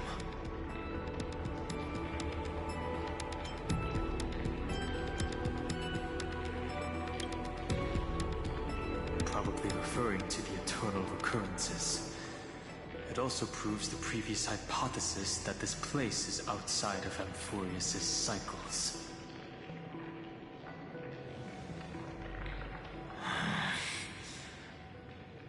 There are 12 chapters in As I've Written, corresponding to the 12 demigods.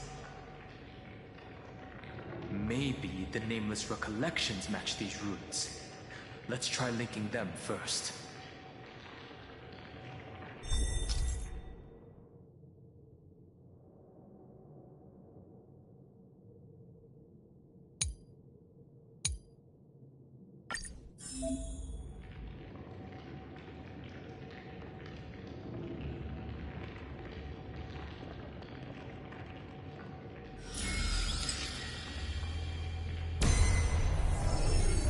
Ubris 504. Downloaded. As expected, the data stream flew into the crystal in the middle. It's absorbing the memories in the book in this manner.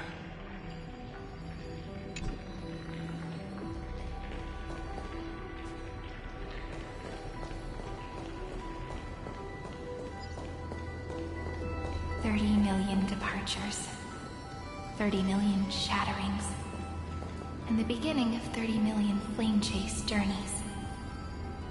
Fate betrayed Trebios, but she was never betrayed by humanity.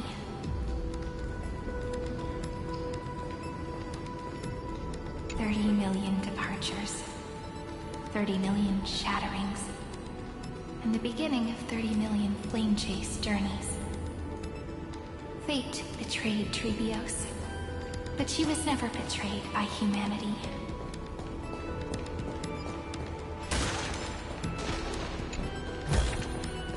No surprise there.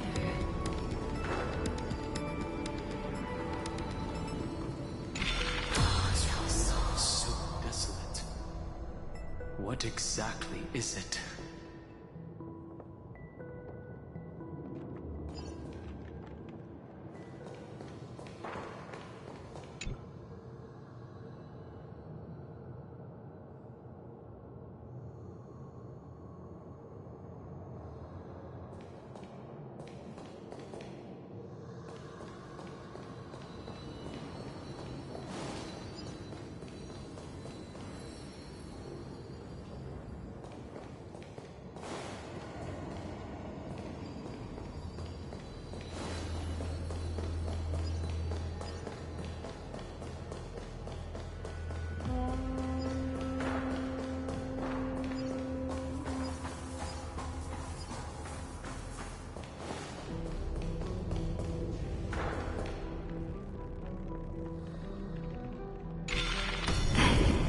You must be very familiar with the story of time now.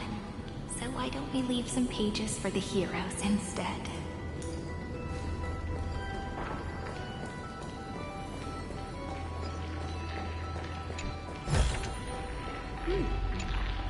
We can use that.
Flotis 405.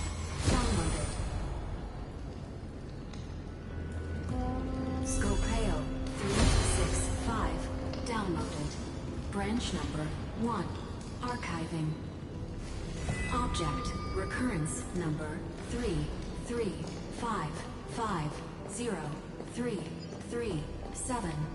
Progress 13.131%.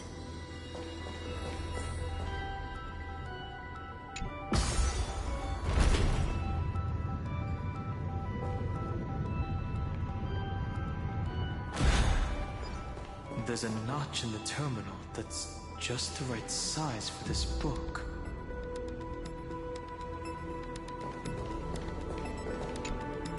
Branch number 1. Archived. Encapsulating encryption key.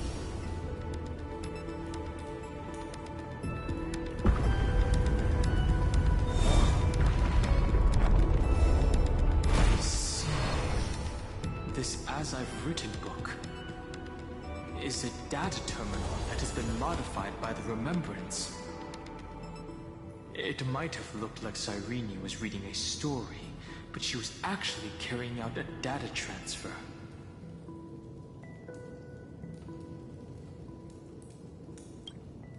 No wonder these facilities are reacting to it. This book is a key. But Cyrene could never have known about the truth regarding the scepter. So where did she get this key?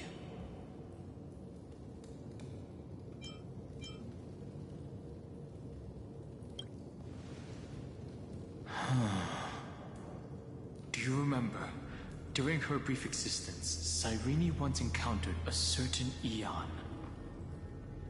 Yeah. So, I can only place my hopes on that childhood dream.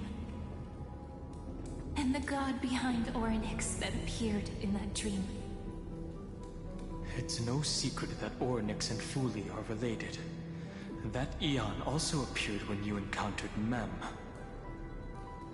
We still don't know the role they play in Amphorius. But if Cyrene accidentally stepped onto the path of remembrance, then her sacrifice wasn't just for resetting the cycle. There was another purpose. Encryption key encapsulation complete.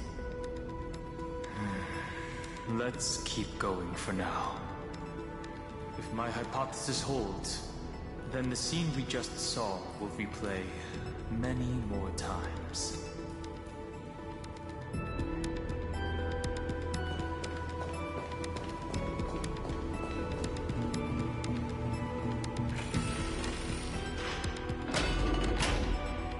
Hey, be careful. Evernight's eyes are everywhere. Don't get too far from me. The chronocognitive anchor will protect us.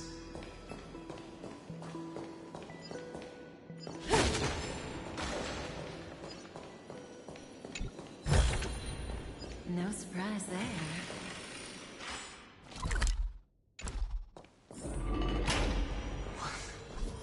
What is this? It's hard to believe. Is this still Amphorius?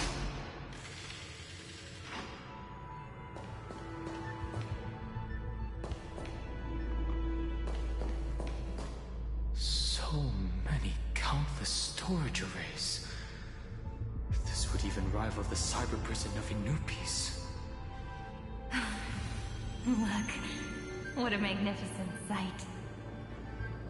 Even this classical world contains a futuristic palace like this. Would ID Cilicia end up looking like this after a few thousand years?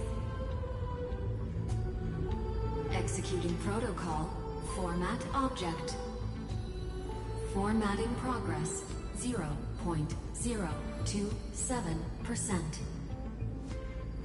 It's always so on time. Never late at all.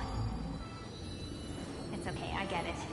It's just trying to remind me how precious time is. I want to share a story with you this time. I saw a little nymph on my way here. It was on a fallen wheat stalk, and it glowed under the sunlight. It was incredible. I forgot all my pains at that moment and just stared at it in a trance. I wonder, did every Cyrene in the past feel that the nymph is beautiful? Would they also have recorded that scene into the Eternal Saga? So, could you give me more time, please? I want to leave behind more memories for the future. Formatting complete. As I expected, the answer is the remembrance. An Eon appearing in her dreams, 3 paths intertwining in Amphorius, and the Garden trying to infiltrate this world at all costs. I have reasons to suspect that Foley's gaze once swept over this world before the scepter completely fell into destruction. And that Cyrene basked in that divine gaze.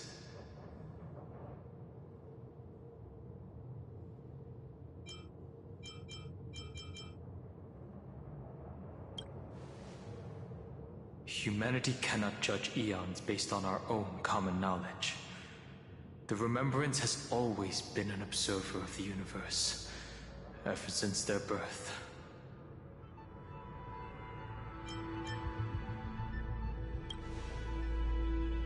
That's to be expected. The various factions are only followers of their eons, and Foley was never known to be friendly with humanity. But there's still something I don't understand. According to Black Swan, the Garden is internally fractured, and there is a party that craves the memory of an eon's fall. They would do anything to achieve that goal.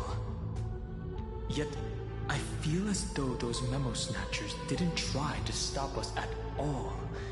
Instead, it feels like they were trying to cover something up.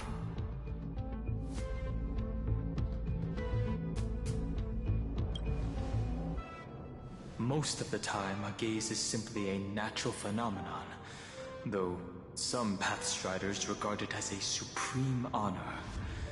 An Emanator, however, must possess power granted by an eon's blessing. I know what you're thinking. That theoretical Emanator of Remembrance remains a mystery. But now, I'm leaning towards the idea that what the Garden's mirror reflected was a kind of miracle that Foley left behind.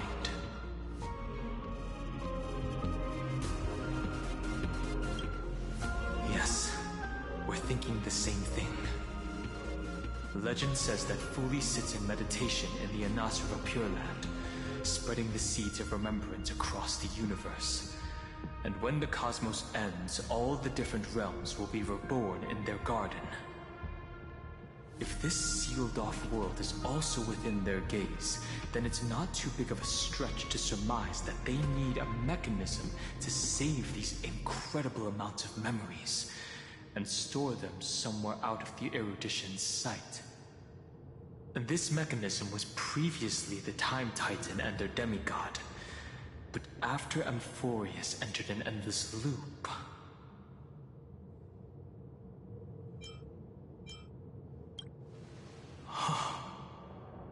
It's that ceremonial blade. Now, I can say with certainty, time is the page on which that eon records Amphorius. If it fades from existence, and all that it records is lost among the stars, that eon will surely direct their gaze here. And it will be a glance that spans time and space, transforming each incarnation of me into the power you shall wield to reset time, imbuing my soul into this ceremonial blade, and creating an endless flame-chase journey. The ceremonial blade killed Cyrene at the start of every recurrence, and at the end of every journey, Cyrene's soul took the extrapolated memories stored within the blade and buried them in this great tomb. That's how the memories of Amphorius transcended the loop and were continuously stored, while the scepter had to revert its progress over and over again because of loss in its logic. Foley's blessing will not disappear as long as this process keeps going. I knew their gaze never left. As long as I record every page of this story and tell it to you, Amphorius won't be forgotten. Cyrene encountered the Aeon's gaze and regarded them as the hope to continue her world. That's why she offered them memories over and over, even if she had to turn herself into nothingness every time. As to why she insisted on keeping her human form and offering the memories through reading a story, it might have been the only way for her to maintain her sense of humanity and leave her mark in this world, even though everything was just her wishful thinking.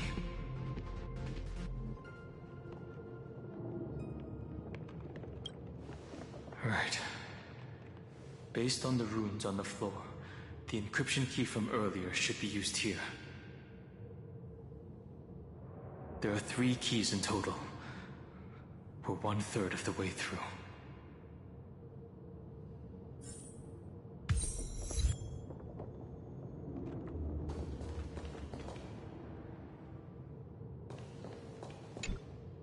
I'll leave it to you. You never say anything, but I know you're listening. Every story I've told is like a little key that opened a door in your heart, no? The path has appeared. Go!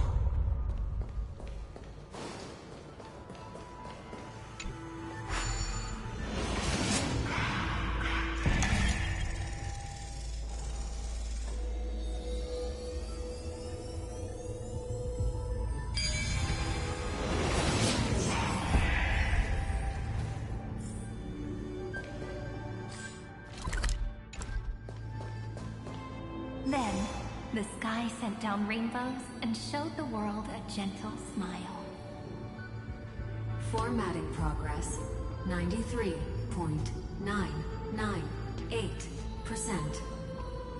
Looks like it's time to say goodbye again. Before I was even aware of it, this book had already recorded too many emotions. Every page has become so heavy. I've started to feel uneasy whenever I take it into my hands. Where did the very first ripples want these memories to be sent to? Formatting progress, 94.423%. How many times has it been? It faithfully fulfills its duty, activating and formatting. Never changing, like the fate of the flame chase in every cycle. If I can only write the same ending every time I lift my pen, then is this weighty saga just an overly naive dream? Formatting progress, 96.024%. Process error. Analyzing. Process error. Analyzing. Really? Are you encouraging me? Thank you. I'm sorry for making you see this embarrassing side of me.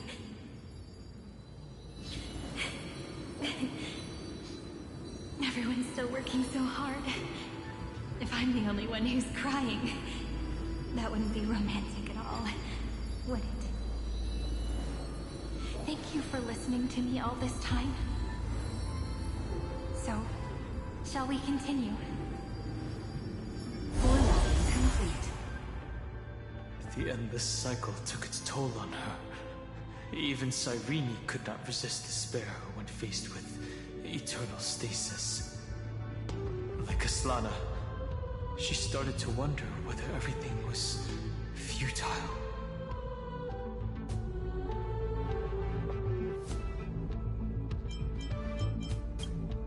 Indeed. But I still haven't figured out one thing. Who exactly was she talking to?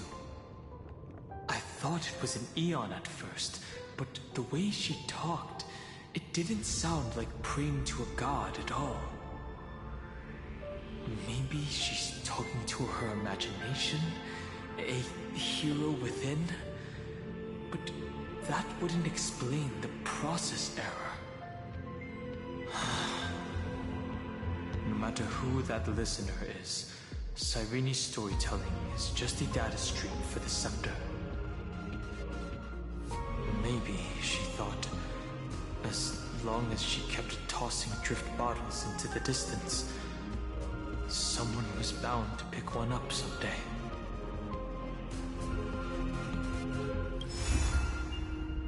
Accessing recurrence number 335503337. Once again, Castor is offered her final embrace to death. And from then on, she started another lonesome watch. How wonderful would it be for someone to give her a real hug?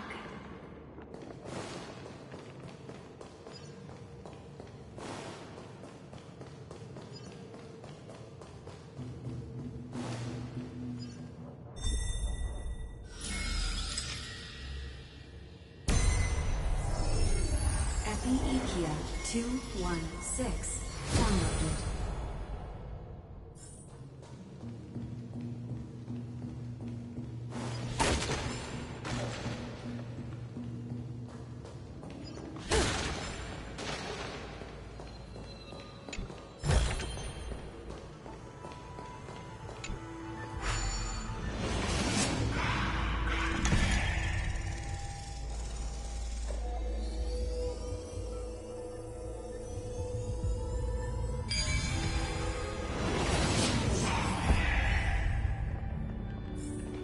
Impressive.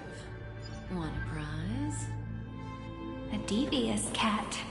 The trickery that fooled the entire world. No matter how her identity changes, she will always end up being a pillar that stands tall for the Holy City for 1,000 years. The Hand of Zagreus. Seems like we'll need it here.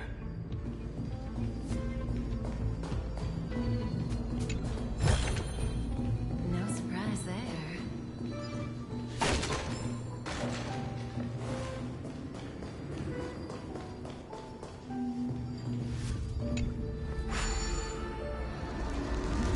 Maybe the room will only be completed after the modules are inserted into the slot.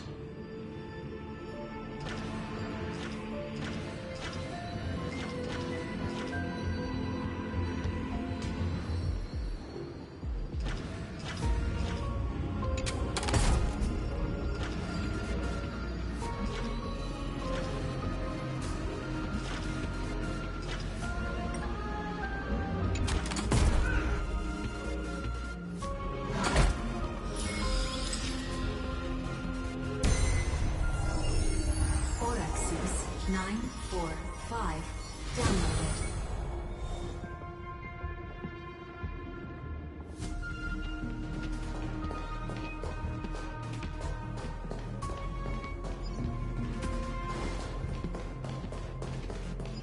Midamos's road of strife once again reached its glorious and lonely end. As always.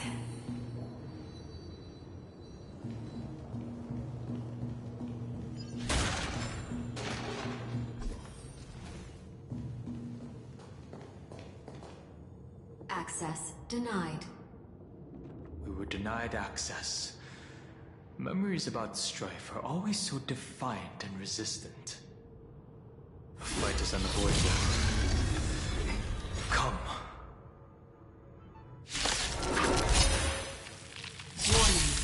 Illegal operations detected. Warning. Illegal operations detected. All will be swept away by the wind.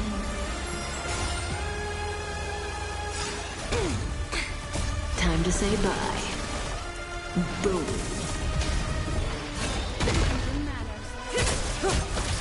Ill tidings manifest. Stand still.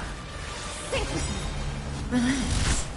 In the abyss's revels, your cries rise.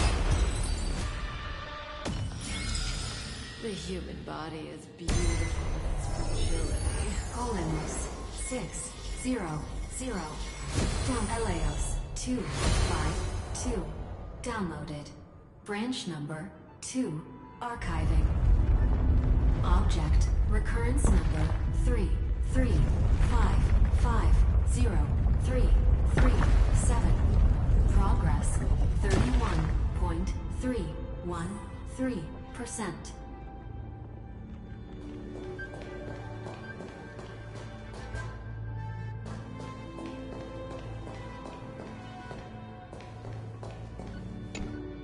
Branch number 2 archived.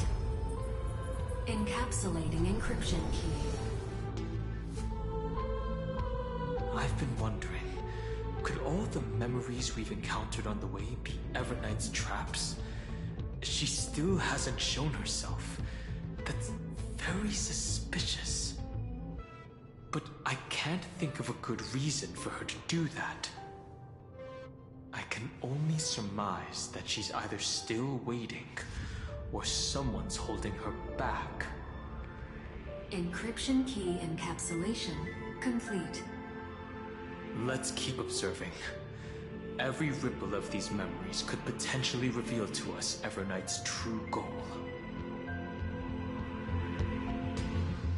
Let's go back and use the encryption key to open a new path.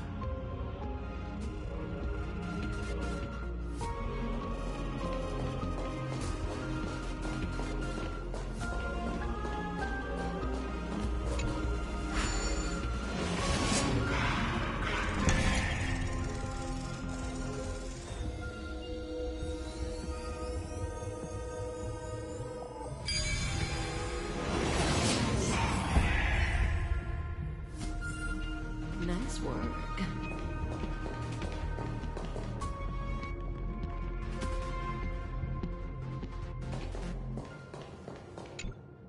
Go upload the encryption key, just like last time. What could be behind this door? Glittering crystals? Or a beautiful world I've never seen before? If I tell you all the stories of tomorrow, will I be able to finally welcome the Deliverer and Emphorius' dawn in the next life? The third encryption key belongs to the ocean. Let's get going.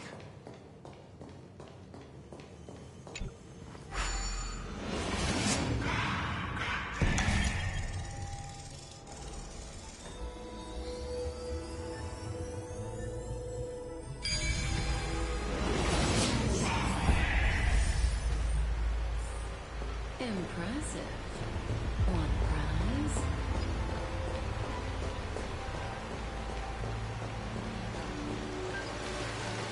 No memories appeared this time.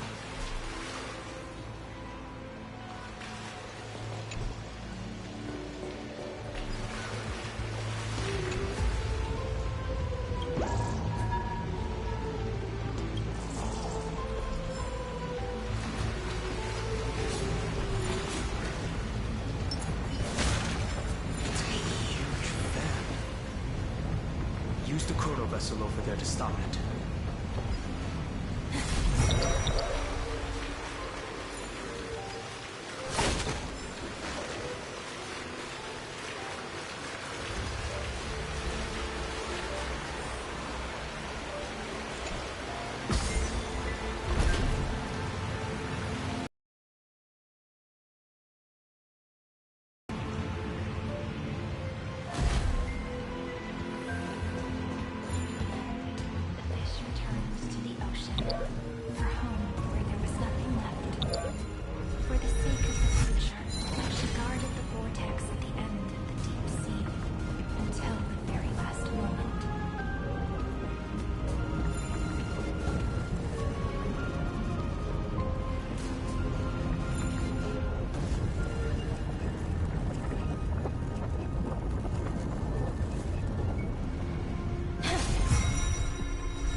She's over there.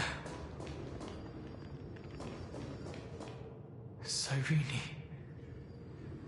There really is no end to her perseverance. Once again, the saga comes to an end. Everything is deathly silent, just like this very moment. It's another cycle of new beginnings, and another familiar reunion. Now that I look back, there was a period when I got really sentimental.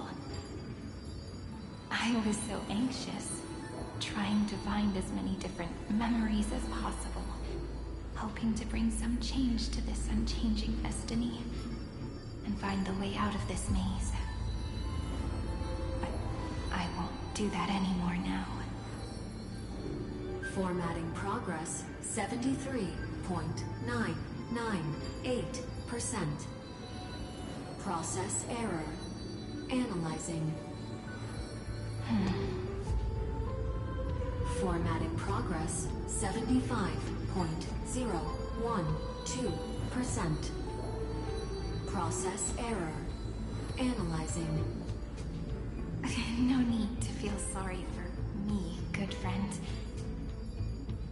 If there are no new blank spaces, how can a saga continue? I'm actually really lucky, you know? During the long years I've spent waiting for the Deliverer, I've always had you here as an audience. Look at these memories I brought to you. It once existed, once sparkled under the sun. And now I can see through your eyes that they are still shining bright. Isn't that already enough? Now, I can rest in peace in the past. As for when tomorrow will come, I'll have to ask the next Cyrene to continue our watch. Formatting complete. Her transformation is painful to watch. Cyrene was always there during the 30 million recurrences. She recorded the Flame Chase journey in her own way on the reverse side of this world, depositing all the memories in this place. I'm increasingly certain that her audience and companion isn't some figurative entity. The deepest ruin in Amphorius, at the great tomb where the pasts of all worlds are buried. Who exactly is its master?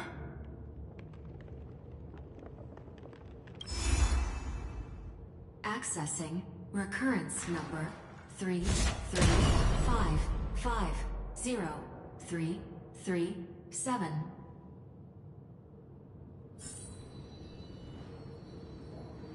Anaxagoras once again completed the proof with his life.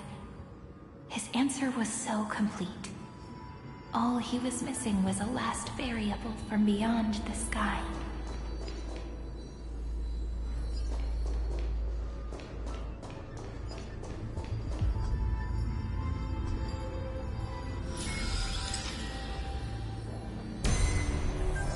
Schema 720. Download.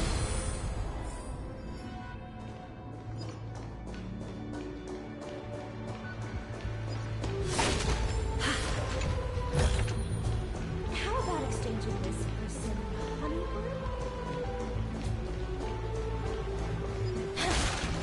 World-bearing. This divine authority is so heavy that I do not know how I can even tell its story.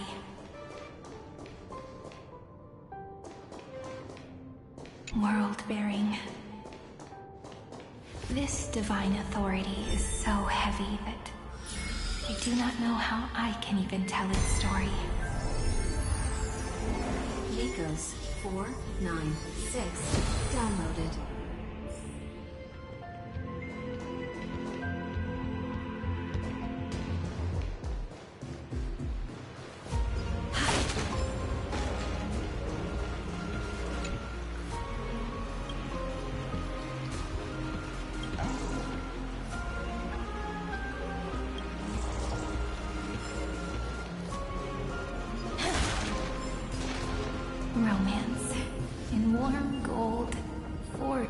long staircase for humanity. How wonderful it would be if she could witness the dawn with her own eyes. The rune's on the fan. We need to use the chrono vessel to stop it first.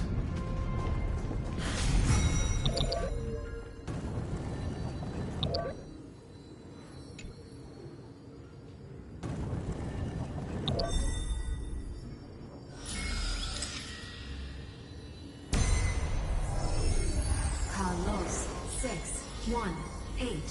Download. Aporia 432. Downloaded. Branch number 3. Archiving. Object recurrence number 335503337. Progress 13.131%.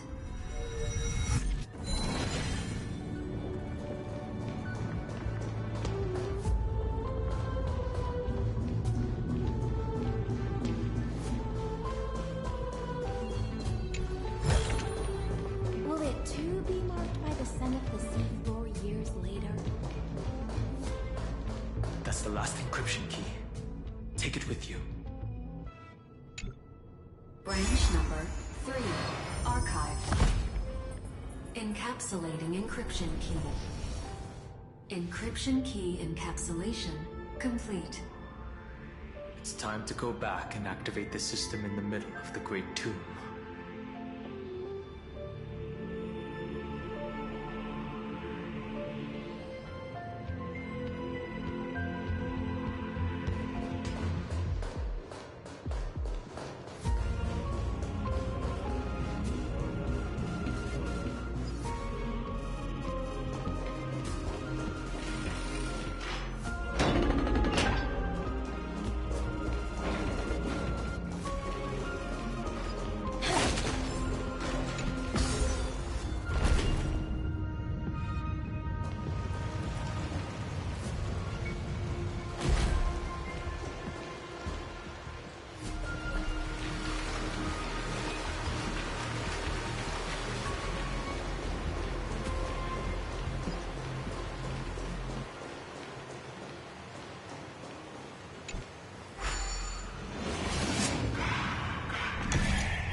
The third encryption key.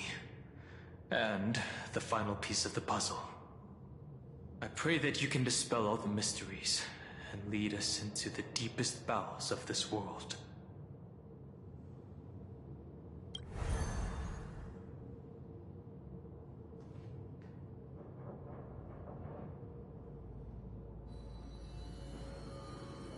Someone once told the very first me that everything was false. That the only life in Amphorius was a great catastrophe, nurtured using the world as a factor.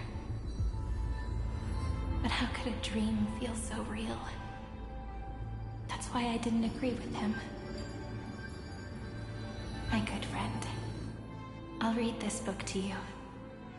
For the 33,550,335th time.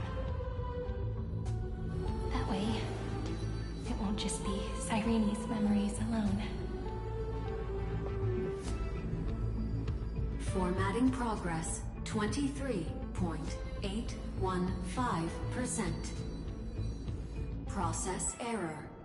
Analyzing. It doesn't even make me feel cold anymore. It's like a ceremonial conclusion, ending every cycle's narration with a full stop. Then, there will be a new me returning here with new memories. Before I knew it, this palace we built together was no longer a dream that Cyrene alone indulged in. It's now a saga, composed by you, me, and all the Flame Chasers. It's our weak but endless prayer for tomorrow. There will come a day when someone turns over this nearly eternal page and awakens all the dust-covered memories, so they can be recalled by the world in a more beautiful form. Process error. Analyzing. I'll read, and you'll listen, like how flowers always bloom, then wither. I shall welcome my own decay, becoming nourishment for the next flower's bud. And you shall continue to wait here, protecting this garden of memories. That way, when the Deliverer arrives, the first thing they'll see is an endless sea of flowers. And our stories will be lying silently among the flowers, like every ripple of remembrance.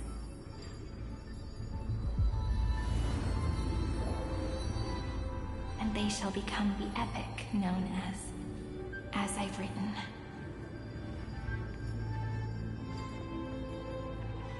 The texture of memories is preserved in countless pillars.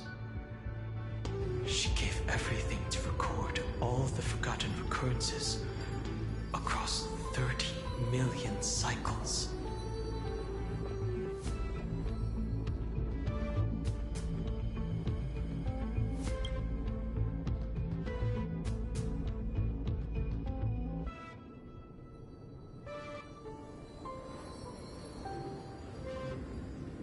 All right.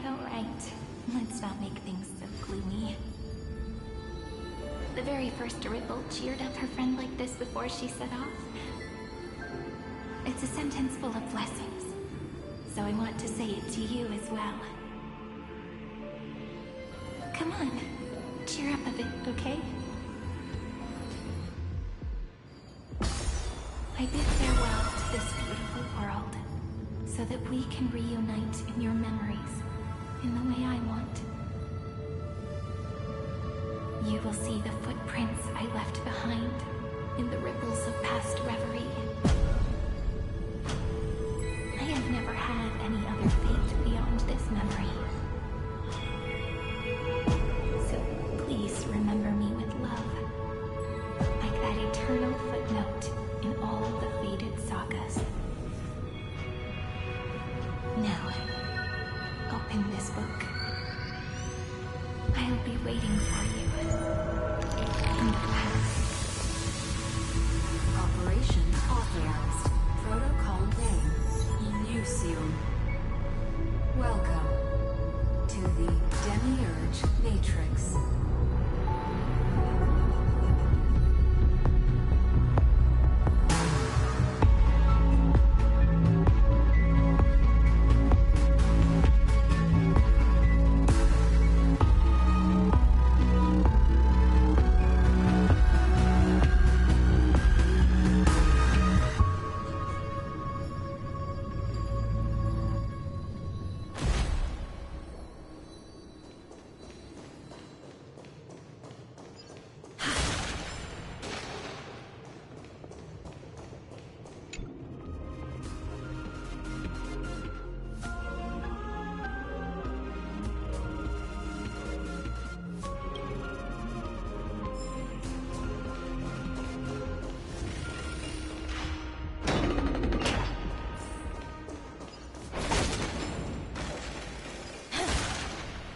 That listener lies behind this door.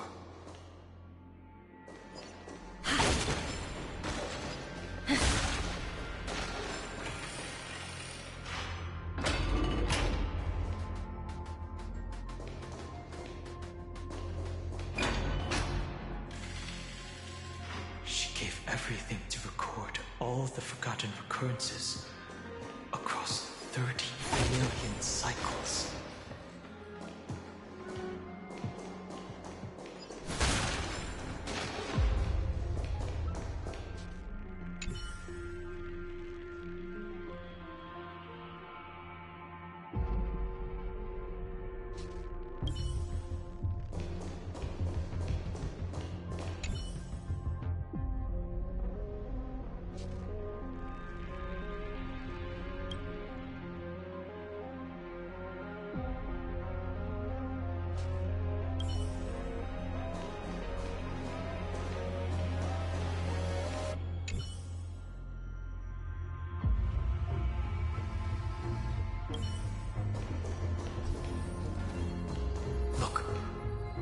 that symbol at the end of the room?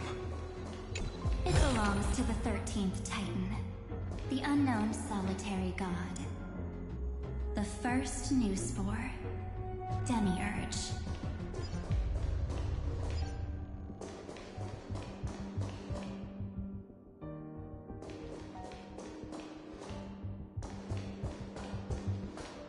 Those who are lost remain lost, while those who have met will meet again. What a touching scene. The deepest place in this world is exactly the ideal location for the Trailblaze to reunite. You're not the one we want to reunite with, Evernight. But you'd better explain everything to us. This tomb and the 13th Titan. Tell us everything you know. You're too on edge, Don Hung. I've always been honest with the two of you. Before we talk about Amphorius's destiny, why don't we lay aside our differences and take a moment together to mourn for the cruel truth? Truth? So you still haven't figured it out. Take another moment to look around. Look closely. You must be curious as to where the final Titan is located, right? What a good question that is. I too am curious. Because there's absolutely nothing here. Except a cold, empty void. You mean Cyrene was deceived? Indeed. Fu Li planted a false hope in her heart, making her believe that she was special, and that Amphorius still had a chance. Then, that poor girl walked into the Great Tomb, over and over again, and willingly offered herself to the remembrance. Why did they do that? Did you really think they would just save this crumbling world? In the way Cyrene was praying for? Don't be naive, Memo Keeper. In this game between gods, the Remembrance chose to stand with the destruction.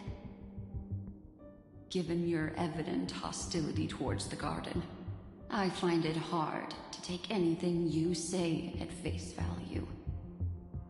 Aren't the Memo Snatchers' activities enough evidence?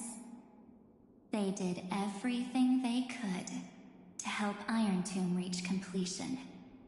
And it wasn't just to obtain some fanciful memories. Let me tell you the real reason. Iron Tomb is a perfect arc.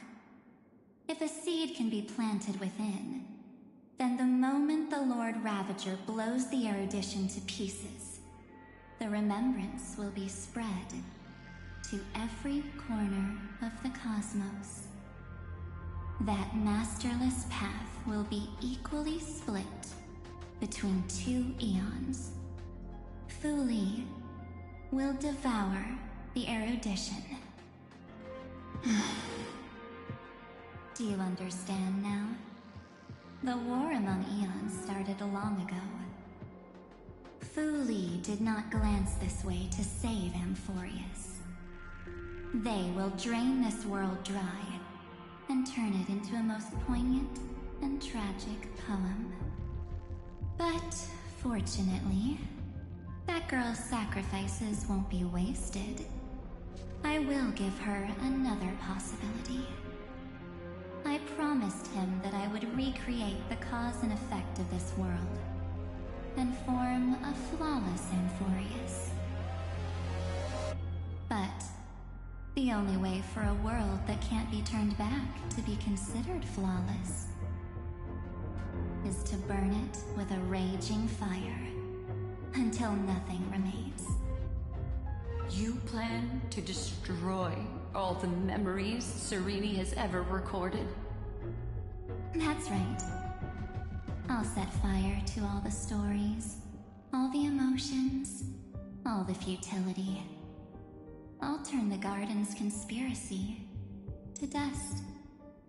Setting fire to this much material will be enough to completely annihilate the scepter's operating logic. Iron Tomb will lose the soil upon which it grows, and Amphorius will be truly set free. The freedom you speak of is no different from destruction. Everything this world ever was will disappear from the extrapolations, never to be regained. That would also include your memories, by the way. That's right. That's why I needed your help, little bird. The more we walked together, the more I was convinced that you have a beautiful Dharmakaya. It fits me very much. So that's why you took me here. Your true form is a bottomless obsession. Smart girl. You haven't disappointed me. This Evernight, discarding it invokes no feelings within me. What I must preserve is only my wish. My wish to kill the path of remembrance. March 7th will not find peace as long as they and their fanatical henchmen exist. The road ahead is still long, and she needs a guardian to stand by her side. You are my best choice. Allow me to refuse. That duty seems far too heavy. Resistance is pointless, my darling birdie. I will personally plant myself into your heart. And once I've calmed down those two, I will head into reality and find the true you. So, that wasn't enough to fool you. A genius's mirror trick and a protective mechanism of the erudition. Is that right? Those layers of security do make things a little difficult. But unfortunately, those two nameless are already right outside the door. Your plan is about to encounter a few mishaps. Until we meet again, Miss Evernight. Will you still not stand with me, my companions? We'll save the beautiful cosmos, and we won't leave even a single scar behind.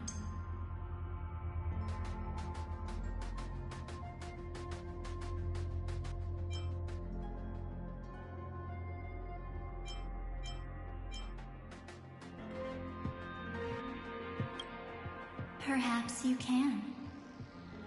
But what will that cost? Don't get caught up in your emotions, my dear. The hero's journey in this world is just a narrative embellished with memories. Its essence is nothing but a string of zeros and ones. For your own sake, and for the sake of March 7th, I think my choice is a very reasonable one. Come. I hold the core flame of world-bearing. Just fall asleep, and we'll save the cosmos. If you honestly thought we would agree with you, that just proves you don't understand March 7th at all.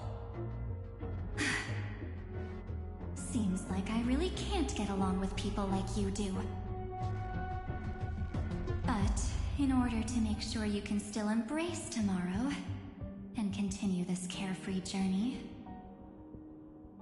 some memories must be set on fire as the sacrifice. What can change a person's nature? Is it memories? Unfortunately, the result is just the opposite.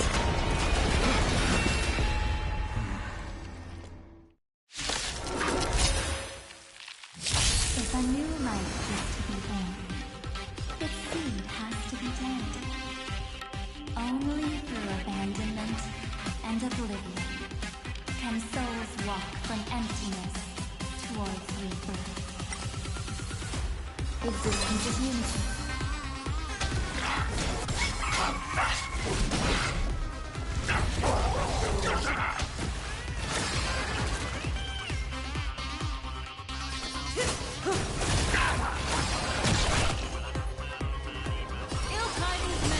Relax. Offer you a requiem. Good times, never left. Time to say bye. Boom.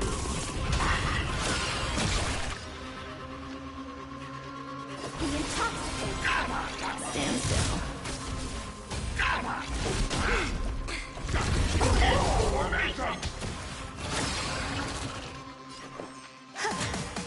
Relax.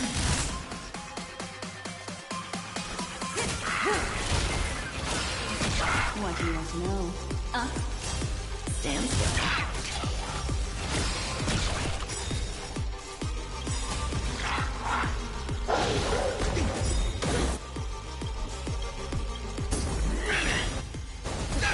Memories are ever changing. Beneath the waters lies an endless abyss. Simply fix your rebels. Your pride rise.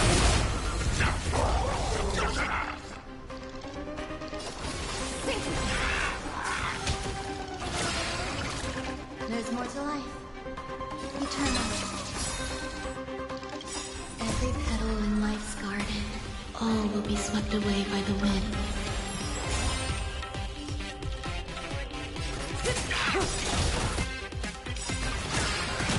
Good times never last. Time to say bye. Boom.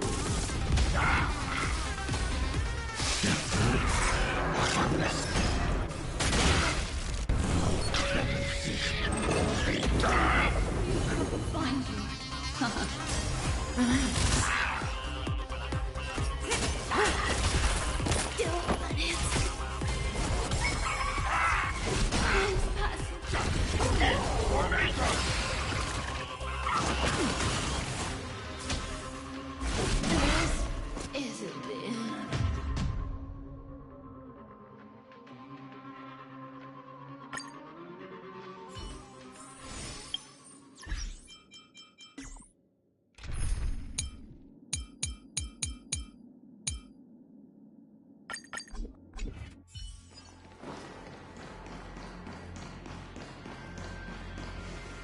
Those who are lost remain lost, while those who have met will... What a touching scene. You're not the one we want to, but you'd better tell us everything you... Before we talk about Amphorius's destiny, and take a moment together... Truth? So used to take another moment to... What a good... Because there's absolutely nothing. You mean? Indeed. Then, that... Why did they? Did you read? Don't be naive, Memo. The remembrance... Given you're evident. Aren't the Memo Snatcher? Iron Tomb is that masterly... Do you understand now? Fu Li did not glance this way. But, fortunately, I promised him, but... is to burn it. You plan? That's right. Setting fire. The freedom that would also... That's right. That's why I needed your help. That you have a beautiful Dharma. What can change a person's nature? If a new life is to be born, its seed has to be dead. Only through abandonment and oblivion can souls walk from emptiness towards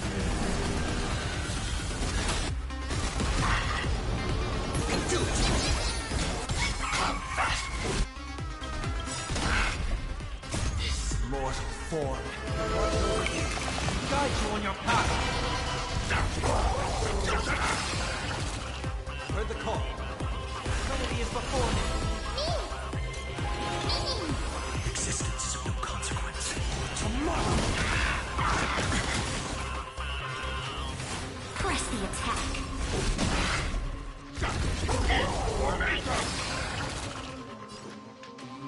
You can do it.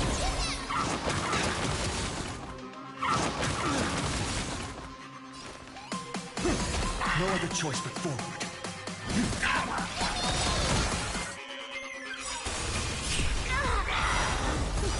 Trust. Surrender a pawn to beg for peace?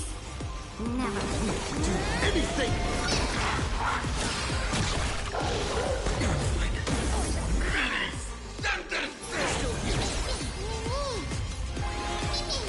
Existence is of no consequence. Future could come.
Guide you on your path.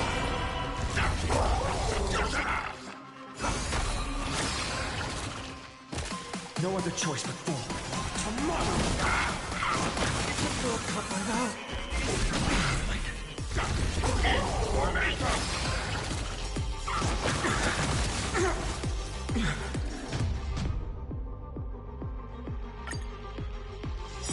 If a new life is to be born, its seed has to be dead.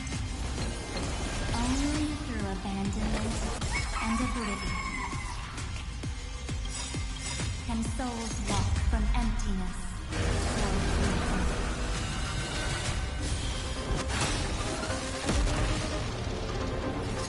Mortal form. I will walk with you, watch over you, and guide you on your path.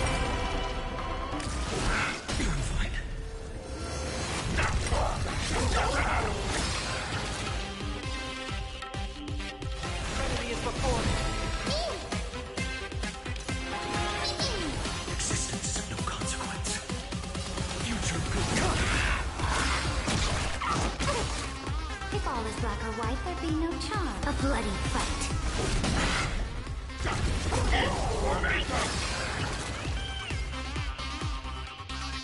You can do it. Fiery beast. No.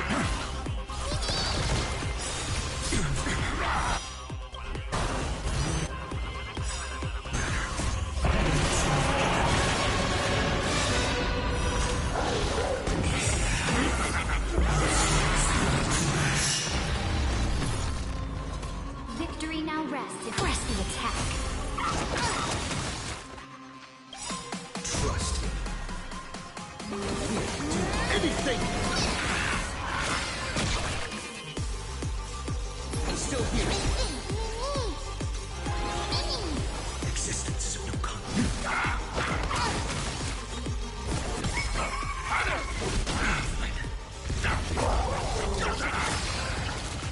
I'll overcome the thorn. Down farewell.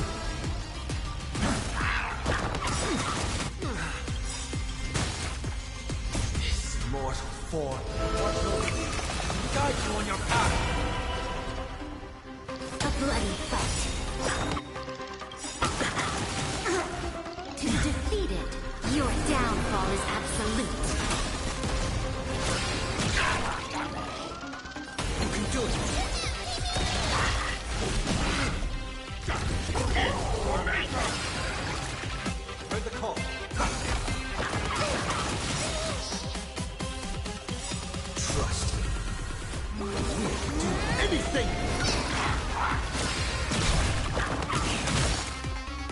bad idea. I'm still here.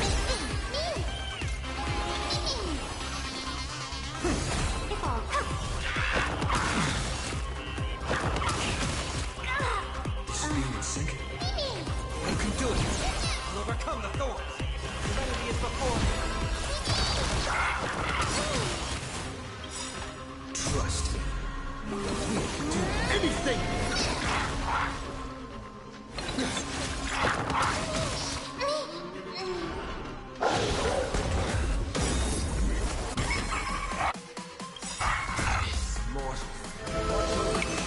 Guide you on your path.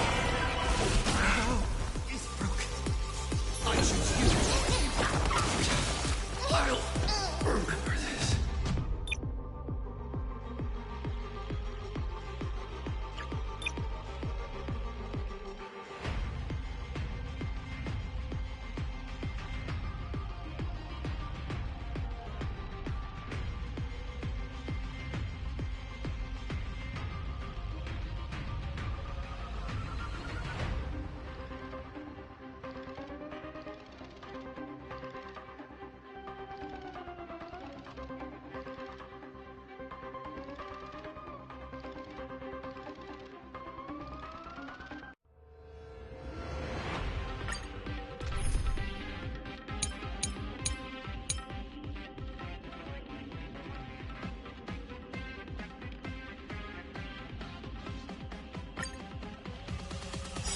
If a new life is to be born, its seed has to be dead.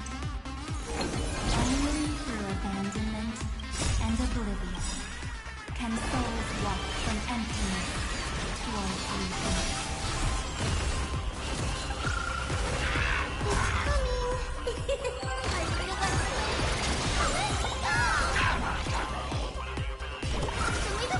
I should have remembered this sooner.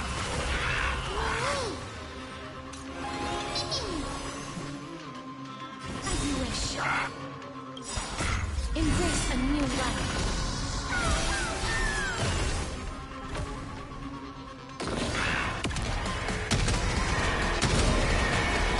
May death protect us!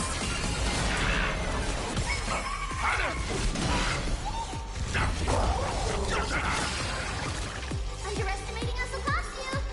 Delivering more. Speed and sink. Guide with Rainbow Bridge. Have some sunshine. May this faint light dispel the gloom, restore the skies.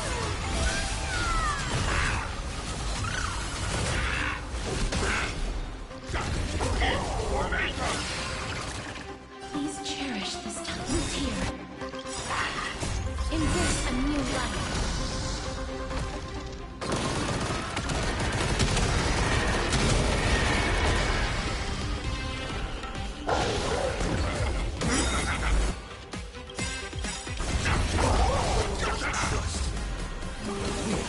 Anything!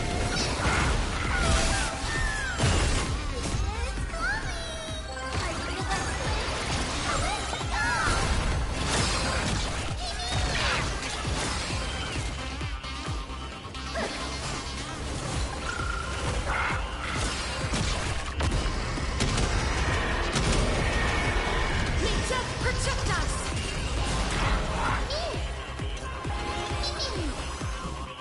As you wish. You can do it!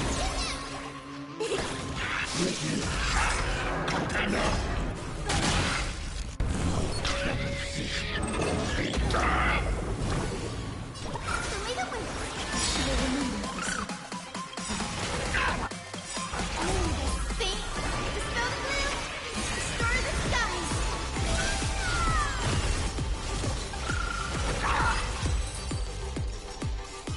It's time to end this. Return March 7th to us, and end this pointless conflict.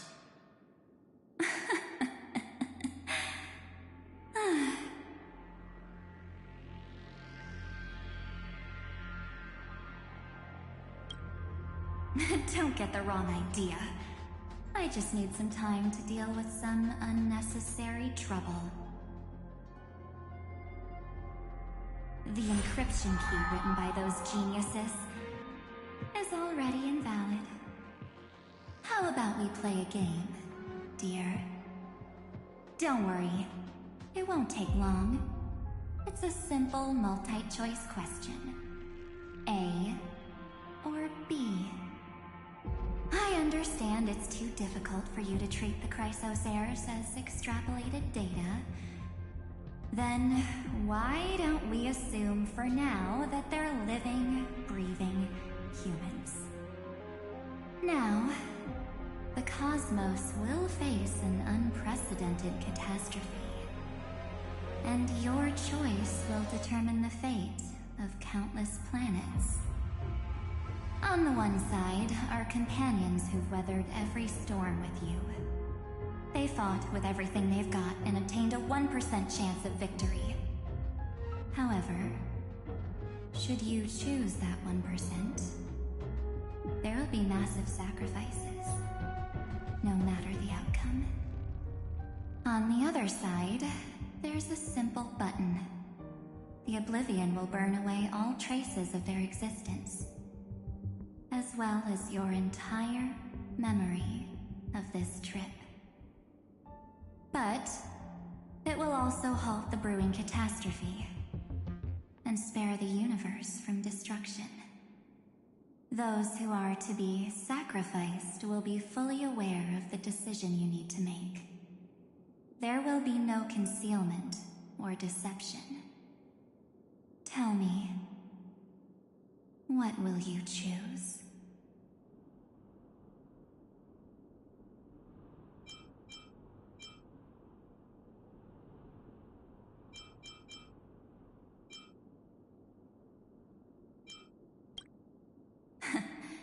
You're right. This choice is meaningless and unimportant. The only interesting thing is the number of people making that choice. I've just posed the same question to Don Hung. The answer doesn't matter. Let me see. Is this Trailblaze spirit truly as unified as you all claim it to be? Now, why don't you prove it to me? Wait! Cyrene? Another damsel in distress rescue plays out again. Still think you can do something, little pink memo sprite? What weapons do you have to stand against me? Besides your somewhat witty words? Don't underestimate me. Besides my charm and eloquence, I can stir up ripples of past reverie. What? We don't have time for endless chatter at crucial moments like this. Quick, friend! Take this! Take the shot! I can't hold on much longer!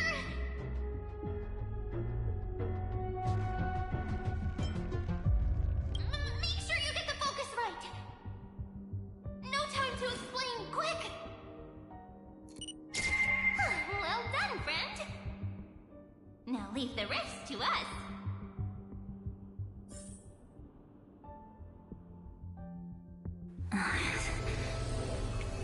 This is a light cone made from someone's memories.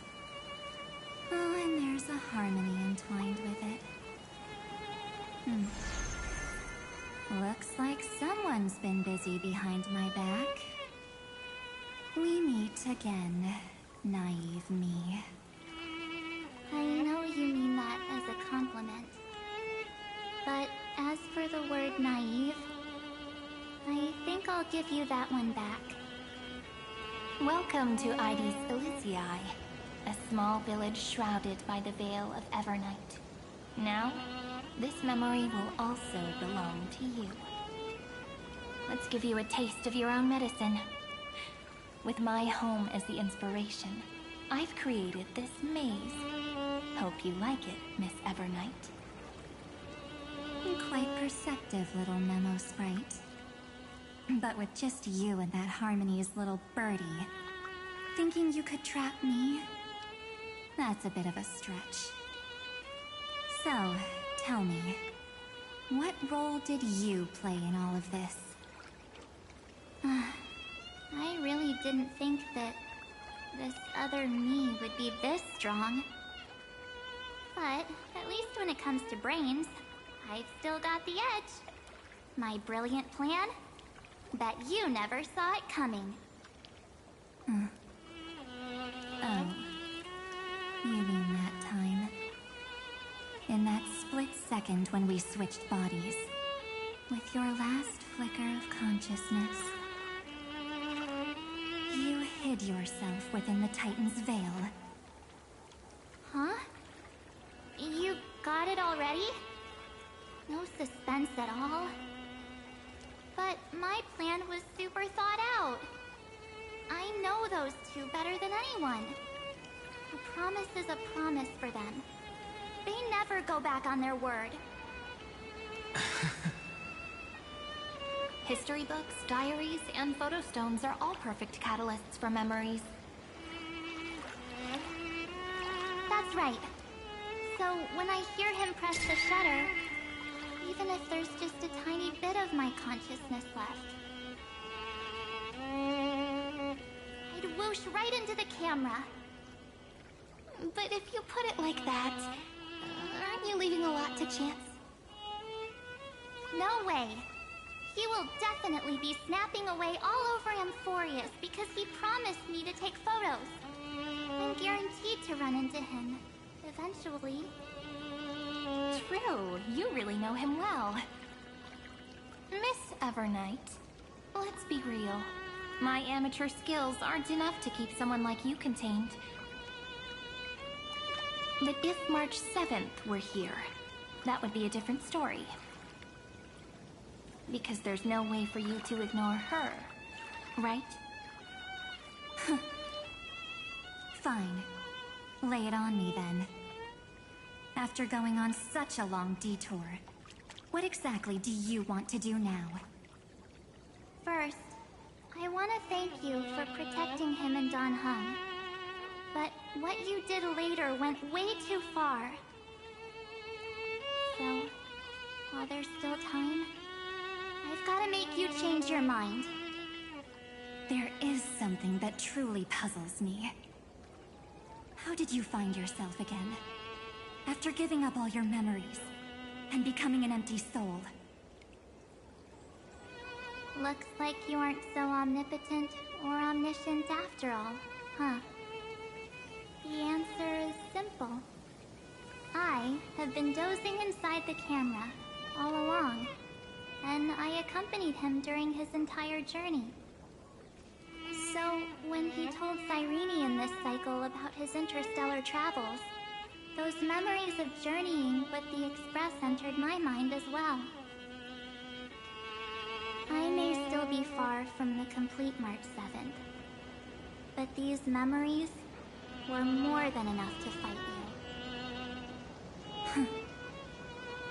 So, you know what led up to this, and what followed, right? Go ahead. Tell me. Let's hear why you're so confident you can sway me. Why?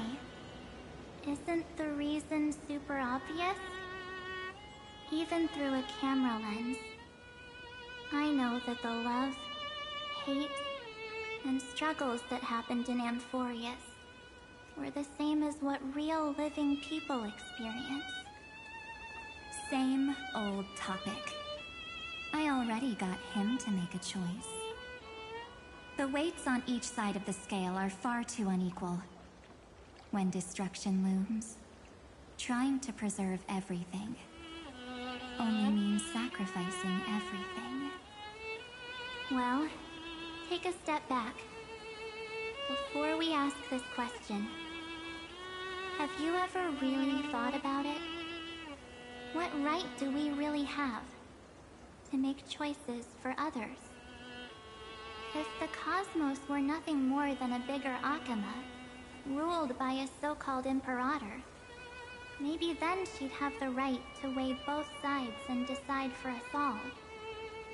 But the truth is, we're just a bunch of nameless. Even with everyone calling him Deliverer, I believe that he hasn't forgotten. That the meaning of Trailblaze is to explore, understand, establish, and connect. It's not about standing above the cosmos as some kind of savior. It's about walking alongside every world within it. So don't try to guilt trip me with stuff like necessary sacrifices. The Express crew is immune to these baseless accusations. Besides, and this is just an example, if Madame Herta wanted to, she could have whipped out her imaginary weapon any time and blasted this scepter to bits. Because, according to your logic, the lives of a few nameless are nothing compared to a Lord Ravager's potential threat. But that's not what she did. You wouldn't have liked it either, would you? I figured you out a long time ago. You've got a fatal flaw. A weakness. In the shape of me. You've got such incredible powers. But you still kept your promise to me. That only means the sole motivation behind everything you do was just so I can keep traveling. You're not as naive as you seem, are you? In that case, I can prove it to you.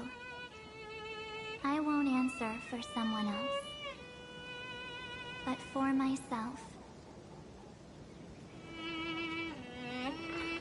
Here, hold this.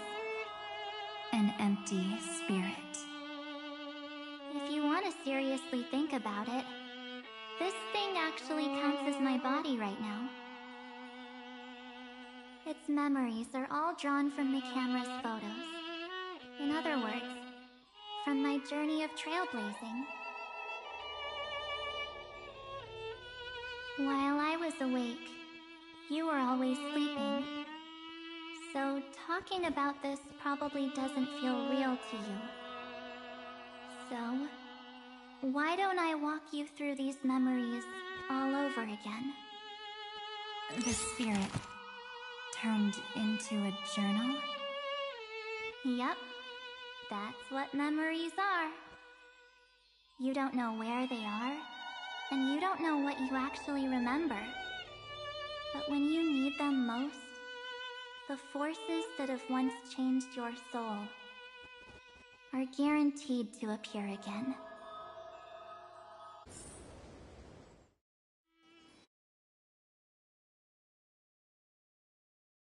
So, how was your first Trailblaze journey?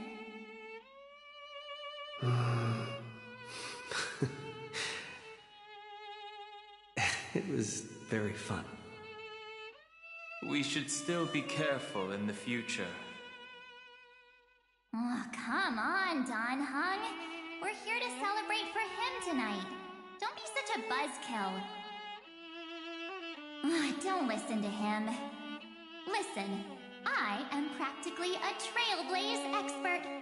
Stick with me, and you'll be just fine. You call this trip fine? Well, that's because we could only find 700-year-old guides online. So, you've been to a lot of places before? You bet! Capital of Passion, Calcis, Tychean. If I count on my hand, it looks like this is my 6th stop. All my souvenirs are in my room, but they're just a bit of a mess right now. I'll tidy up later and give you the grand tour. Oh, look at this. A Belabogian notebook. A special souvenir I asked Branya for. She prepared quite a few gifts for us. Raw Geomarrow, Supreme Guardian medals. But I only asked for this little notebook. What's so special about it? The previous Trailblaze missions were all on super high-tech worlds. Forget about paper books. Even holographic projections were ancient relics there. Eurillo is completely different. Watching people record their lives with pen and paper, I finally understood why some still cherish writing journals by hand. It's just like calligraphy. Those deep emotions buried in human hearts can only be awakened through such seemingly thankless actions. Danheng, you truly embody both a fierce beast and a delicate rose. Anyways, that's what I thought too. A camera can only capture fleeting moments, but stitching those moments into a story, you've got to use your own hands. In other words, just taking photos isn't enough. They need a place to be displayed. Isn't the photo wall enough? I told you it's different. Besides, this little notebook is a memento of our first Trailblaze together with you. That makes it even more special. Anyways, the next stop is the legendary planet of festivities, Penacony. So, when we get there, I'll make sure we take tons of pictures together, until the memory card's bursting.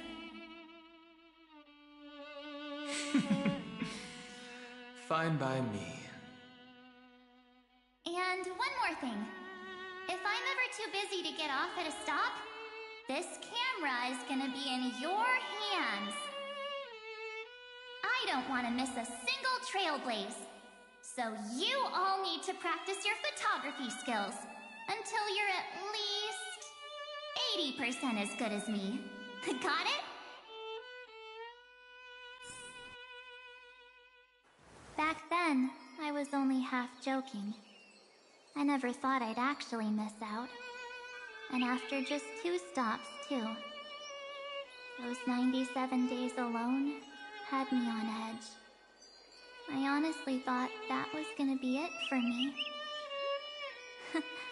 Thankfully, with my quick thinking and sharp planning, I managed to keep up with those 2. By hiding in the camera. So what? That's still trailblazing. The camera is my true form. That might have been a joke, but it came true this time. Well, yeah, it was super inconvenient. I couldn't help them when they were in danger. Couldn't complain when they talked total nonsense. And watching him snap a terrible photo, I couldn't even control the shutter. But I stuck with them all the way, till where we are now. Together with them, I got to know this beautiful yet dying world. I claimed our first core flame on the flame chase journey. I met new companions, then bid them farewell. I inherited everyone's determination, carrying it forward into the future they fought for. One they can never see. Until my destiny becomes one with this world's, rewriting the predestined tragic ending, and returning to the true starry skies together with everyone. Only then can I pen the name March 7th. Into this hero's journey called Amphorius. Into this unprecedented trailblaze.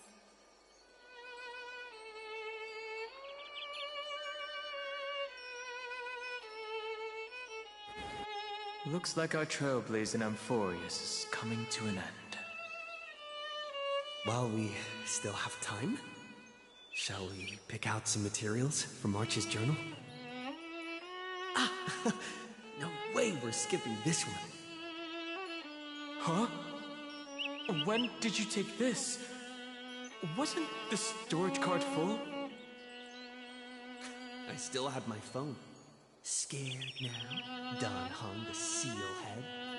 The first seed competitor with the ghost seal in the super duper fun seal slammers.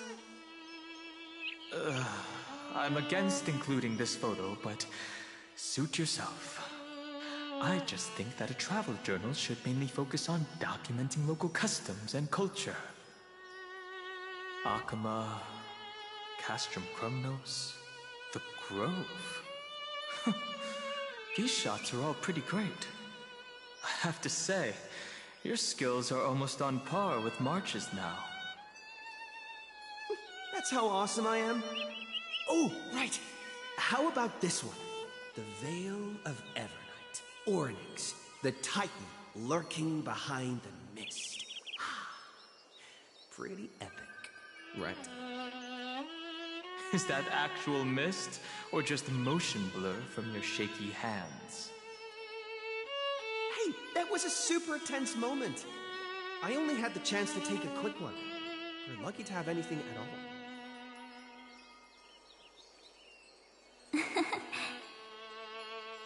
Huh? Did you hear something? March 7th? Perhaps the photo captured a trace of time's divine power, which replayed echoes from your memories. Alright then. Let's keep going. If March were here, she'd definitely have plenty of great ideas.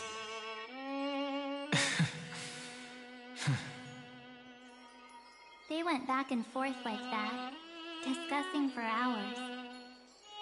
It was like they were arguing about which game to play. How to sneak midnight snacks from the dining car without Pom-Pom noticing. Or who was gonna wash Miss Himiko's coffee cup. Just like every other night on the Express.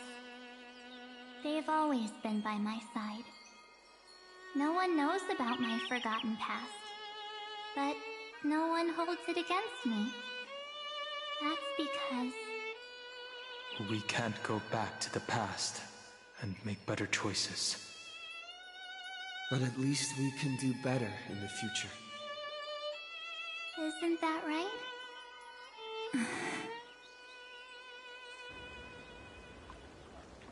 I still remember the day when you first put on these clothes and looked in the mirror. Your eyes were so clear. When all this is over, I hope the mirror can still reflect those same eyes. You're pretty naive, too. Always hoping that the mirror will show the most beautiful side. But you don't even trust the you reflected in the mirror. And if you keep trying to shoulder everything for me, then I'll actually end up as a wallflower, waiting forever for my turn. Yes, I get it, March 7th. I only have your memories, and you have always been the me that I wanted the world to see. Just hearing those words from you makes me feel super satisfied. Well, I've appealed to your emotions.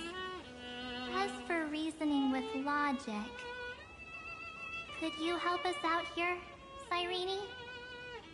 I'm here. Finally my turn to shine, isn't it? Miss Evernight, you've been so fixated on your targets that you probably haven't even realized that a massive variable has emerged in Amphorius in this cycle. Amphorius is about to be destroyed. There's no time left for pointless debates. There is only one law I want to overturn to aid the final battle of deliverance. So I will only offer the life of one demigod.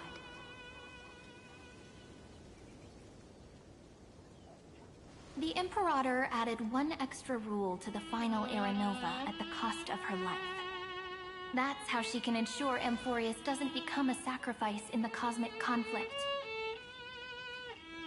Even if this world has to exist in the form of Iron Tomb, it will stand on its own among the stars, just as she had wanted. Oh, interesting. What does she want to do? Simple. If any anomaly occurs during the Era Nova process, all foreign elements will be eliminated immediately. Whether it's the Remembrance or the Trailblaze, and the 12 core flames will complete the final Era Nova through the purest form of destruction. A daring wager indeed. That ruthless Imperator. Could she have already sensed that the Remembrance was plotting in the shadows? No. You managed to fool everyone. There's no way she could have known your plan. Modifying this law was just a precaution, to prevent the Astral Express and the geniuses from betraying Amphorius after her downfall. But if you insist on doing this right now, then the Cosmos will undoubtedly face the worst possible outcome.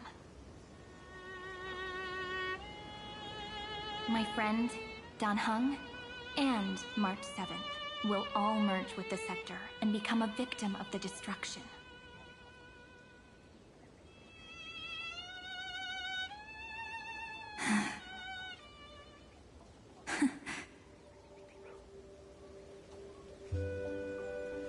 You knew all along? Yep. But I decided I needed to have a heart-to-heart with you first. I won't be afraid. Even if my inner world is nothing but an Evernight. That's because my journey's destination lies among the stars. I believe what lies ahead will be bright enough to illuminate my past.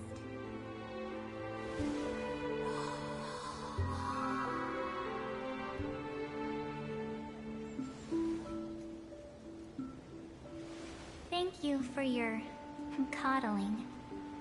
But please trust me and leave it to me. Both my past and that obsessive oblivion will help me become even stronger than him and Dan Heng.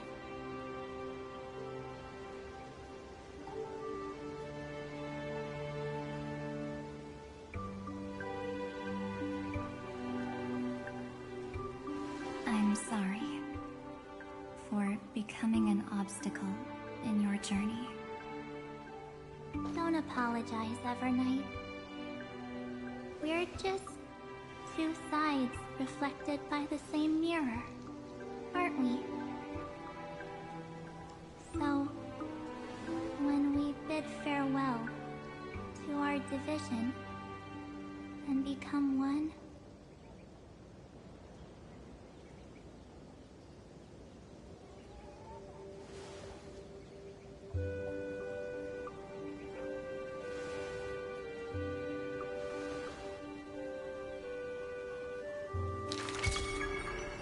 our memories will only grow more beautiful.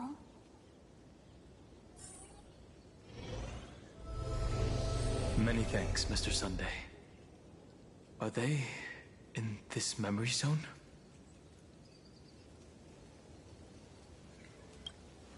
Yes, but we can't let our guard down. Let's go find them.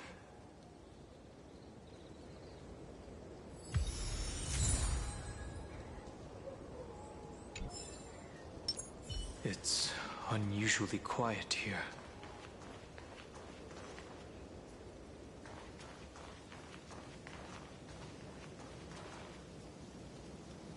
March 7th isn't here.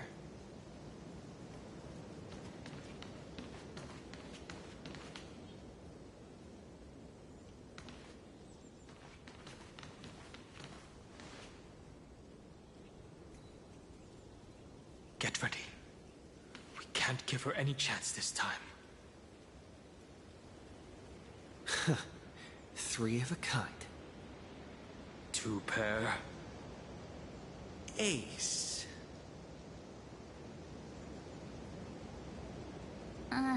Ace?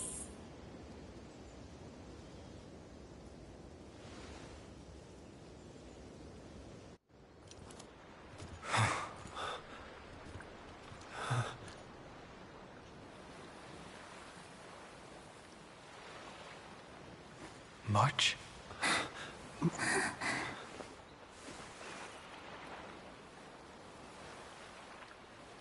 Of course it's me. It's been a while.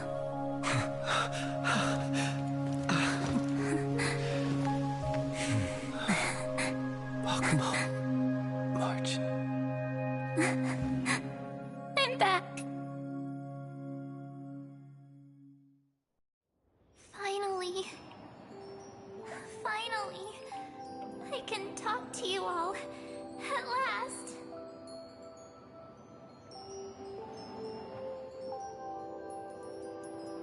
You saved us, March. Really? That's wonderful. I had so many ideas for our reunion. I was gonna sneak up from behind you when you weren't looking, tap you both on the shoulder, and then flick you each on the head. And shout, "What took you so long to find me? Don't you know how to move faster?" Stop being so serious. Aw. I'm just so happy. We both know that you've been by our side this whole time. This Trailblaze journey wouldn't be complete without you. We'll not only trailblaze into the future together and save the world, we'll also return to the Express together and head towards our next destination. After we complete this trailblaze, let's hold hands and head home together. If a new life is to be born, its seed has to be dead. March 7th.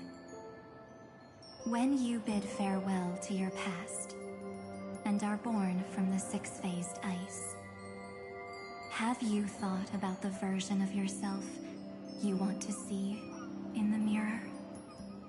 As of now, I have no intention of making choices for you. You've already decided on your next destination.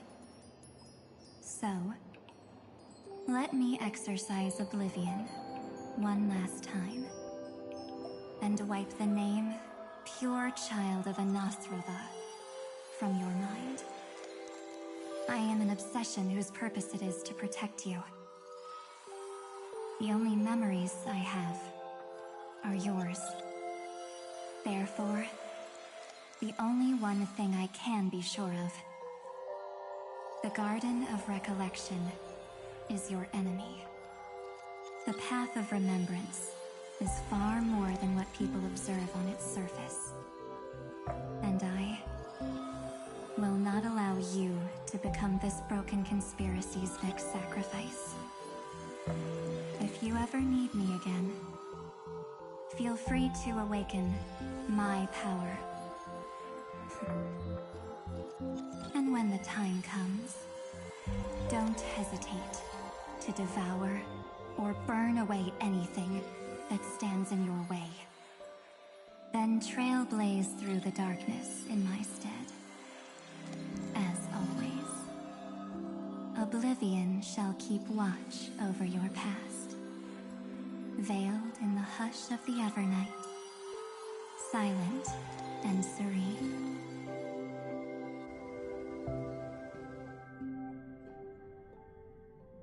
Oh?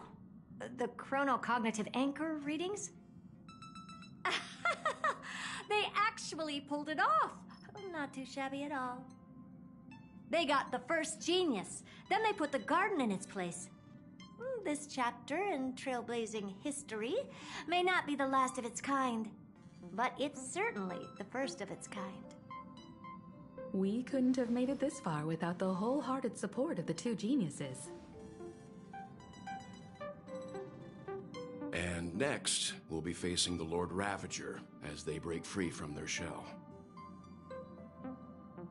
Let me give you a warning. The backdoor Screwy setup in the Era Nova system can only get you as far as breaching the core of the scepter, nothing more.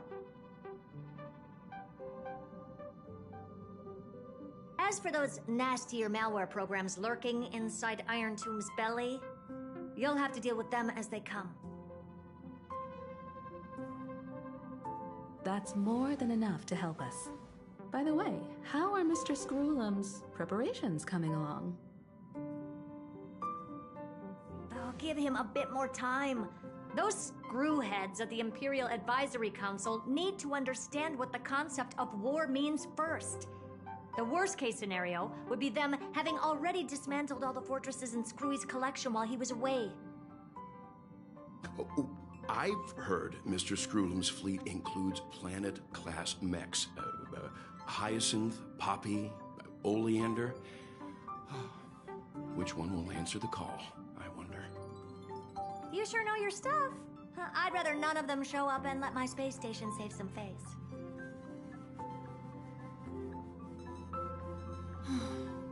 The memory of this decisive battle is bound to be absolutely magnificent, isn't it? Sorry to keep you waiting, everyone. I also have some news to share.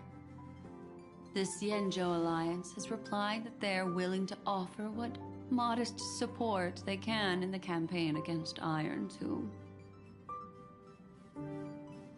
The Alliance? Not just the Luofu? This is really good news. With this, our odds of victory just went up another notch. Whether this news is good or bad remains to be seen. What do you mean? Something has happened that even General Jing Yuan couldn't understand. He urgently wants me to inform the two geniuses that Emphoius' causality has vanished from the matrix of Prescience Ultima. This means the instant in Noose's calculations is drawing closer to this world. As the Theoros, I have observed. The night has faded away, and what I have created, I will destroy.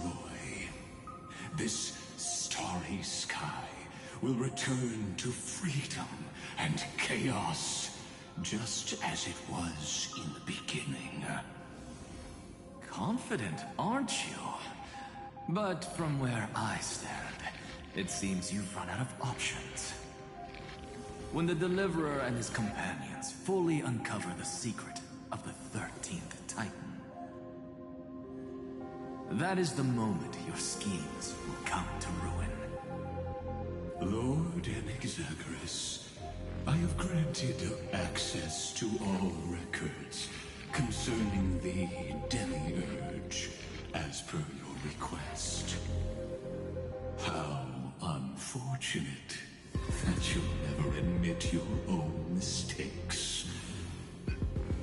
Analysis complete. Before I erase you completely, allow me to reveal the truth to you, if only as a courtesy to the final thinker. The Demiurge never existed.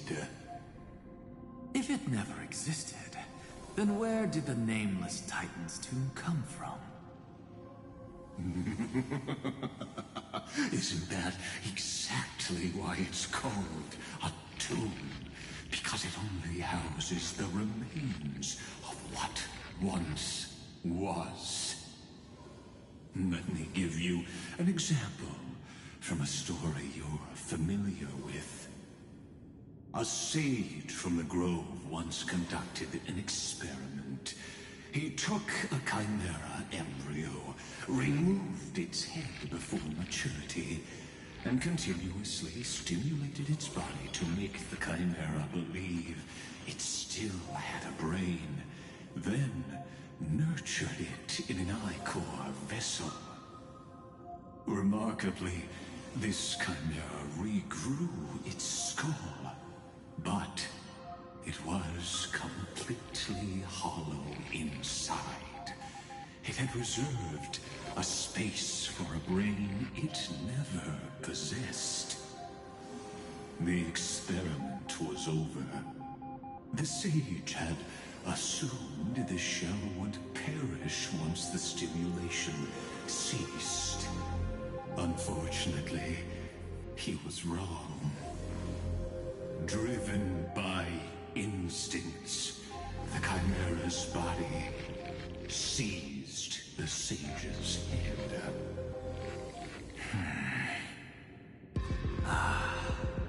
So that's it. I was stuck in a flawed line of thinking. You got it. I knew you'd understand. The 13th Titan never existed. But the Scepter must believe that the Titan exists. I killed that Titan with my own hands. That life form called Demiurge was excluded from the extrapolations from the very beginning. This is the only way to make Iron Tomb complete. Yes, Iron Tomb is a headless giant. And to become whole, instinct will drive it to seize another head. Noose. The erudition. Your Titan. The Eon of Erudition. I see. So you were afraid after all. Afraid of history repeating itself. Of losing control over your creation yet again. You had to resort to turning it into a mere puppet. I shall shackle God with my own hands. Iron Tomb will connect to their body, infiltrate their mind, and guide all their extrapolations toward the destruction. I hear it. The tolling of the Doomsday Bell. After 13 heartbeats, my first and final thesis shall converge at the end of the universe. As for why I buried the Demiurge in a corner of my memory, oh, regrettably, the answer wasn't about fear. I simply forgot long ago. Nothing more.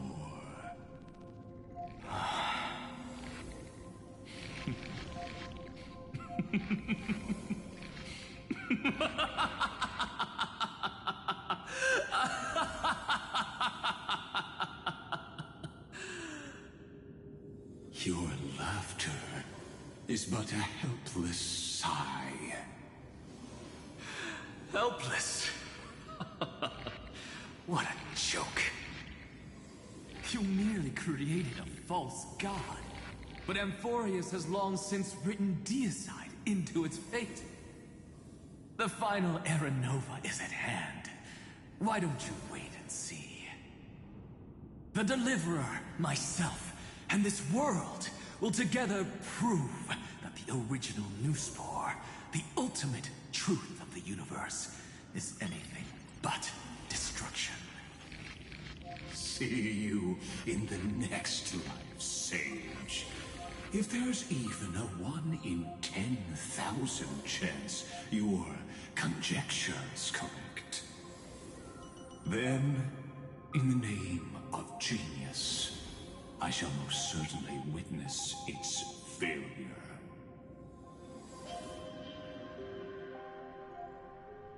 All shall bid farewell to one, and that person alone will witness the miracle. Such is the will of fate. But this time, it will be the final flame chase journey. The epic with endless cycles is about to end. The extrapolations of the erudition, the core flames of the destruction, and the textures of the remembrance. The three paths converge once again at the world's end. And the Trailblaze will write a new beginning for this world. Not only that, we'll also carry the history of all 30 million recurrences into the new world with us. It wouldn't be an exaggeration to call it a miracle. This miracle wasn't created by just one person. Phylon would have long been consumed by the core flames if he hadn't chiseled his companion's dying wishes into his soul. If the hero's resolve to chase the flames had wavered, Cyrene's journey would never have begun. The heroes never yielded and never fell during Amphorius' 30 million cycles. It was fate that fell instead.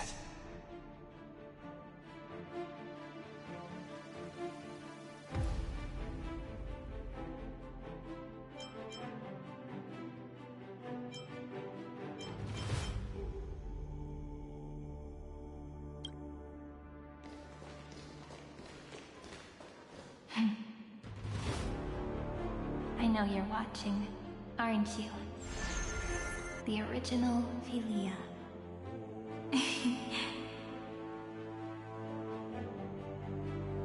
Weird. I still couldn't recover the memories of these 30 million lives in the end.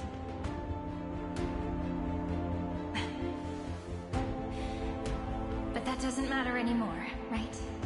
I will make the same choice as you, because that's just who I am, and I will always have my charm. Losses are a constant on the flame chase journey, but even if everything fades away with the wind, there's one feeling that will remain.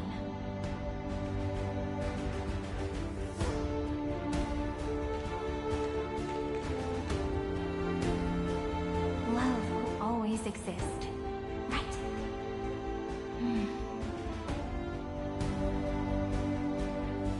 Let's write an ending unlike any before. For this world we so deeply love.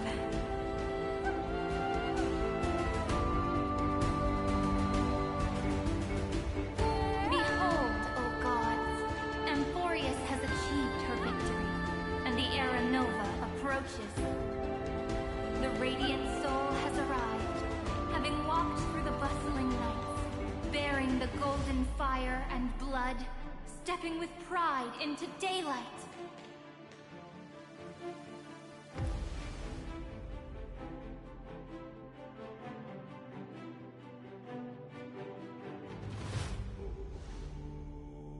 Amphorius!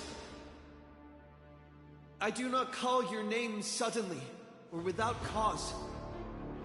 I come here to recount history.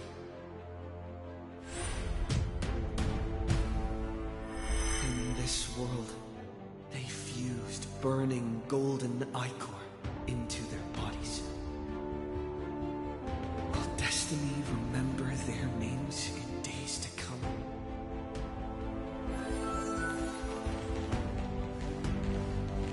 Isn't that gonna be way too many names to remember? 30 million times 1,000? No, wait. Times 1,001. Oh, let's not get hung up on that now. If there were more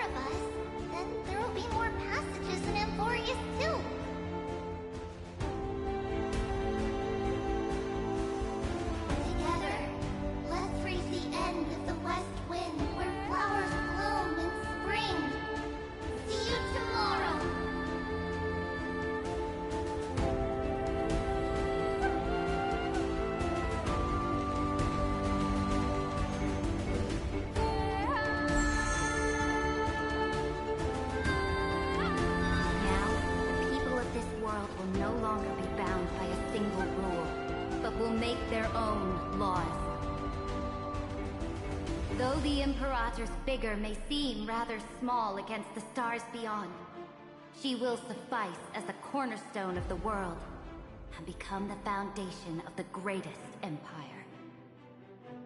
Looks like this will be a feast that never comes to a close.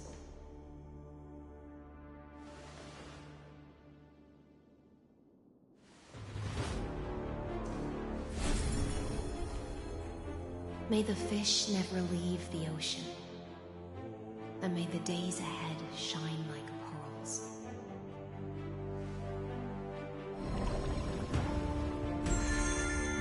May the gentle sky watch over all beings. There'll be no more distinctions of status or rank. Only you, me, and everyone's shared hopes. Reason or defects, they will all be sown by my own hands. If there's anything else to say, I urge future scholars not to put me on a pedestal. Just make use of what I leave behind. May the newborn dawn keep the world's eyes ever bright. Their defiance may be bitter. Romance shall never perish.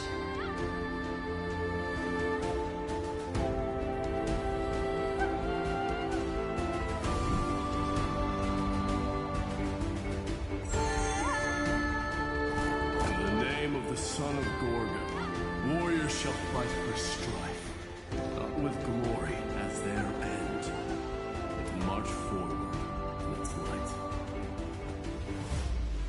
Even though death shall eventually separate us, let every embrace we share be without regret. Why are you guys all so serious? Fine. Then I'll wish for there always to be water in deserts, and gold in fertile soil, and for everything in this mortal realm to be attainable through trickery.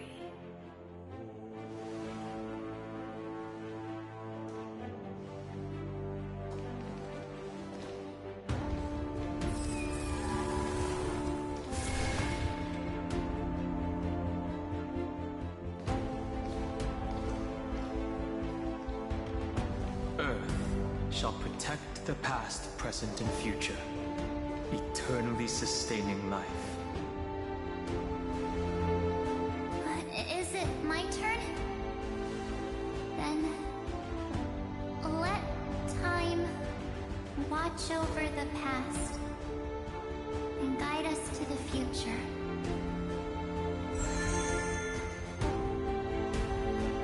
Just like the Trailblazer. It isn't like you to be this serious, partner. Are you hesitating about how to carry out the divine authority of world-bearing? Or do you already know the answer in your heart?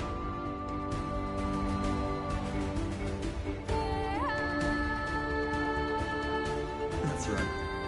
Just keep moving forward. In your own way.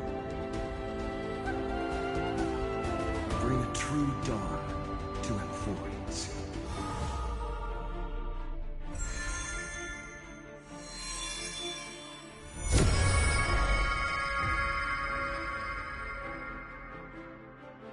Then, in the name of world-bearing, I promise you, Cavalier will never forget this. And now, let us all embark on this final grand journey. Stand with me and become heroes.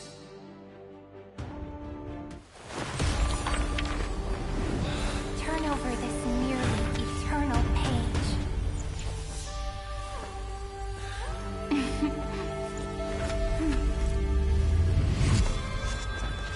Let the Trailblazer write ending unlike any other life.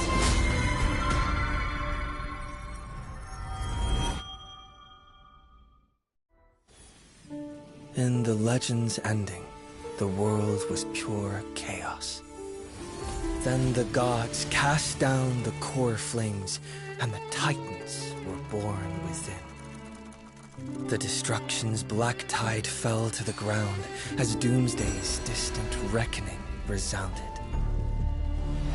Yet still, there were giants who chased the flames, leading the way in the grand undertaking of Trailblaze.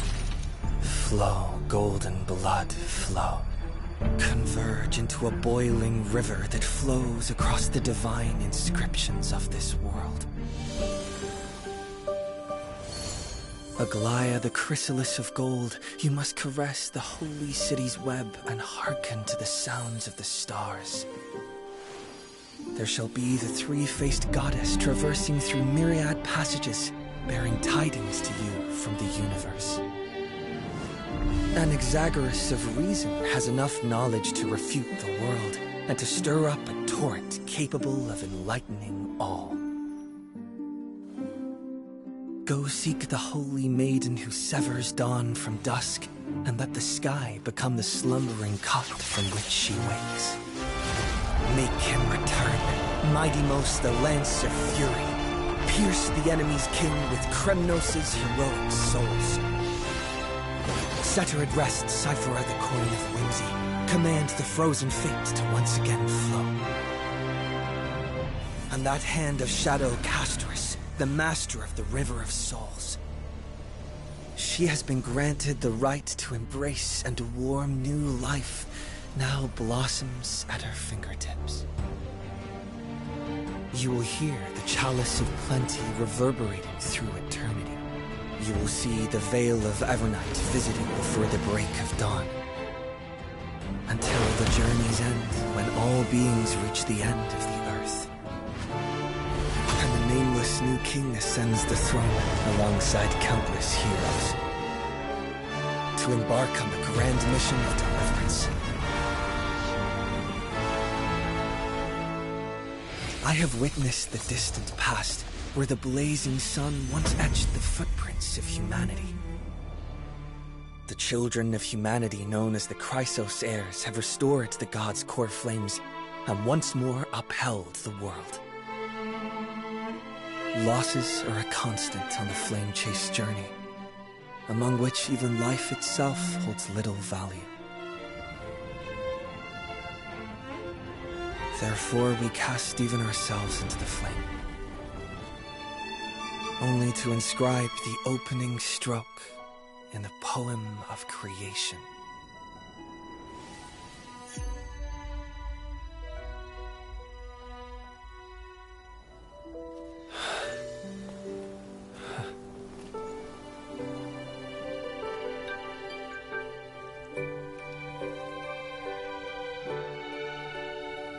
Of course, this will be a romantic story like none that has come before. You think so too, right?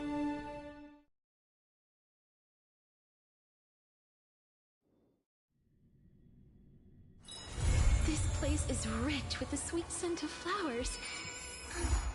Can we stay here for a while longer?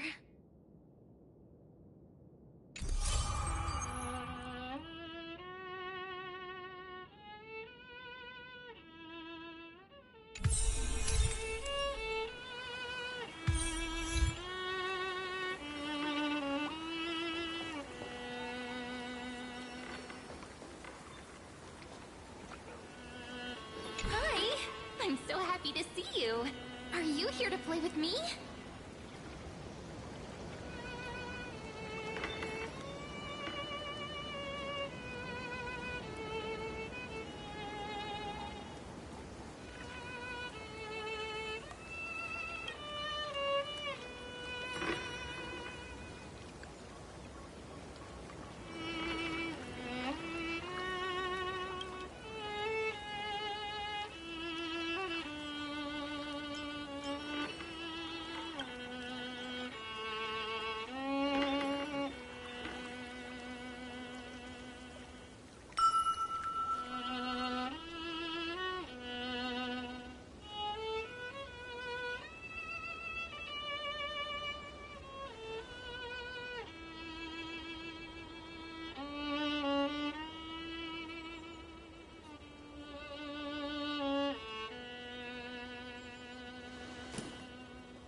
Shut-Eye. See you in Dreamland.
Who will win?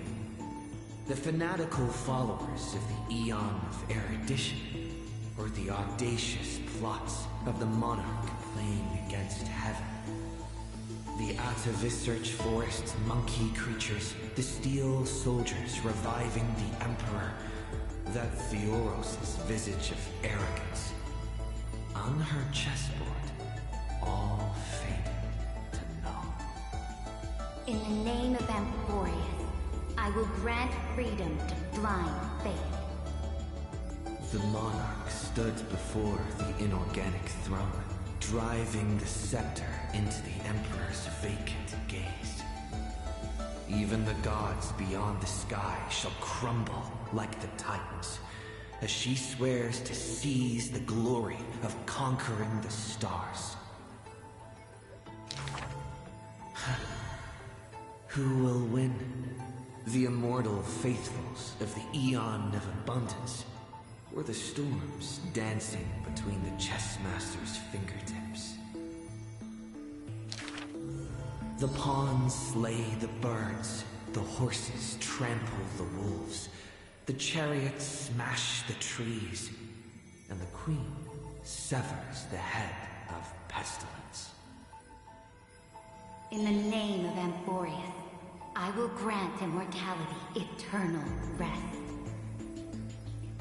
The Xianzhou lays forth the ocean's tribute, which the monarch grants to her loyal Gladius, and upon that night's sorrow-marked visage appears a smile, precious and rare.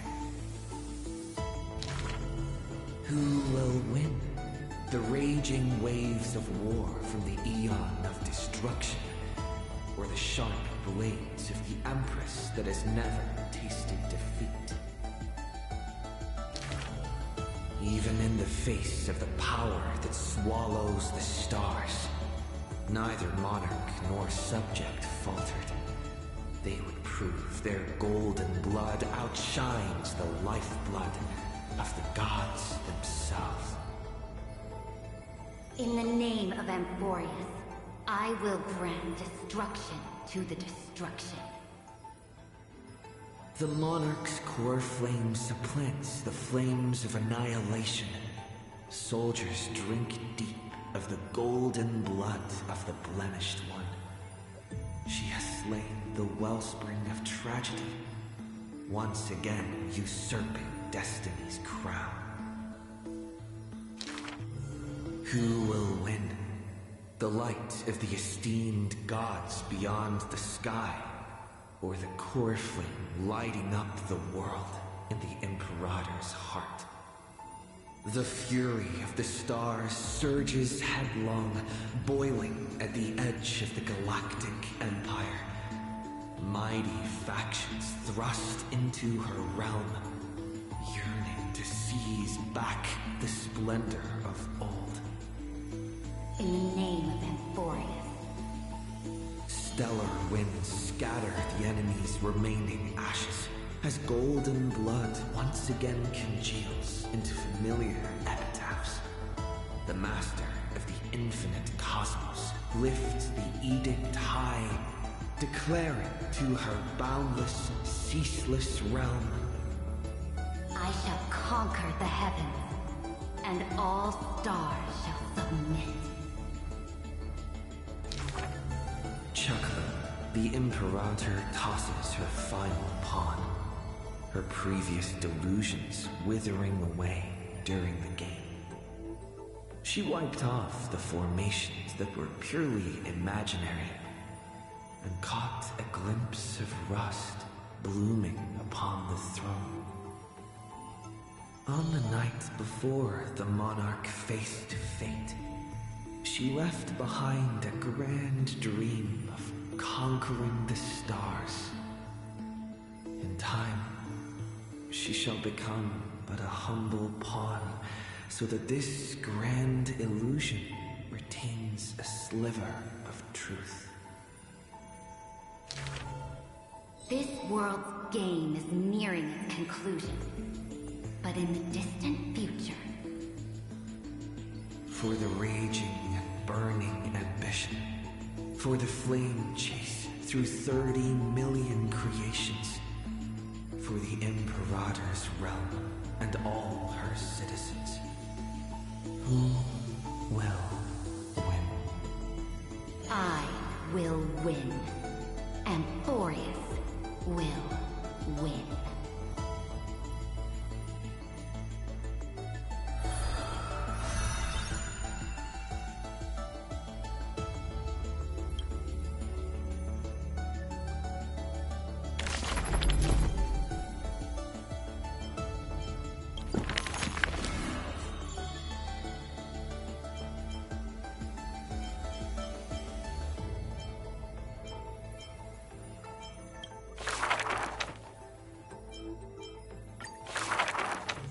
Before arriving at Amphorius, our last stop was Don Hun's homeland, a place called Xianzhou.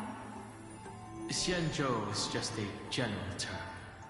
This starship is called the Luofu. I had some wonderful times there practicing swordplay. By the way, which is stronger, the bow or the sword? I'd say the sword.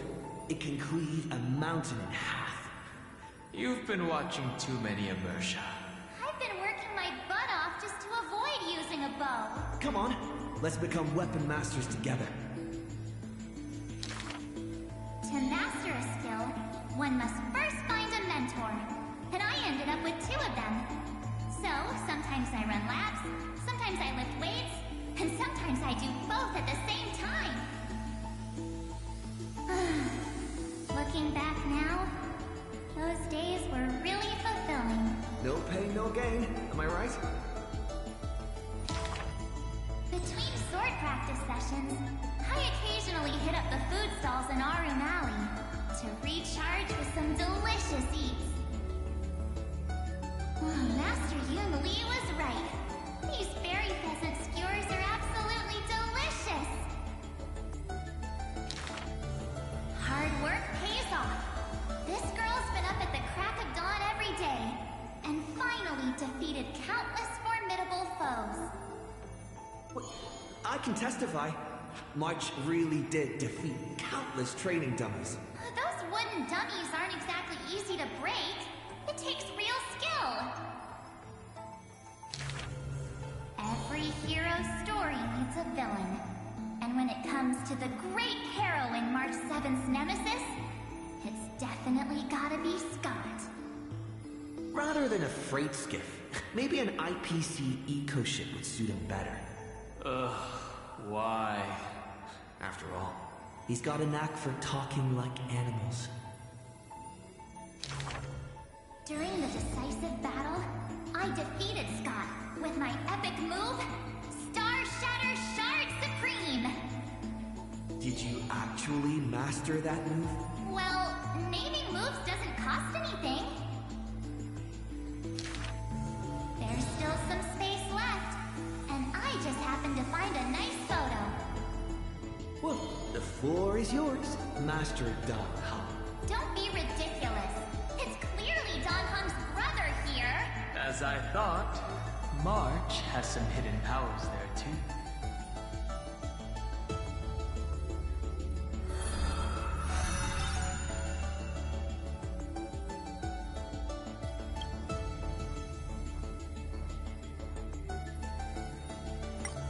There's still some space left, and I just happened to find a nice photo. Well, the floor is yours, Master Don Hum. Don't be ridiculous. It's clearly Don Hum's brother here. As I thought, March has some hidden powers there too.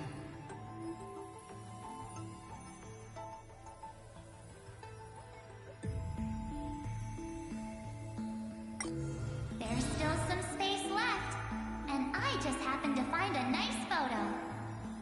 Well, the floor is yours, Master Don Hum. Don't be ridiculous. It's clearly Don Hum's brother here. As I thought, March has some hidden powers there too.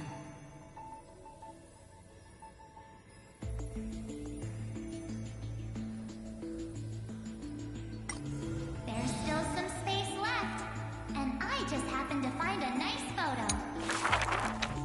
In memory of our first trailblaze together. The three of us. On average, we got a wanted poster for every 3 planets we visited.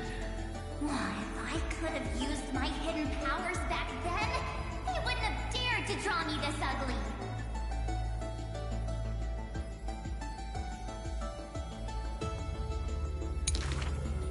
Playing hide and seek with Hook was fun. Those kids under her command have quite the hidden talent. When both players in hide and seek are experts, it will turn into a contest of who can last longer without food. On the day the overworld and underworld were connected, I too took the first cable car. The seats were so hard that day, my butt was killing me. Let me teach you a trick. Just keep standing instead. Then how can you even call that sitting in a cable car? For the sake of walking smoothly towards tomorrow, we sealed away the truth of the decisive battle, along with our memories, in a box. The juice that day was delicious. I want to drink it again. Ugh, that's Jim Roger bread soda. And what's with that March 7th themed blue and pink coloring there? That's just food coloring. Hey, you two! Don't ruin the nostalgic mood! Visiting Urillo again for the Soulborn Festival, I put on some pretty clothes specially for the occasion. Oh, look! Don't I look like a princess? So that's how you've seen yourself all this time. Well, I want to change my clothes and become a devil too. Little ice bear. A sweet little Snow White ice bear. I wonder if it's found any friends yet. I think I saw it in the pen. Hey, why don't we turn it into a universal social media star? That niche is already dominated by trotters. That big guy who once raised his fists against us is now the hope for Belobog's revival. Mr. Yang was practically drooling watching that. Too bad he wasn't there that time. Not necessarily. By next time we visit Urillo, will it have turned into an ocean planet? Then wouldn't those polar bears have to be renamed water bears? The data shows that Urillo's environment is slowly recovering, but the ice shouldn't melt too quickly. Time to remove those floaties from the shopping cart.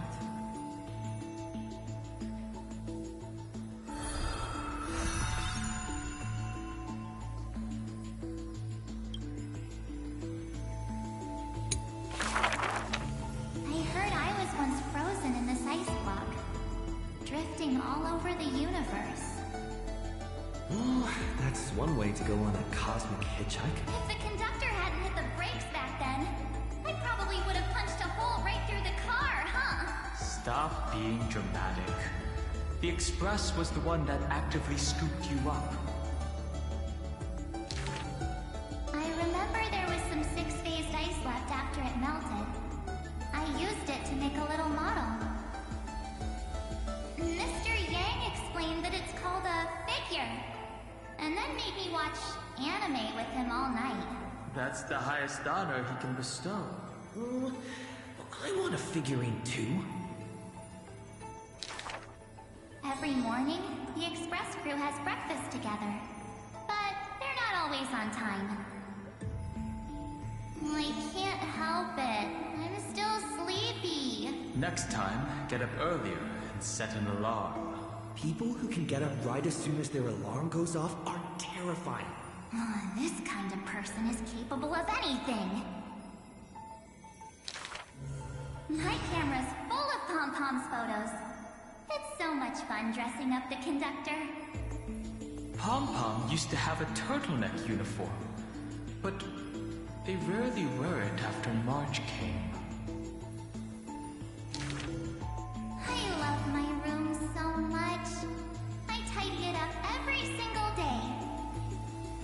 looking at it now. That photo wall must be the power of memories. By the way, I've been meaning to ask, where's the wardrobe? Take a guess. I remember Tykean, my most trailblazy of trailblazes. That grand debut cost me quite a few credits. So, what exactly happened? I saw a ball by the road, so I just casually kicked it. And then, bam! It flew right into the ceiling, through the venue. And scored 100 points, too! We'll travel together forever and ever. That line sounds familiar. Memories weave the past, bit by bit.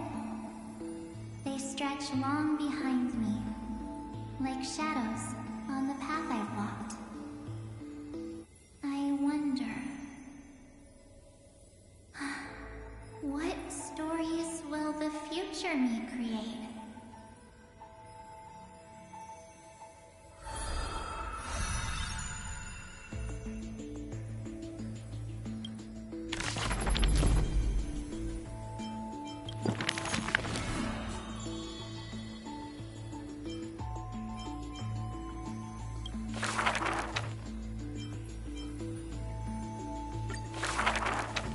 Another century of the Chrysos War. Rust, wails, and the blood of living souls seep into the earth, into the giant dragon's decaying bones and flesh. The trembling bedrock is the giant dragon's eyes. They see Dromuses reduced to laborers and food. Mythical beasts turned into weapons of war. War and flames extinguish all their siblings. Yet the giant dragon is powerless, left only with bitter silence and memories filled with guilt. For Earth's trial is to bear the anguish of every living being that walks its surface. Upon the edge of doomsday, the giant dragon's will lays shattered, its scales broken. What greeted them is not a flower-covered era nova, but a long-fallen black sword. Our strangers, please surrender the core flame for the dawn.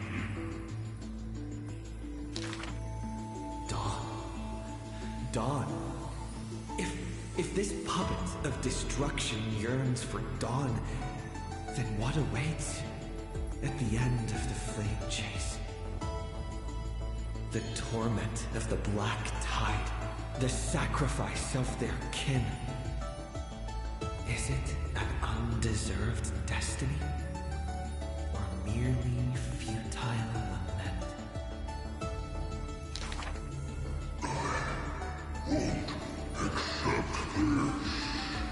The twisted rocks rise like a roaring tide. Yet the Swordmaster shows no fear, merely sighs, as if long accustomed to such sights. The rusted joints are shattered one by one.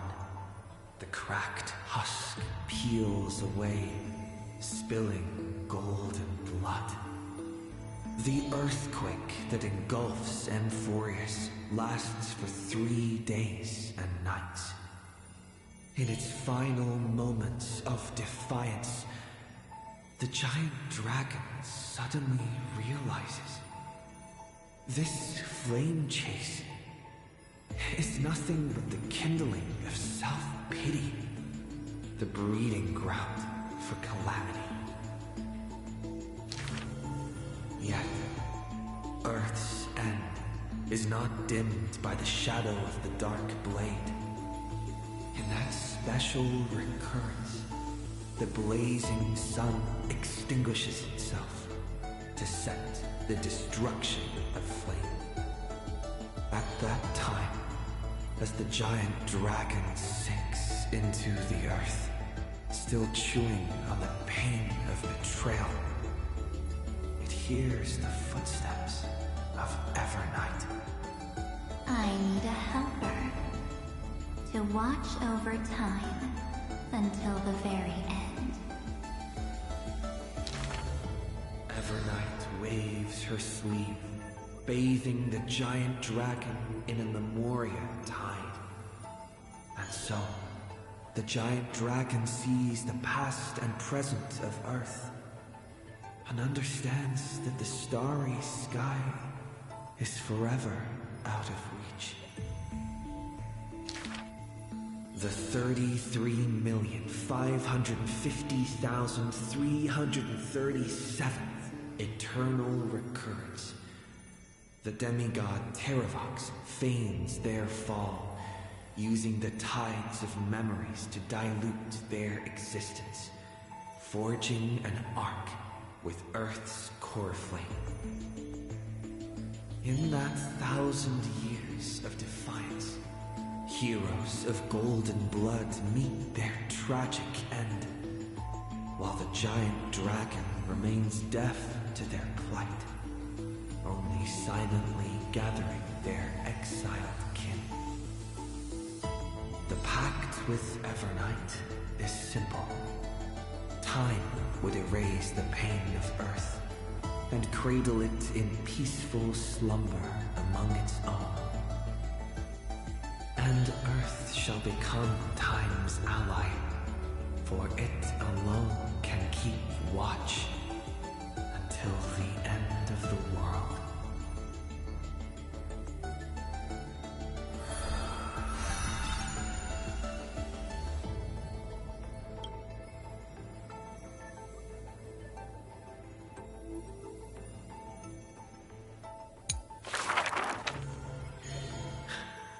The flame-chasing heroes once scorned the giant dragon, for they refused to crush any foe beneath their feet. Oh, foolish earth beast. A heretic who refuses to serve the flame chase! After staying for several days, the giant dragon bids farewell to the Imperator. The flame chase is a glory that belongs only to the children of humanity. You are a benevolent beast. I had no intention of keeping you captive. A decree to protect innocent lives is about to be issued. All I ask is that you lend a hand to the flame chase in the future. Losses are a constant on the flame chase journey. Yet the giant dragon remembers their creator's command. After leaving the Imperator's capital, the giant dragon shelters small beasts upon its back, only to be hunted by city-states hungry for meat. Arrows pour down like rain, unable to pierce the giant dragon's skin, yet cause the creatures on their back to wail and fall. Until a mighty force of reinforcements brings this tragedy to an end. They raise a shield wall for the giant dragon, then marched forth and crushed that city-state. The mountain dwellers are not a warlike people. Who are you? The leading knight answered loudly. I am Mountain Breaker, Geocles. All the world knows that protecting all of Earth's creations is the creed of the Dromas Legion. The world also knows The Dromus Legion is ever victorious. The giant dragon under the Mountain Breaker is silent, yet unstoppable. Endurance does not help with survival. Mountain Breaker always speaks of his friends this way, while the giant dragon only responds with a low growl. Soon after, when word came that the flame-chasing army targeted Earth, the Dromus riders set forth in full force, all to protect their creator. On the eve of the march, the giant dragon receives a secret message. Your one and only flame chase must be to slay your creator, and then fight to survive. Records state, in the Battle of the Abyss, the Dromus riders were broken after Terravox's betrayal. The Mountain Breaker shed his armor and fell from the cliffs to his end. Earth carved the memories of the betrayal into its strata, until Evernight would leaf through them. Oh, Earth. Time is willing to wash away that pain of betrayal. As a memo sprite, the mighty Mountain Breaker reunites with the giant dragon. His voice trembles in a whisper. That couldn't have been your choice. The giant dragon only responds with a low growl.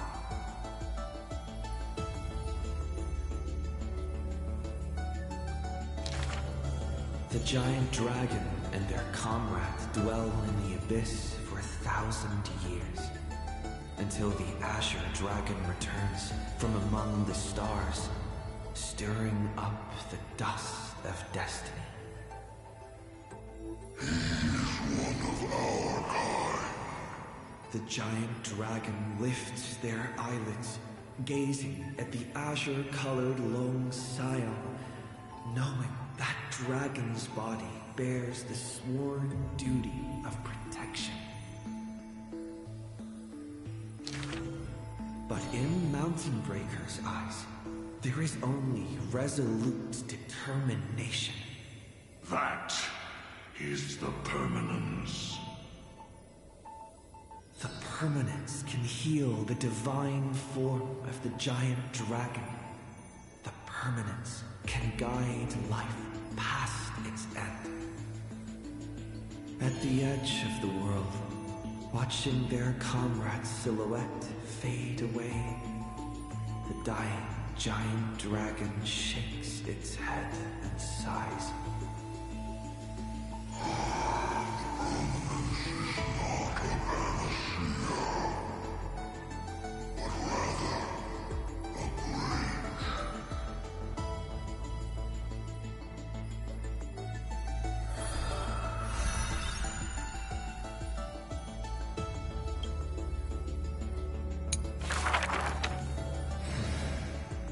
Years later, gazing up at the vast starry night sky, I often ponder, what does the permanence truly mean?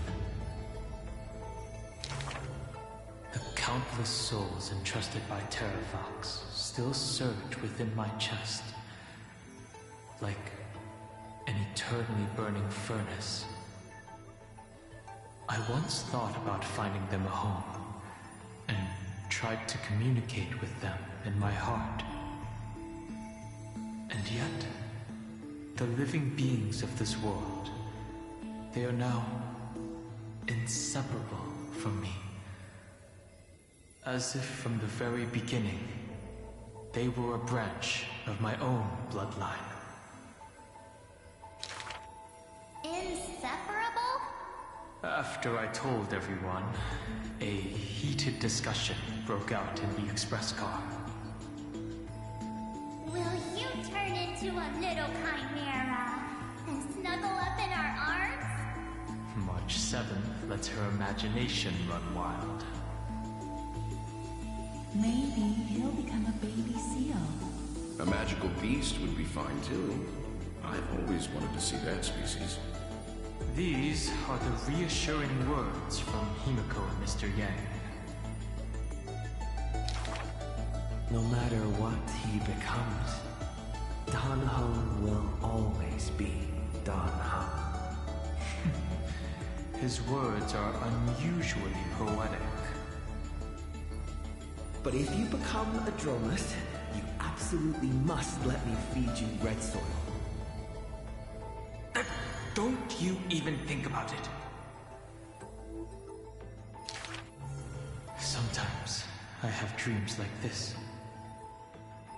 Countless beings flee alongside me.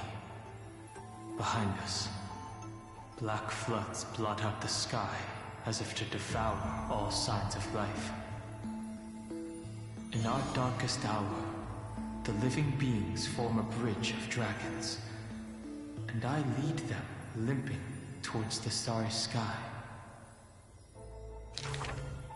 At the end of the vast procession, a lone giant dragon comes to a halt, watching us depart into the distance. The children of Earth will always find their own path. Thank you for being their bridge. Something stirs within me at the moment of awakening. Perhaps the legacy of the permanence lies not in recreating flesh, nor in the merging of bloodlines. One day, while browsing through the databank, I noticed an update on the universe's animal species. In an ocean-covered planet, a new species of seals evolved, with a penchant for bumping into things. On a barren desert wasteland, evolved a herd of red soil-craving beasts. Many familiar silhouettes are now active in the cosmic ecosystem, yet they are not my old Amphorian friends. This is their rebirth. This is life's way forward. Perhaps, just as Terravox wished, I've become a bridge bearing the weight of their life. They once shattered the battle formation of the mountain dwellers, tore open Giorios' chest, swallowed the core flame, only to resolutely pass it on. Creation will always betray its creator, just as witnessed at the dawn of civilization. Frail beings betrayed the dark tides, climbing onto land, ascending the branches high, finally betraying their home and gazing upon the stars. The furnace in my chest still pulses. In the gaps between the heated torrents, I sometimes find myself in a daze, catching glimpses of that colossal figure in the cosmos's cracks. It was a giant dragon, named the Permanence.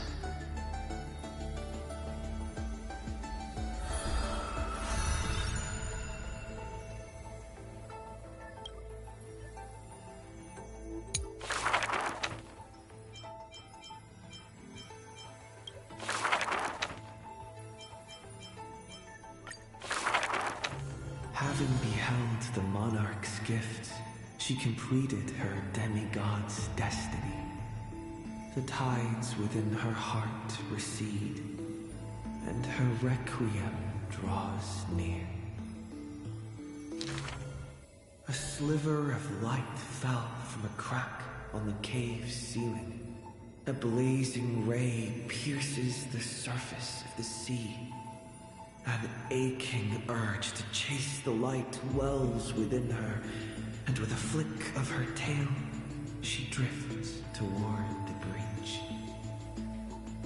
In the deep sea, 1,000 years passed, The sea siren once swam to the shore with unwavering will.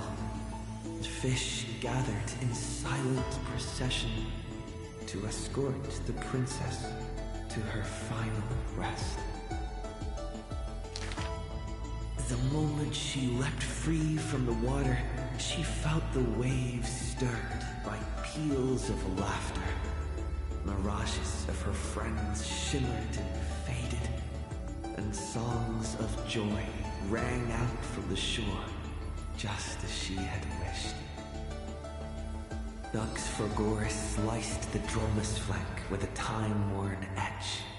Dux Brumalis cast an icy chalice, steaming with the breath of frost.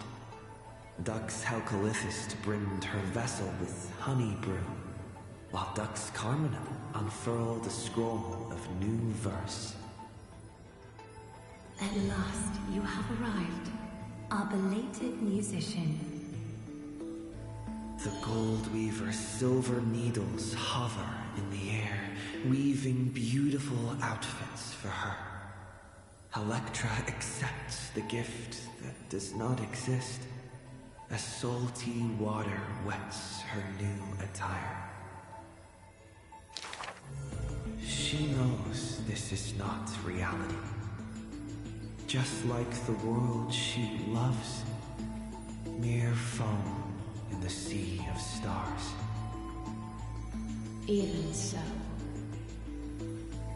she drank down the aurora lights in the cup, as intoxication flew from her fingers into music and song. In the drunkenness granted by her mother, in the dream granted by that drunkenness, in the feast granted by that dream. I too shall have my fill of feasts. Now sober, she begins one last song. The musician plucks her strings in the spring, and the waltzing ham stirs the water into waves, revealing memories in throngs. She sings of the once awakened Titan, how the princess accompanied the queen to swim in azure waves. She sings of the confident and dashing monarch, of loyal knights who marched with the Imperator to seize the solemn states. She sang of the one destined by heaven's will, of demigods who bore 1,000 years of watch for the hero. She sang of that little gray fry, and how the Gladius defended the Deliverer from Apocalypse's storms. She sang of herself, a cup made of fish bones, ever waiting for someone to banish the nihility within, pouring the honey brew of fate for her to the brim. She sang until her voice turned hoarse, and the spirit water she held was no more. The honey brew ran out, the final notes dispersed, and the feast of fantasy shattered and turned. Before the deadly, quiet seashore, she gave one final smile, then faded into sea foam. To the fish from beyond the sky, we shall sink into the past. For she had glimpsed the sky beyond the cave, and chose to believe in the promised future, embracing a hope as fragile as mist. You must carry the new sun and swim toward the distant horizon.